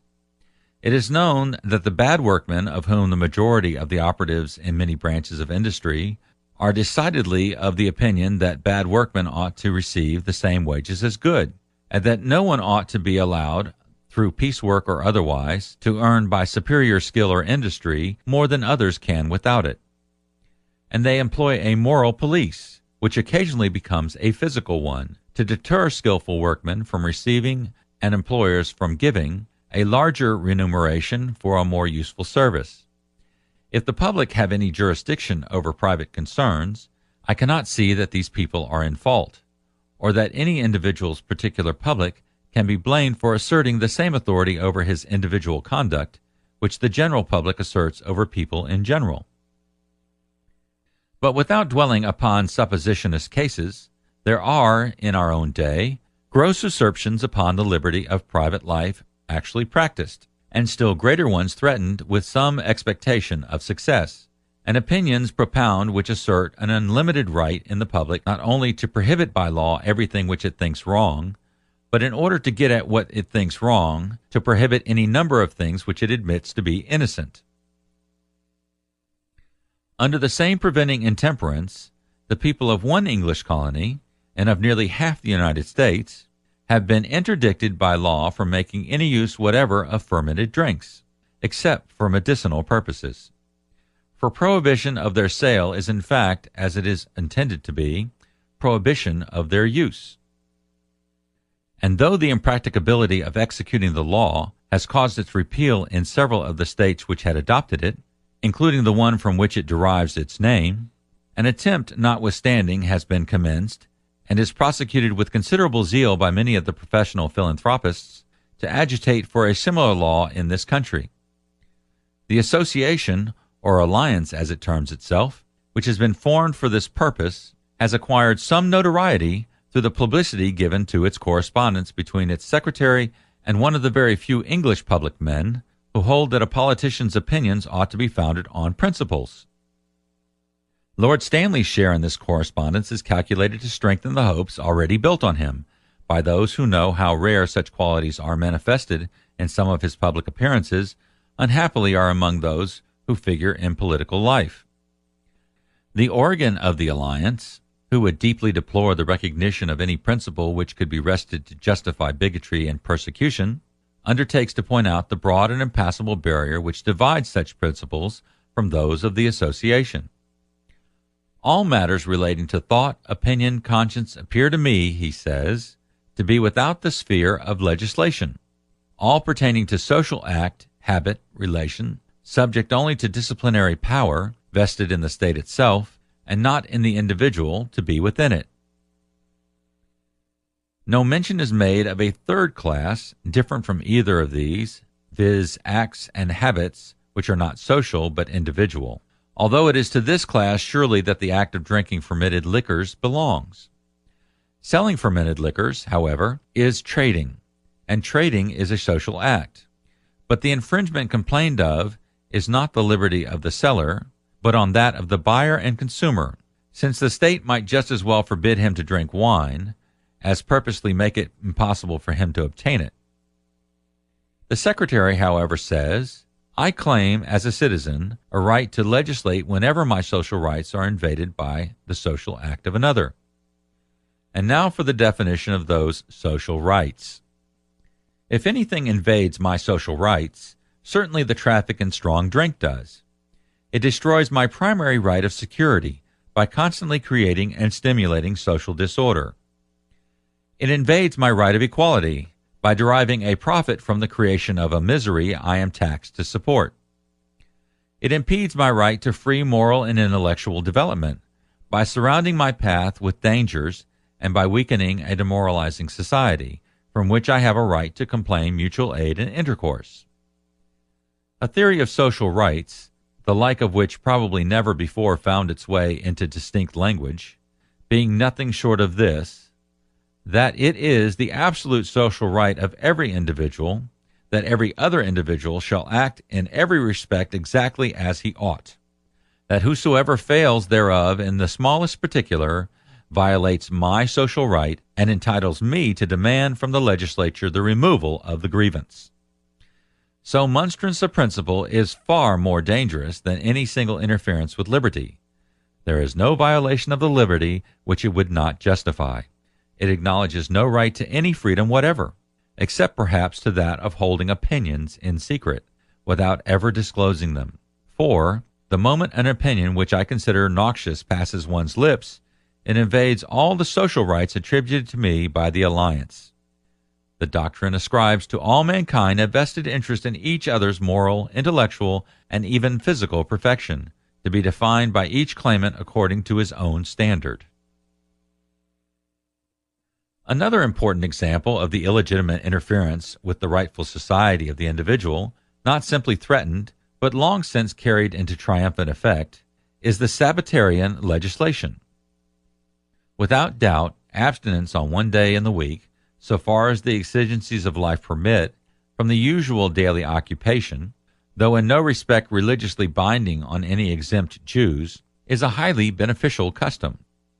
And insomuch as this custom cannot be observed without a general consent to that effect among the industrious classes, therefore, insofar as some persons by working may impose the same necessity on others, it may be allowable and right that the law should guarantee to each the observance by others of the custom, by suspending the greater operations of industry on a particular day. But this justification, grounded on the direct interest which others have in each individual's observance of the practice, does not apply to the self-chosen occupations in which a person may think fit to employ his leisure. Nor does it hold good in the smallest degree for legal restrictions on amusements. It is true that the amusement of some is the day's work of others, but the pleasure, not to say the useful recreation, of many is worth the labor of a few, provided the occupation is freely chosen. and can be freely resigned. The operatives are perfectly right in thinking that if all worked on Sunday, 7 days' work would have to be given for 6 days' wages. But so long as the great mass of employments are suspended, the small number who for the enjoyment of others must still work obtain a proportional increase of earnings, and they are not obliged to follow those occupations if they prefer leisure to emolument. If a further remedy is sought, it might be found in the establishment by custom of a holiday on some other day of the week for those particular classes of persons. The only ground, therefore, on which restrictions on Sunday amusements can be defended must be that they are religiously wrong, a motive of legislation which can never be too earnestly protested against. Theorem injuriae discurre. It remains to be proved that society or any of its officers holds a commission from on high to avenge any supposed offense to omnipotence, which is not also a wrong to our fellow creatures. The notion that it is one man's duty that another should be religious was the foundation of all religious persecutions ever perpetrated, and if admitted, would fully justify them. Though the feeling of which breaks out in the repeated attempts to stop railway traveling on Sunday, in the resistance of the opening of museums and the like, has not the cruelty of the old persecutors, the state of mind indicated by it is fundamentally the same. It is a determination not to tolerate others in doing what is permitted by their religion, because it is not permitted by the persecutor's religion. It is a belief that God not only abominates the act of the misbeliever, but will not hold us guiltless if we leave him unmolested. I cannot refrain from adding to these examples of the little account commonly made of human liberty, the language of downright persecution which breaks out from the press of this country whenever it feels called on to notice the remarkable phenomenon of Mormonism. Much might be said on the unexpected and instinctive fact that an alleged new revelation and a religion founded on it, the product of palpable imposture, not even supported by the prestige of extraordinary qualities in its founder, is believed by hundreds of thousands and has been made the foundation of a society in the age of newspapers, railways, and the electric telegraph. What here concerns us is that this religion, like other and better religions, has its martyrs, that its prophet and founder was, for his teaching, put to death by a mob, that others of its adherents lost their lives by the same lawless violence, that they were forcibly expelled in a body from the country in which they first grew up, while, now that they have been chased into a solitary recess in the midst of a desert, many in this country openly declare that it would be right, only that it is not convenient, to send an expedition against them, and compel them by force to conform to the opinions of other people. The article of the Mormonite doctrine, which is the chief provocative to the antipathy which thus breaks through the ordinary restraints of religion's tolerance, is its sanction of polygamy, which, though permitted by the Mohammedans and the Hindus and Chinese, seems to excite unquenchable animosity when practiced by persons who speak English and profess to be a kind of Christian. No one has a deeper disapprobation than I have of this Mormon institution, both for other reasons and because, far from being in a way countenanced by the principle of liberty, it is a direct infraction of that principle, being a mere riveting of the chains of one half of the community and an emancipation of the other from the reciprocity of obligation towards them. Still, it must be remembered that this relation is as much voluntary on the part of the women concerned in it, and who may be deemed the sufferers by it, as is the case with any other form of marriage institution. And however surprising this fact may appear, it has its explanation in the common ideas and customs of the world, which, teaching women to think marriage the one thing needful, makes it intelligible that many a woman should prefer being one of several wives to not being a wife at all. Other countries are not asked to recognize such unions, or release any portion of their inhabitants from their own laws on the score of Mormonite opinions. But when the dissentients have conceded to the hostile sentiments of others far more than can justly be demanded, when they have left the countries to which their doctrines were unacceptable, and established themselves in a remote corner of the earth, which they have been the first to render habitable to human beings, it is difficult to see on what principles but those of tyranny they can be prevented from living under what laws they please, provided they commit no aggression on other nations, and allow perfect freedom of departure to those who are dissatisfied with their ways. A recent writer, in some respects of considerable merit, proposes, to use his own words, not a crusade, but a civilizade against this polygamous community, to put an end to what seems to him a retrograde step in civilization. It also appears so to me, but I am not aware that any community has the right to force another to be civilized. So long as the sufferers by the bad law do not invoke assistance from other communities, I cannot admit that persons entirely unconnected with them ought to step in and require that a condition of things with which all who are directly interested appear to be satisfied should be put to an end because it is a scandal to persons some thousands of miles distant, who have no part or concern in it.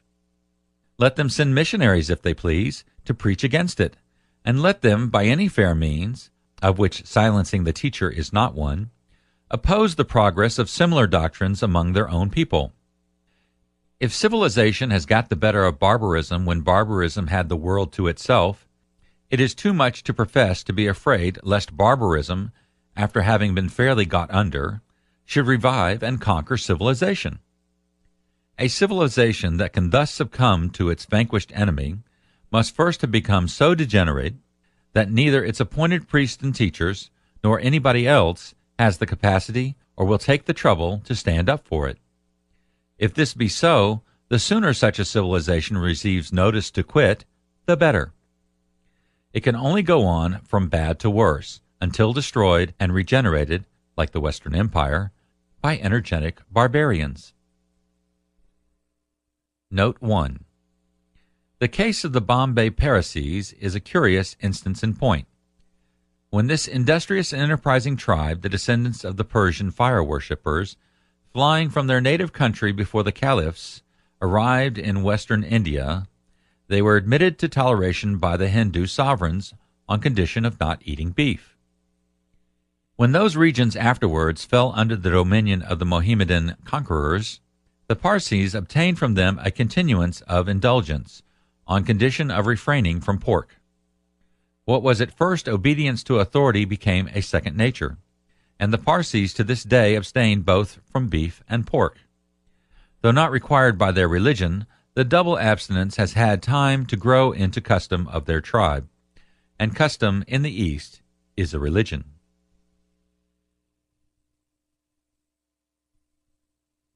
End of Chapter 4 of the Limits to the Authority of Society over the Individual.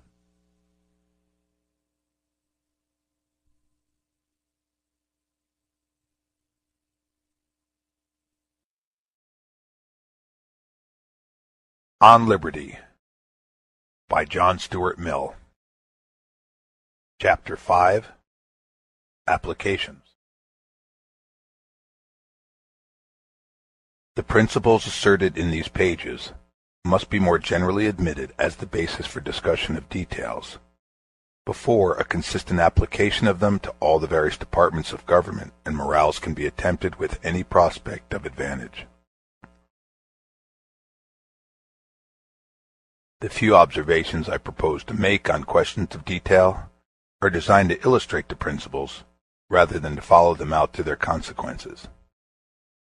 I offer not so much applications as specimens of application, which may serve to bring into greater clearness the meanings and limits of the two maxims which together form the entire doctrine of this essay, and to assist the judgment in holding the balance between them in the cases where it appears doubtful which of them is applicable to the case.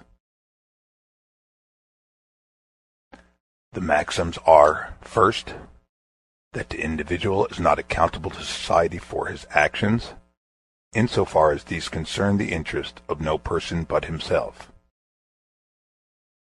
Advice, instruction, persuasion, and avoidance by other people, if thought necessary by them for their own good, are the only measures by which society can justifiably express its dislike or disapprobation of his conduct. Secondly, that for such actions as are prejudicial to the interests of others, the individual is accountable and may be subjected either to social or to legal punishment if society is of opinion that the one or the other is requisite for its protection, In the first place, it must by no means be supposed, because damage, or probability of damage, to the interests of others, can alone justify the interference of society, that therefore it always does justify such interference. In many cases, an individual, in pursuing a legitimate object, necessarily and therefore legitimately causes pain or loss to others, or intercepts a good which they had reasonable hope of obtaining. Such oppositions of interest between individuals often arise from bad social institutions, but are unavoidable while those institutions last, and some would be unavoidable under any institutions. Whoever succeeds in an overcrowded profession, or in a competitive examination, whoever is preferred to another in any contest for an object which both desires, reaps benefit from the loss of others, from their wasted exertion and their disappointment. But it is, by common admission, better for the general interest of mankind that persons should pursue their objects undeterred by this sort of consequences. In other words, society admits no right, either legal or moral, in the disappointed competitors to immunity from this kind of suffering, and feels called on to interfere only when the means of success have been employed which it is contrary to the general interest to permit, namely, fraud or treachery and force. Again, trade is a social act. Whoever undertakes to sell any description of goods to the public does what affects the interest of other persons, and of society in general, and thus his conduct, in principle, comes within the jurisdiction of society. Accordingly, it was once held to be the duty of governments, in all cases which were considered of importance, to fix prices and regulate the processes of manufacture. But it is now recognized, though not till after a long struggle, that both the cheapness and the good quality of commodities are most effectually provided for by leaving the producers and sellers perfectly free, under the sole check of equal freedom to the buyers for supplying themselves elsewhere. This is the so-called doctrine of free trade, which rests on grounds different from, though equally solid with, the principle of individual liberty asserted in this essay.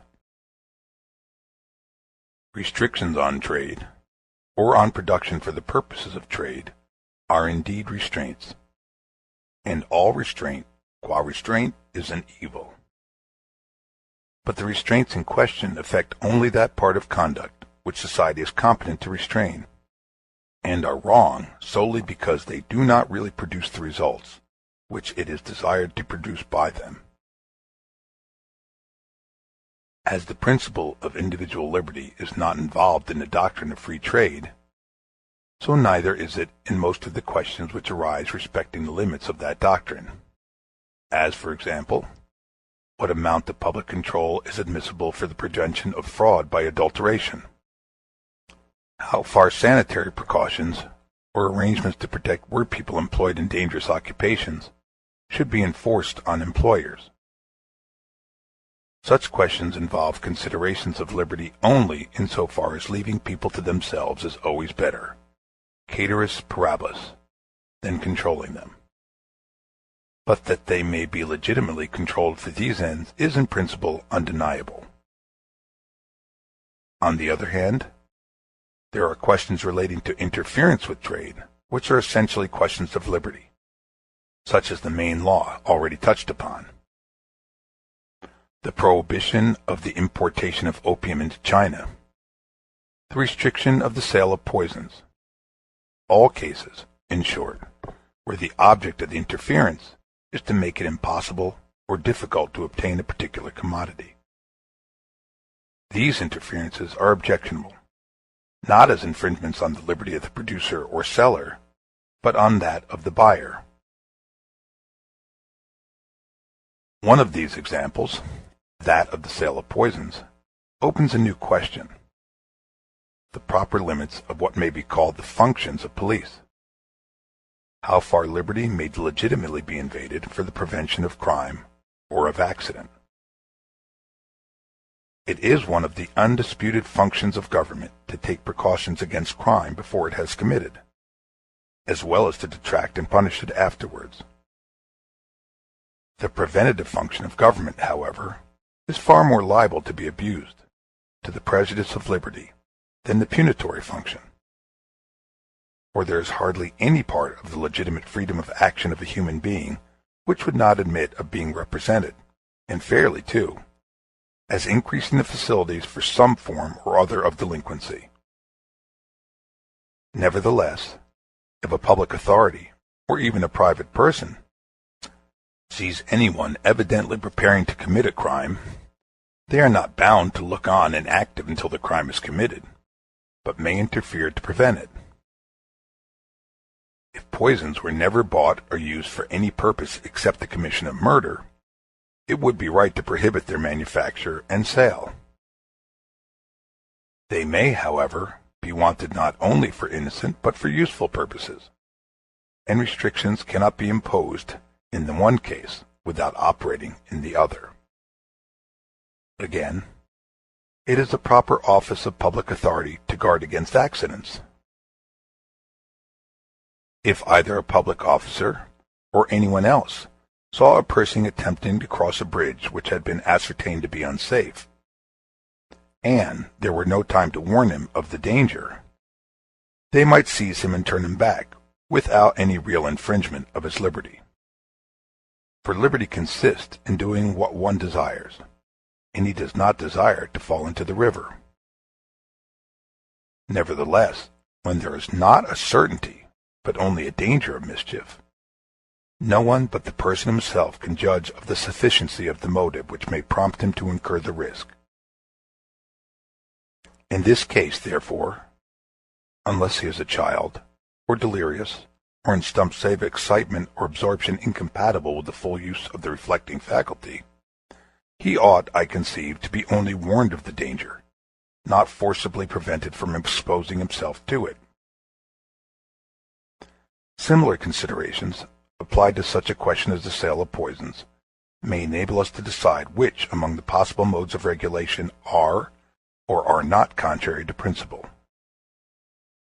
Such a precaution, for example, as that of labeling the drug with some word expressive of its dangerous characters, may be enforced without violation of liberty. The buyer cannot wish not to know that the thing he possesses has poisonous qualities.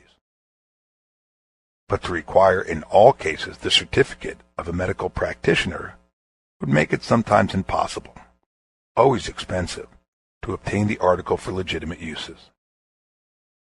The only mode apparent to me in which difficulties may be thrown in the way of crime committed through this means, without any infringement worth taking into account upon the liberty of those who desire the poisonous substance for other purposes, consists in providing what, in the apt language of Bentham, is called, quote, pre-appointed evidence, unquote.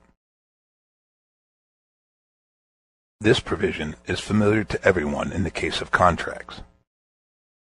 It is usual and right that the law, when a contract is entered into, should require as the condition of its enforcing performance that certain formalities should be observed, such as signatures, attestation of witnesses, and the like, in order that in case of subsequent dispute there may be evidence to prove that the contract was really entered into, and that there was nothing in the circumstances to render it legally invalid. The effect being to throw great obstacles in the way of fictitious contracts, or contracts made in circumstances which, if known, would destroy their validity. Precautions of a similar nature might be enforced in the sale of articles adapted to be instruments of crime. The seller, for example, might be required to enter in a register the exact time of the transaction, the name and address of the buyer, precise quality and quantity sold, to ask the purpose for which it was wanted, and to record the answer that he received. When there was no medical prescription, the presence of some third person might be required to bring home the fact to the purchaser, in case there should afterwards be reason to believe that the article had been applied to criminal purposes. Such regulations would in general be no material impediment to obtaining the article, but a very considerable one to making an improper use of it without detection. The right inherent in society to ward off crimes against itself by antecedent precautions suggests the obvious limitation to the maxim that purely self-regarding misconduct cannot be properly meddled with in the way of prevention or punishment.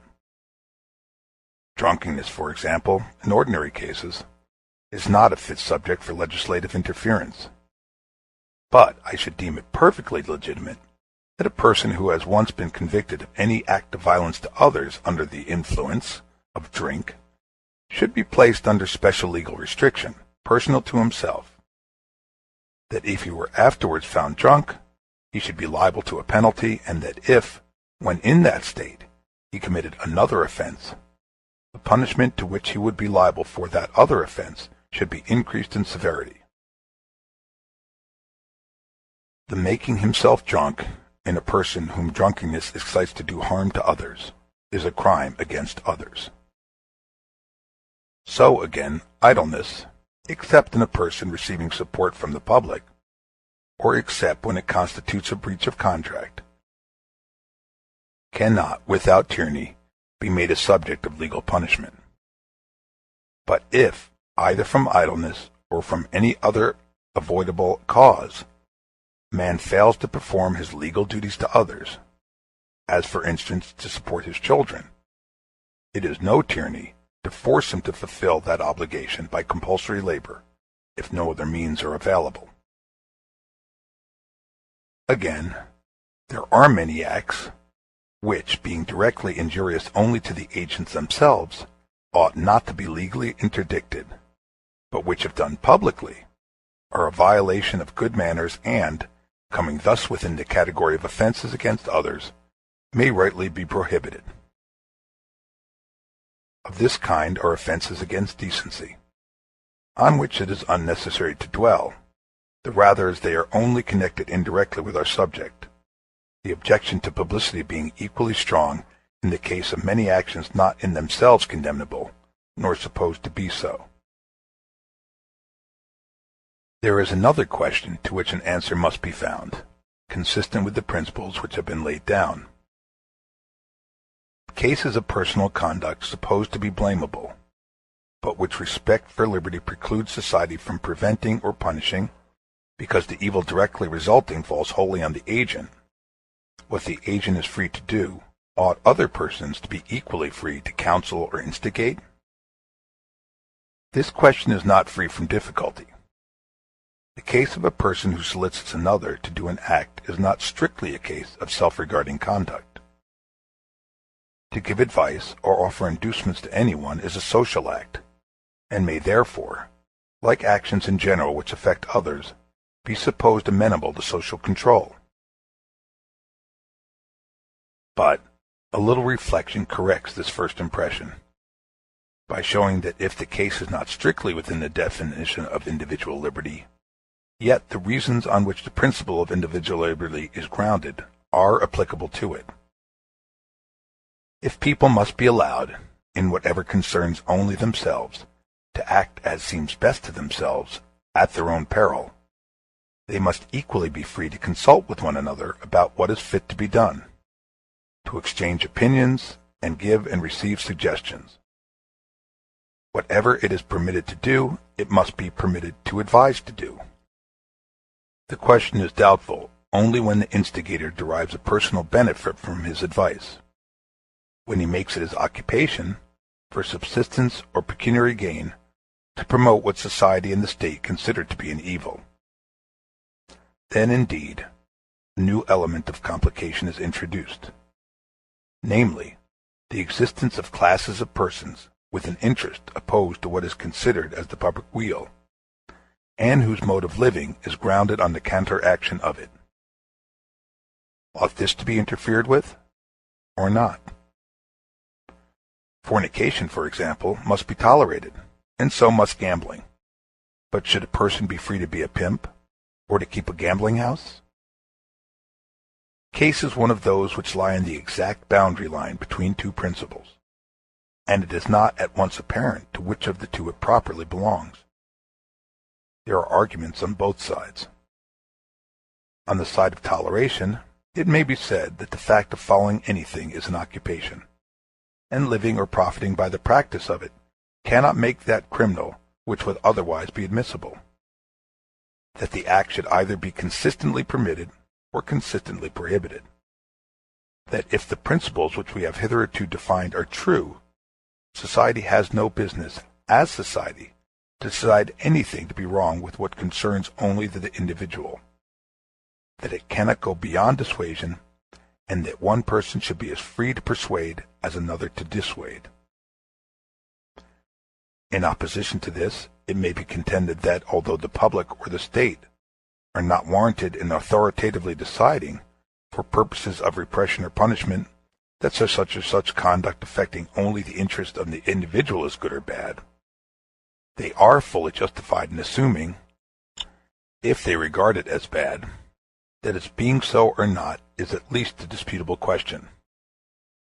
That, this being supposed, they cannot be acting wrongly in endeavoring to exclude the influence of solicitations which are not disinterested, of instigators who cannot possibly be impartial, who have a direct personal interest on one side, and that side the one which the state believes to be wrong, and who confessedly promote it for personal objects only.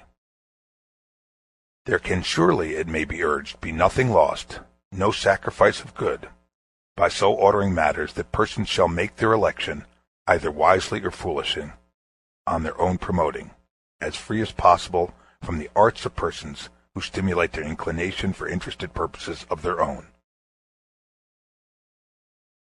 Thus, it may be said, though the statutes respecting unlawful games are utterly indefensible, though all persons should be free to gamble in their own or each other's houses, or in any place of meeting established by their own subscriptions and open only to the members and their visions, yet public gambling houses should not be permitted. It is true that the prohibition is never effectual, and that, whatever amount of tyrannical power may be given to the police, gambling houses can always be maintained under other pretenses. But they may be compelled to conduct their operations with a certain degree of secrecy and mystery, so that nobody knows anything about them but those who seek them. And more than this society ought not to aim at. There is considerable force in these arguments. I will not venture to decide whether they are sufficient to justify the moral anomaly of punishing the accessory when the principal is, and must be, allowed to go free, of fining or imprisoning the procurer, but not the fornicator, the gambling house keeper, but not the gambler. Still less ought the common operations of buying and selling to be interfered with on anomalous grounds. Almost every article which is bought and sold may be used in excess, and the sellers have a pecuniary interest in encouraging that excess. But no argument can be founded on this favor, for instance, of the main law, because the class of dealers in strong drinks, though interested in their abuse, are indispensably required for the sake of their legitimate use. The interest, however, of these dealers in promoting intemperance is a real evil, and justifies the state in imposing restrictions and requiring guarantees which, but for that justification, would be infringements of legitimate liberty. A further question is whether the state, while it permits, should nevertheless indirectly discourage conduct which it deems contrary to the best interest of the agent. Whether, for example, it should take measures to render the means of junkets more costly, or add to the difficulty of procuring them by limiting the number of places of sale. On this, as on most other practical questions, many distinctions require to be made. To tax stimulants for the sole purpose of making them more difficult to be obtained is a measure differing only in degree from their entire prohibition, and would be justifiable only if that were justifiable. Every increase of cost is a prohibition to those whose means do not come up to the augmented price, and to those who do, it is a penalty laid on them for gratifying a particular taste. their choice of pleasures, and their mode of expending their income, after satisfying their legal and moral obligations to the state and to individuals, are their own concern, and must rest with their own judgment. These considerations may serve at first sight to condemn the selection of stimulants as special subjects of taxation for purposes of revenue. But it must be remembered that taxation for fiscal purposes is absolutely inevitable, that in most countries it is necessary that a considerable part of that taxation should be indirect, that the state therefore cannot help imposing penalties, which to some persons may be prohibitory, on the use of some articles of consumption. It is hence the duty of the state to consider, in the imposition of taxes, what commodities the consumers can best spare, and a fortiori to select in preferences those of which it deems the use, beyond a very moderate quantity, to be positively injurious. Taxation, therefore, of stimulants up to the point which produces the largest amount of revenue, supposing that the state needs all the revenue which it yields, is not only admissible, but to be approved of. The question of making the sale of these commodities a more or less exclusive privilege must be answered differently, according to the purposes to which the restriction is intended to be subservient. All places of public resort require the restraint of a police, and the places of this kind peculiarly because offenses against society are especially apt to originate there. It is therefore fit to confine the power of selling these commodities, at least for consumption on the spot, to persons of known or vouched for respectability of conduct, to make such regulation respecting hours of opening and closing as may be requisite for public surveillance, and to withdraw the license if breaches of the peace repeatedly take place through the connivance or incapacity of the keeper of the house, or if it becomes a rendezvous for concocting and preparing offenses against the law. Any further restriction I do not conceive to be, in principle, justifiable. The limitation in number, for instance, of beer and spirit houses for the express purpose of rendering them more difficult of access and diminishing the occasions of temptation, not only exposes all to an inconvenience because there are some by whom the facility would be abused, but is suited only to a state of society in which the laboring classes are avowedly treated as children or savages, and placed under an education of restraint, to fit them for future admission to the privileges of freedom. This is not the principle on which the laboring classes are professedly governed in any free country. And no person who sets due value on freedom will give his adhesion to their being so governed, unless after all efforts have been exhausted to educate them for freedom and govern them as free men, and it has been definitively proved that they can only be governed as children. The bare statement of the alternative shows the absurdity of supposing that such efforts have been made in any case which needs to be considered here. It is only because the institutions of this country are a mass of inconsistencies that things find admittance into our practice which belong to the system of despotic or what is called paternal government, while the general freedom of our institutions precludes the exercise of the amount of control necessary to render the restraint of any real efficacy as a moral education. It was pointed out in an early part of this essay that the liberty of the individual, in things wherein the individual is alone concerned, implies a corresponding liberty in any number of individuals to regulate by mutual agreement such things as regard them jointly, and regarding no persons but themselves. This question presents no difficulty so long as the will of all the persons implicated remains unaltered. But since that will may change, it is often necessary, even in things which they are alone concerned, that they should enter into engagements with one another. And when they do, it is fit, as a general rule, that those engagements should be kept. Yet, in the laws, probably, of every country, this general rule has some exceptions. Not only persons are not held to engagements which violate the rights of third parties, but it is sometimes considered a sufficient reason for releasing them from an engagement that it is injurious to themselves. In this, and most other civilized countries, for example, an engagement by which a person should sell himself, or allow himself to be sold as a slave, would be null and void, neither enforced by law nor by opinion. The ground for thus limiting his power of voluntarily disposing of his own lot in life is apparent, and is very clearly seen in this extreme case. The reason for not interfering, unless for the sake of others, with a person's voluntary acts is consideration for his liberty.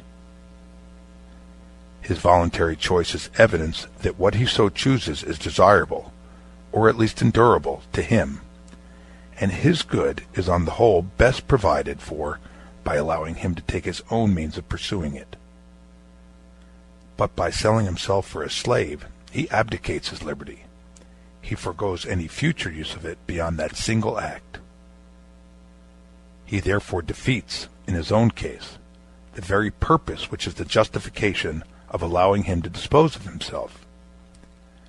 He is no longer free, but is thenceforth in a position which has no longer the presumption in its favor that would be afforded by his voluntarily remaining in it.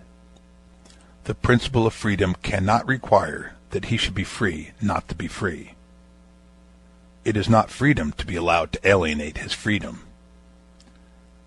These reasons, the force of which is so conspicuous in this peculiar case, are evidently of far wider application, yet a limit is everywhere set to them by the necessities of life, which continually require, not indeed that we should resign our freedom, but that we should consent to this and the other limitation of it.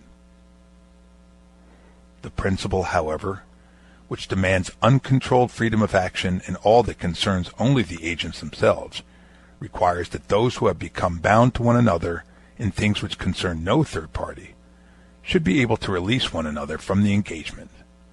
And even without such voluntary release, there are perhaps no contracts or engagements, except those that relate to money or money's worth, of which one can venture to say that there ought to be no liberty whatever of retraction.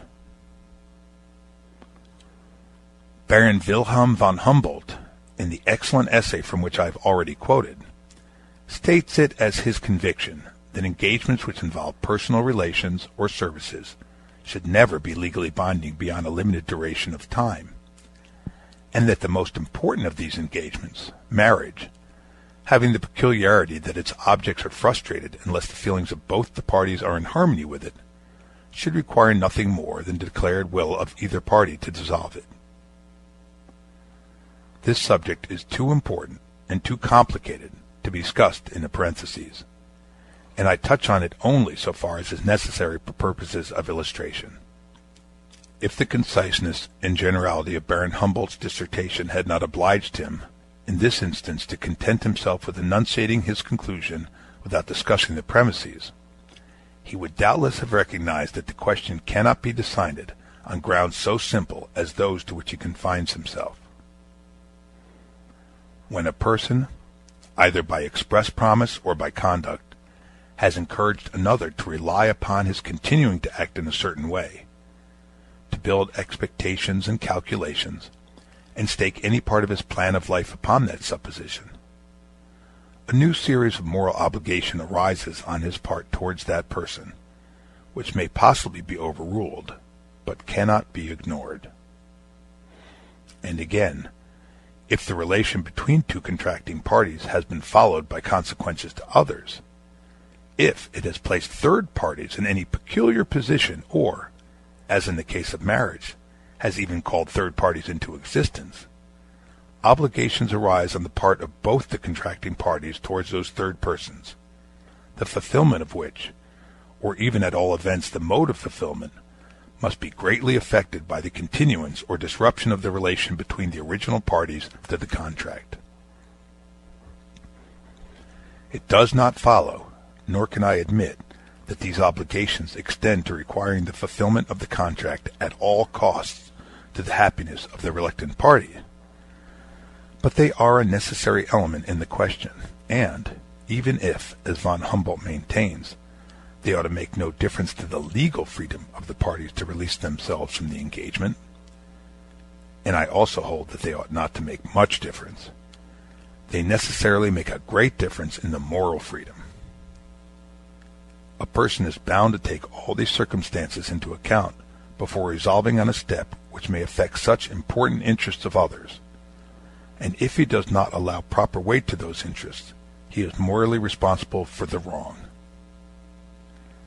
I have made these obvious remarks for the better illustration of the general principle of liberty, and not because they are at all needed on a particular question, which, on the contrary, is usually discussed as if the interest of children was everything, and that of grown persons nothing.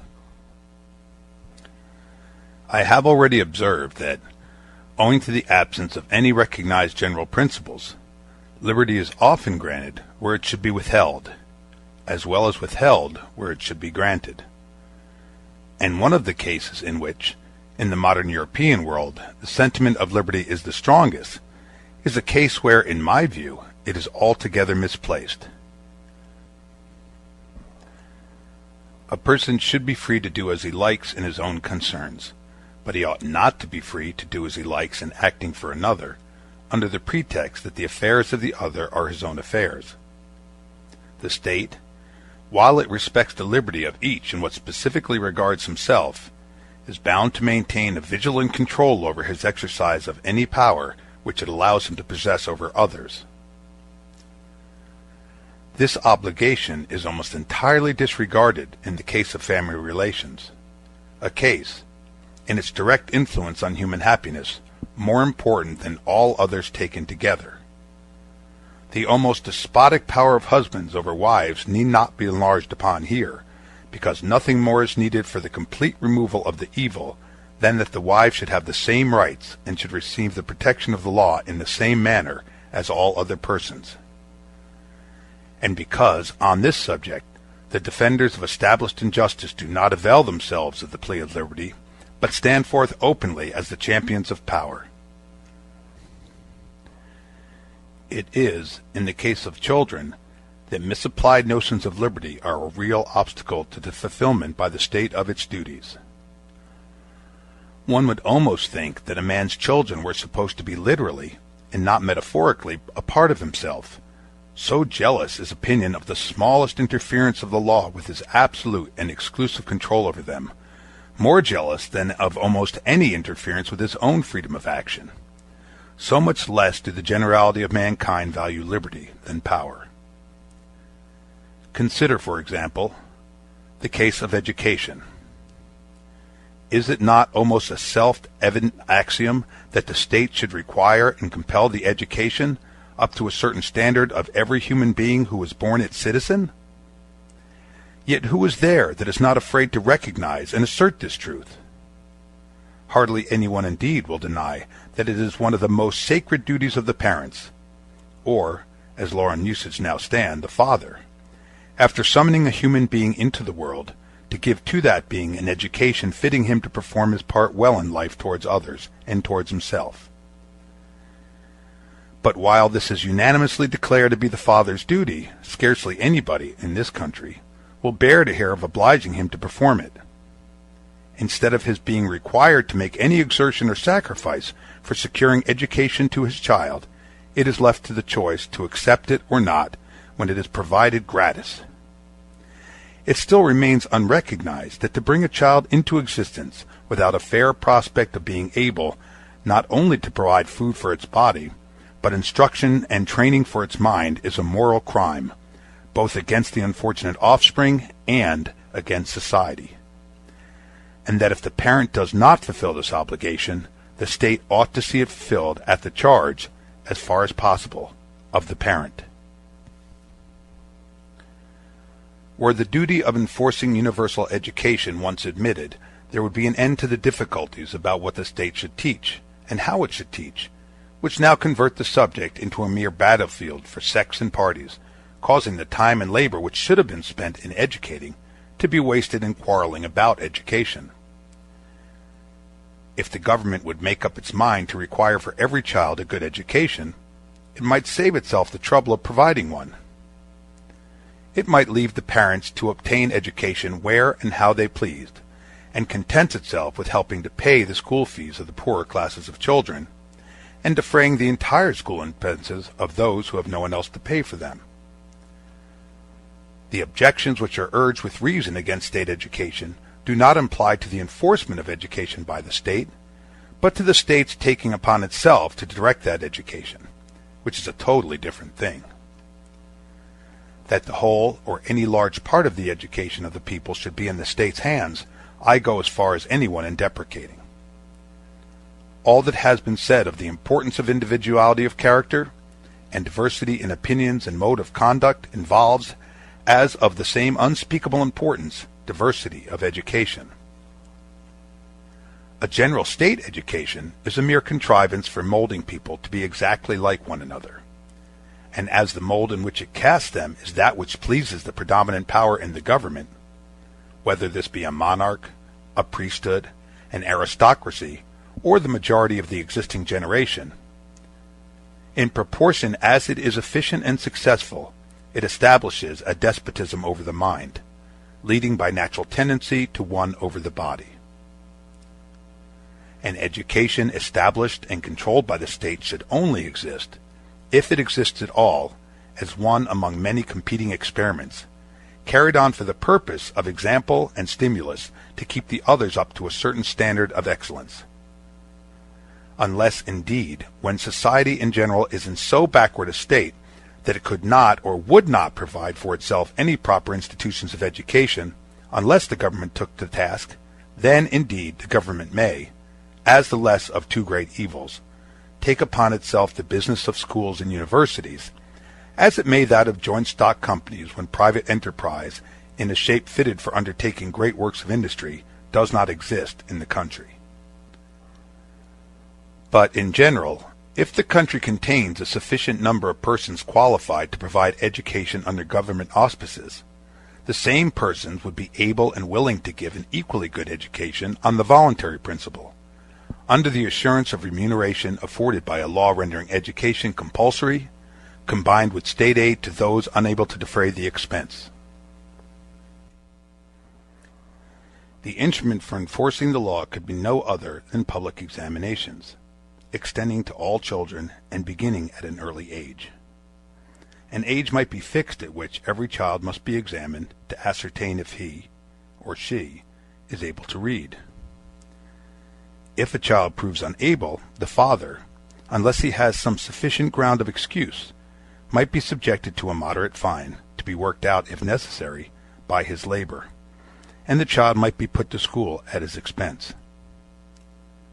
Once in every year the examination should be renewed, with a gradually extending range of subjects, so as to make the universal acquisition, and what is more, retention, of a certain minimum of general knowledge virtually compulsory. Beyond that minimum, there should be voluntary examinations on all subjects, at which all who come up to a certain standard of proficiency might claim a certificate. To prevent the state from exercising, through these arrangements, an improper influence over opinion, the knowledge required for passing an examination, beyond the merely instrumental parts of knowledge, such as languages and their use, should, even in the higher classes of examinations, be confined to facts and positive science exclusively. The examination on religion, politics, or other disputed topics should not turn on the truth or falsehood of opinions, but on the matter of fact that such and such an opinion is held on such grounds by such authors, or schools, or churches. Under this system, the rising generation would be no worse off in regard to all disputed truths than they are at present.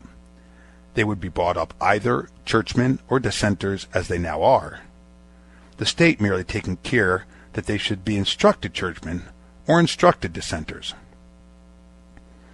There would be nothing to hinder them from being taught religion, if their parents chose, at the same schools where they were taught other things. All attempts by the state to bias the conclusions of its citizens on disputed subjects are evil, but it may very properly offer to ascertain and certify that a person possesses the knowledge requisite to make his conclusions on any given subject worth attending to. A student of philosophy would be the better for being able to stand an examination both in Locke and in Kant, whichever of the two he takes up with, or even with neither. And there is no reasonable objection to examining an atheist in the evidences of Christianity, provided he is not required to profess a belief in them. The examinations, however, in the higher branches of knowledge should, I can see, be entirely voluntary. It would be giving too dangerous a power to governments were they allowed to exclude anyone from professions, even from the profession of teacher, for alleged deficiency of qualifications.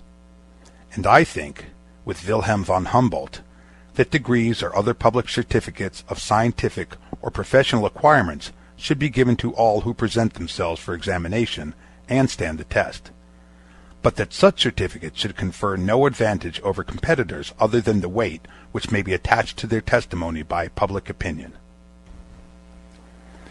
It is not in the matter of education only that misplaced notions of liberty prevent moral obligations on the part of parents from being recognized, and legal obligations from being imposed, where there are the strongest grounds for the former always, and in many cases for the latter also. The fact itself of causing the existence of a human being is one of the most responsible actions in the range of human life. To undertake this responsibility, to bestow a life which may be either a curse or a blessing, unless the being on whom it is to be bestowed will have at least the ordinary chances of a desirable existence, is a crime against that being. And in a country either overpeopled or threatened with being so, to produce children beyond a very small number, with the effect of reducing the reward of labor by their competition, is a serious offense against all who live by the remuneration of their labor. The laws which, in many countries on the continent, forbid marriage unless the parties can show that they have the means of supporting a family, do not exceed the legitimate powers of the state. And whether such laws be expedient or not, a question mainly dependent on local circumstances and feelings, they are not objectionable as violations of liberty. Such laws are interferences of the state to prohibit a mischievous act, an act injurious to others, which ought to be a subject of reprobation and social stigma, even when it is not deemed expedient to superadd legal punishment. Yet the current ideas of liberty, which bend so easily to real infringements of the freedom of the individual in things which concern only himself, would repel the attempt to put any restraint upon his inclinations when the consequence of their indulgence is a life or lives of wretchedness and depravity to the offspring, with manifold evils to those sufficiently within reach to be in any way affected by their actions. When we compare the strange respect of mankind for liberty with their strange want of respect for it, we might imagine that a man had an indispensable right to do harm to others, and no right at all to please himself without giving pain to anyone. I have reserved for the last place a large class of questions respecting the limits of government interference, which, though closely connected with the subject of this essay, do not in strictness belong to it. These are cases in which the reasons against interference do not turn upon the principle of liberty. The question is not about restraining the actions of individuals, but about helping them. It is asked whether the government should do, or cause to be done, something for their benefit instead of leaving it to be done by themselves, individually or in voluntary combination. The objections to government interference, when it is not such as to involve infringement of liberty, may be of three kinds. The first is when the thing to be done is likely to be better done by individuals than by the government. Speaking generally, there is no one so fit to conduct any business, or to determine how or by whom it shall be conducted, as those who are personally interested in it. This principle condemns the interferences, once so common, of the legislature, or the officers of government, with the ordinary processes of industry. But this part of the subject has been sufficiently enlarged upon by political economists, and is not particularly related to the principles of this essay. The second objection is more nearly allied to our subject. In many cases, though individuals may not do the particular thing so well, on the average as the offices of government, it is nevertheless desirable that it should be done by them, rather than by the government, as a means to their own mental education, a mode of strengthening their active facilities, exercising their judgment, and giving them a familiar knowledge of the subjects with which they are thus left to deal. This is a principal, though not the sole, recommendation of jury trial, in cases not political, of free and popular local and municipal institutions, of the conduct of industrial and philanthropic enterprises by voluntary associations. These are not questions of liberty, and are connected with that subject only by remote tendencies, but they are questions of development. It belongs to a different occasion from the present to dwell on these things as parts of national education, as being, in truth, the particular training of a citizen, the practical part of the political education of a free people, taking them out of the narrow circle of personal and family selfishness, and accustoming them to the comprehension of joint interests, the management of joint concerns, habituating them to act from public or semi-public motives, and guide their conduct by aims which unite, instead of isolating them from one another. Without these habits and powers, a free constitution can neither be worked nor preserved, as is exemplified by the too often transitory nature of political freedom in countries where it does not rest upon a sufficient basis of local liberties. The management of purely local business by the localities, and of the great enterprises of industry by the union of those who voluntarily supply the pecuniary means, is further recommended by all the advantages which have been set forth in this essay as belonging to individuality of development and diversity of modes of action. Government operations tend to be everywhere alike. With individuals and voluntary associations, on the contrary, there are varied experiments and endless diversity of experience. What the state can usefully do is make itself a central depository, an active circulator and diffuser of the experience resulting from many trials. Its business is to enable each experimentalist to benefit by the experiments of others, instead of tolerating no experiments but its own.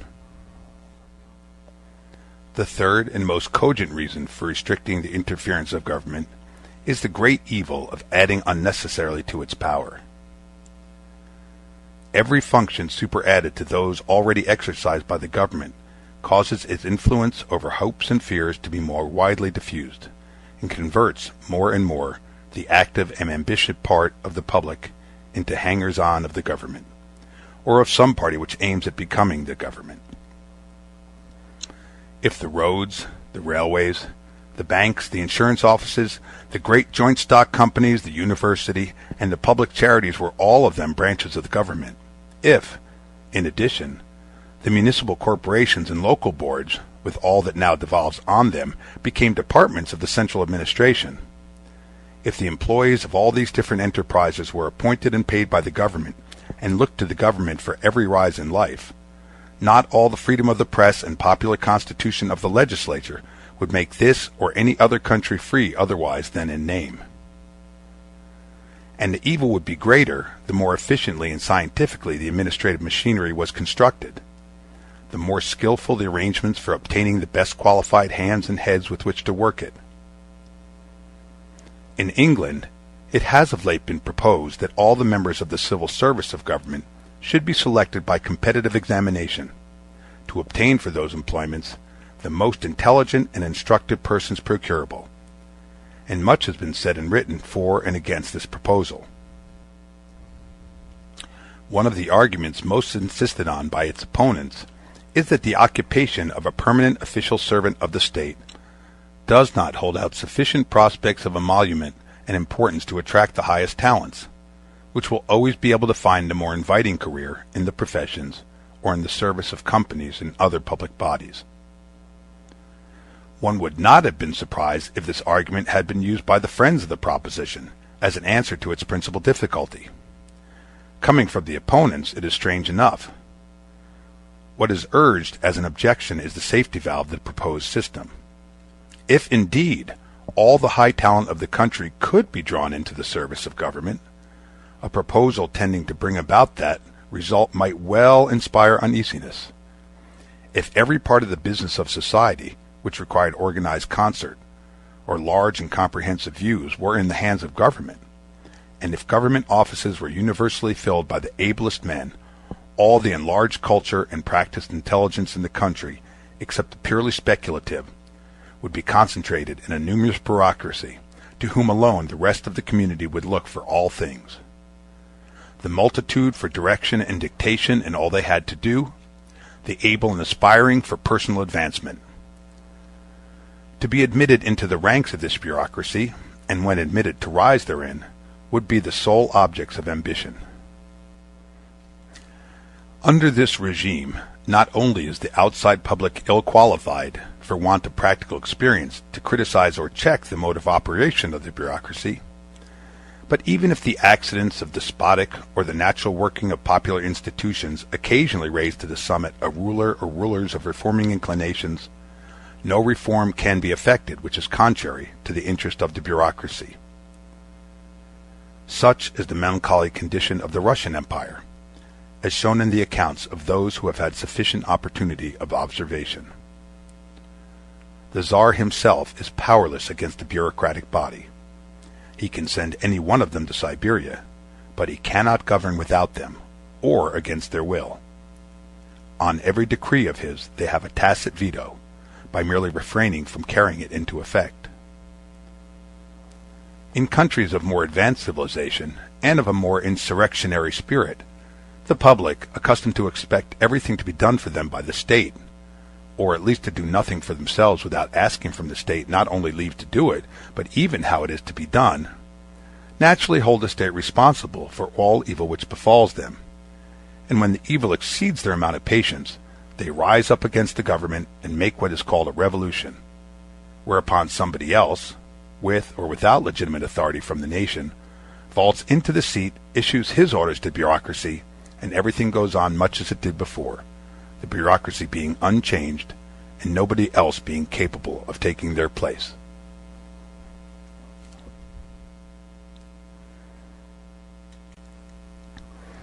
A very different spectacle is exhibited among a people accustomed to transact their own business. In France, a large part of the people, having been engaged in military service, many of whom have had at least the rank of non-commissioned officers, there are in every popular insurrection several persons competent to take the lead and improvise some tolerable plan of action. What the French are in military affairs, the Americans are in every kind of civil business. Let them be left without a government, every body of Americans is able to improvise one, and to carry on that or any other public business with a sufficient amount of intelligence, order, and decision. This is what every free people ought to be, and a people capable of this is certain to be free.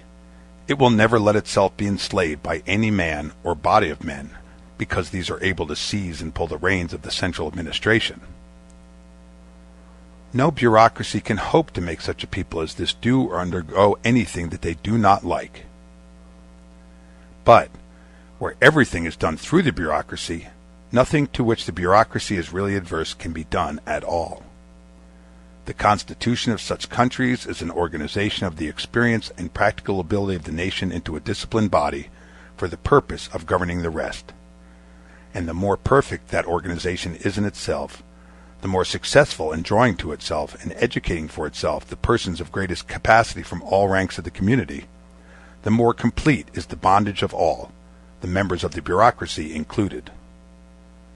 For the governors are as much the slaves of their organization and discipline as the governed are of the governors.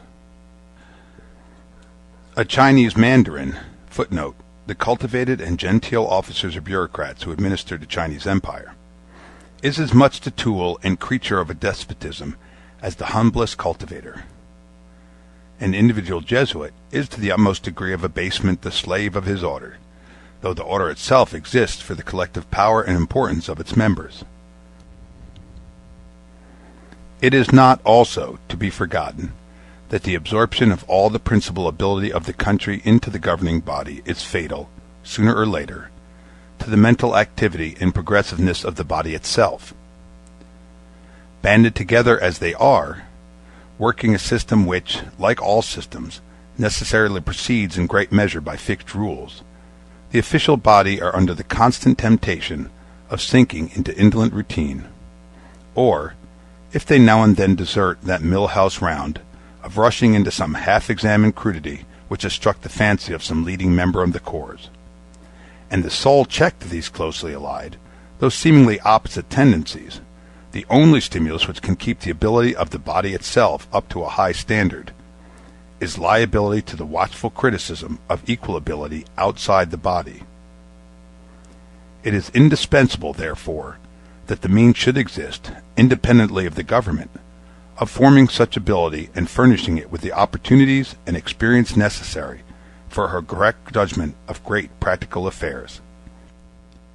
If we would possess permanently a skillful and efficient body of functionaries, above all a body able to originate and willing to adopt improvements, if we would not have our bureaucracy degenerate into a pedantocracy, this body must not engross all the occupations which form and cultivate the faculties required for the government of mankind. To determine the point at which evils, so formidable to human freedom and advancement, begin, or rather at which they begin to predominate over the benefits attending the collective application of the force of society, under its recognized chiefs, for the removal of the obstacles which stand in the way of its well-being, to secure as much of the advantages of centralized power and intelligence as can be had without turning into government channels too great a proportion of its general activity, is one of the most difficult and complicated questions in the art of government. It is, in great measure, a question of detail in which many and various considerations must be kept in view, and no absolute rule can be laid down.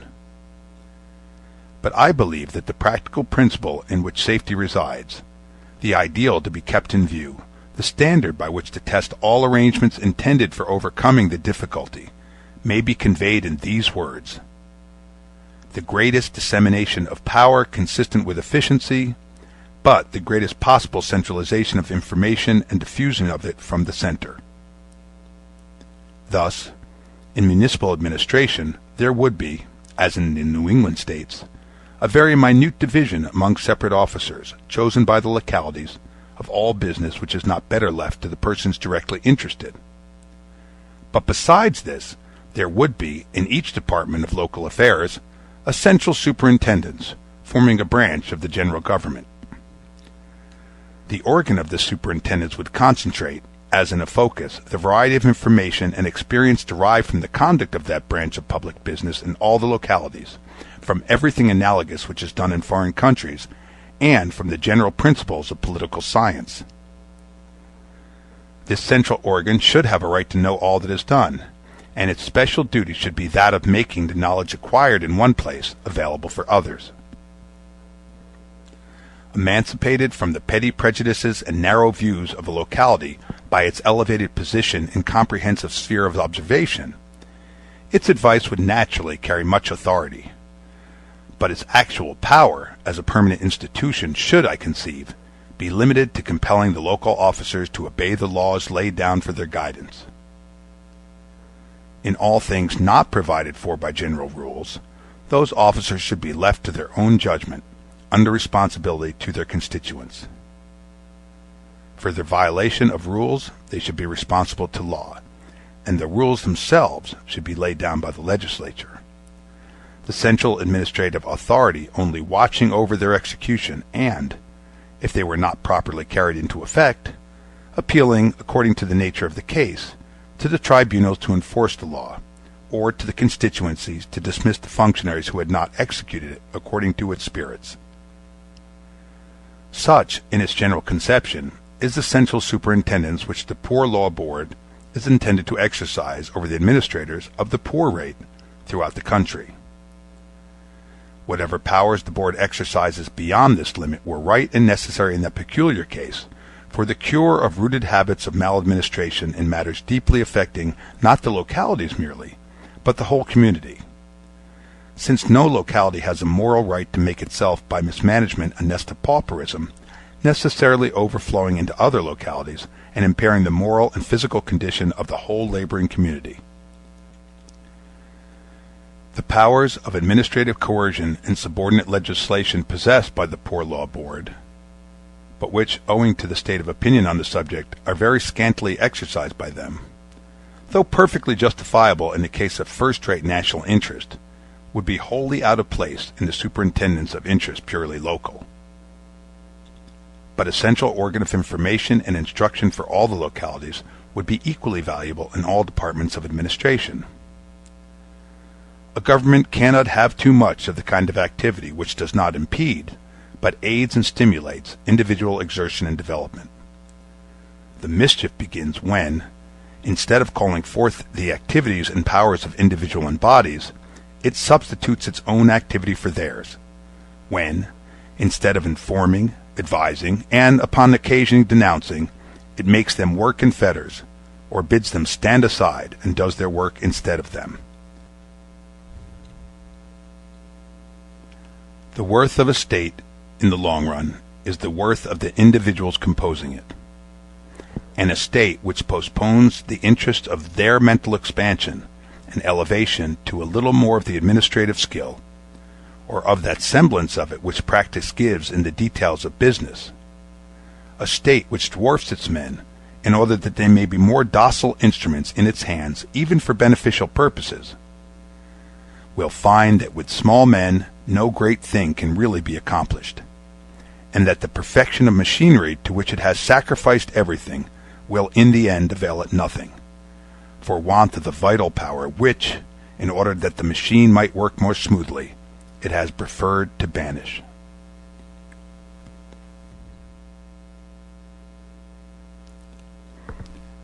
End of On Liberty by John Stuart Mill, Chapter 5, Applications. End of On Liberty by John Stuart Mill.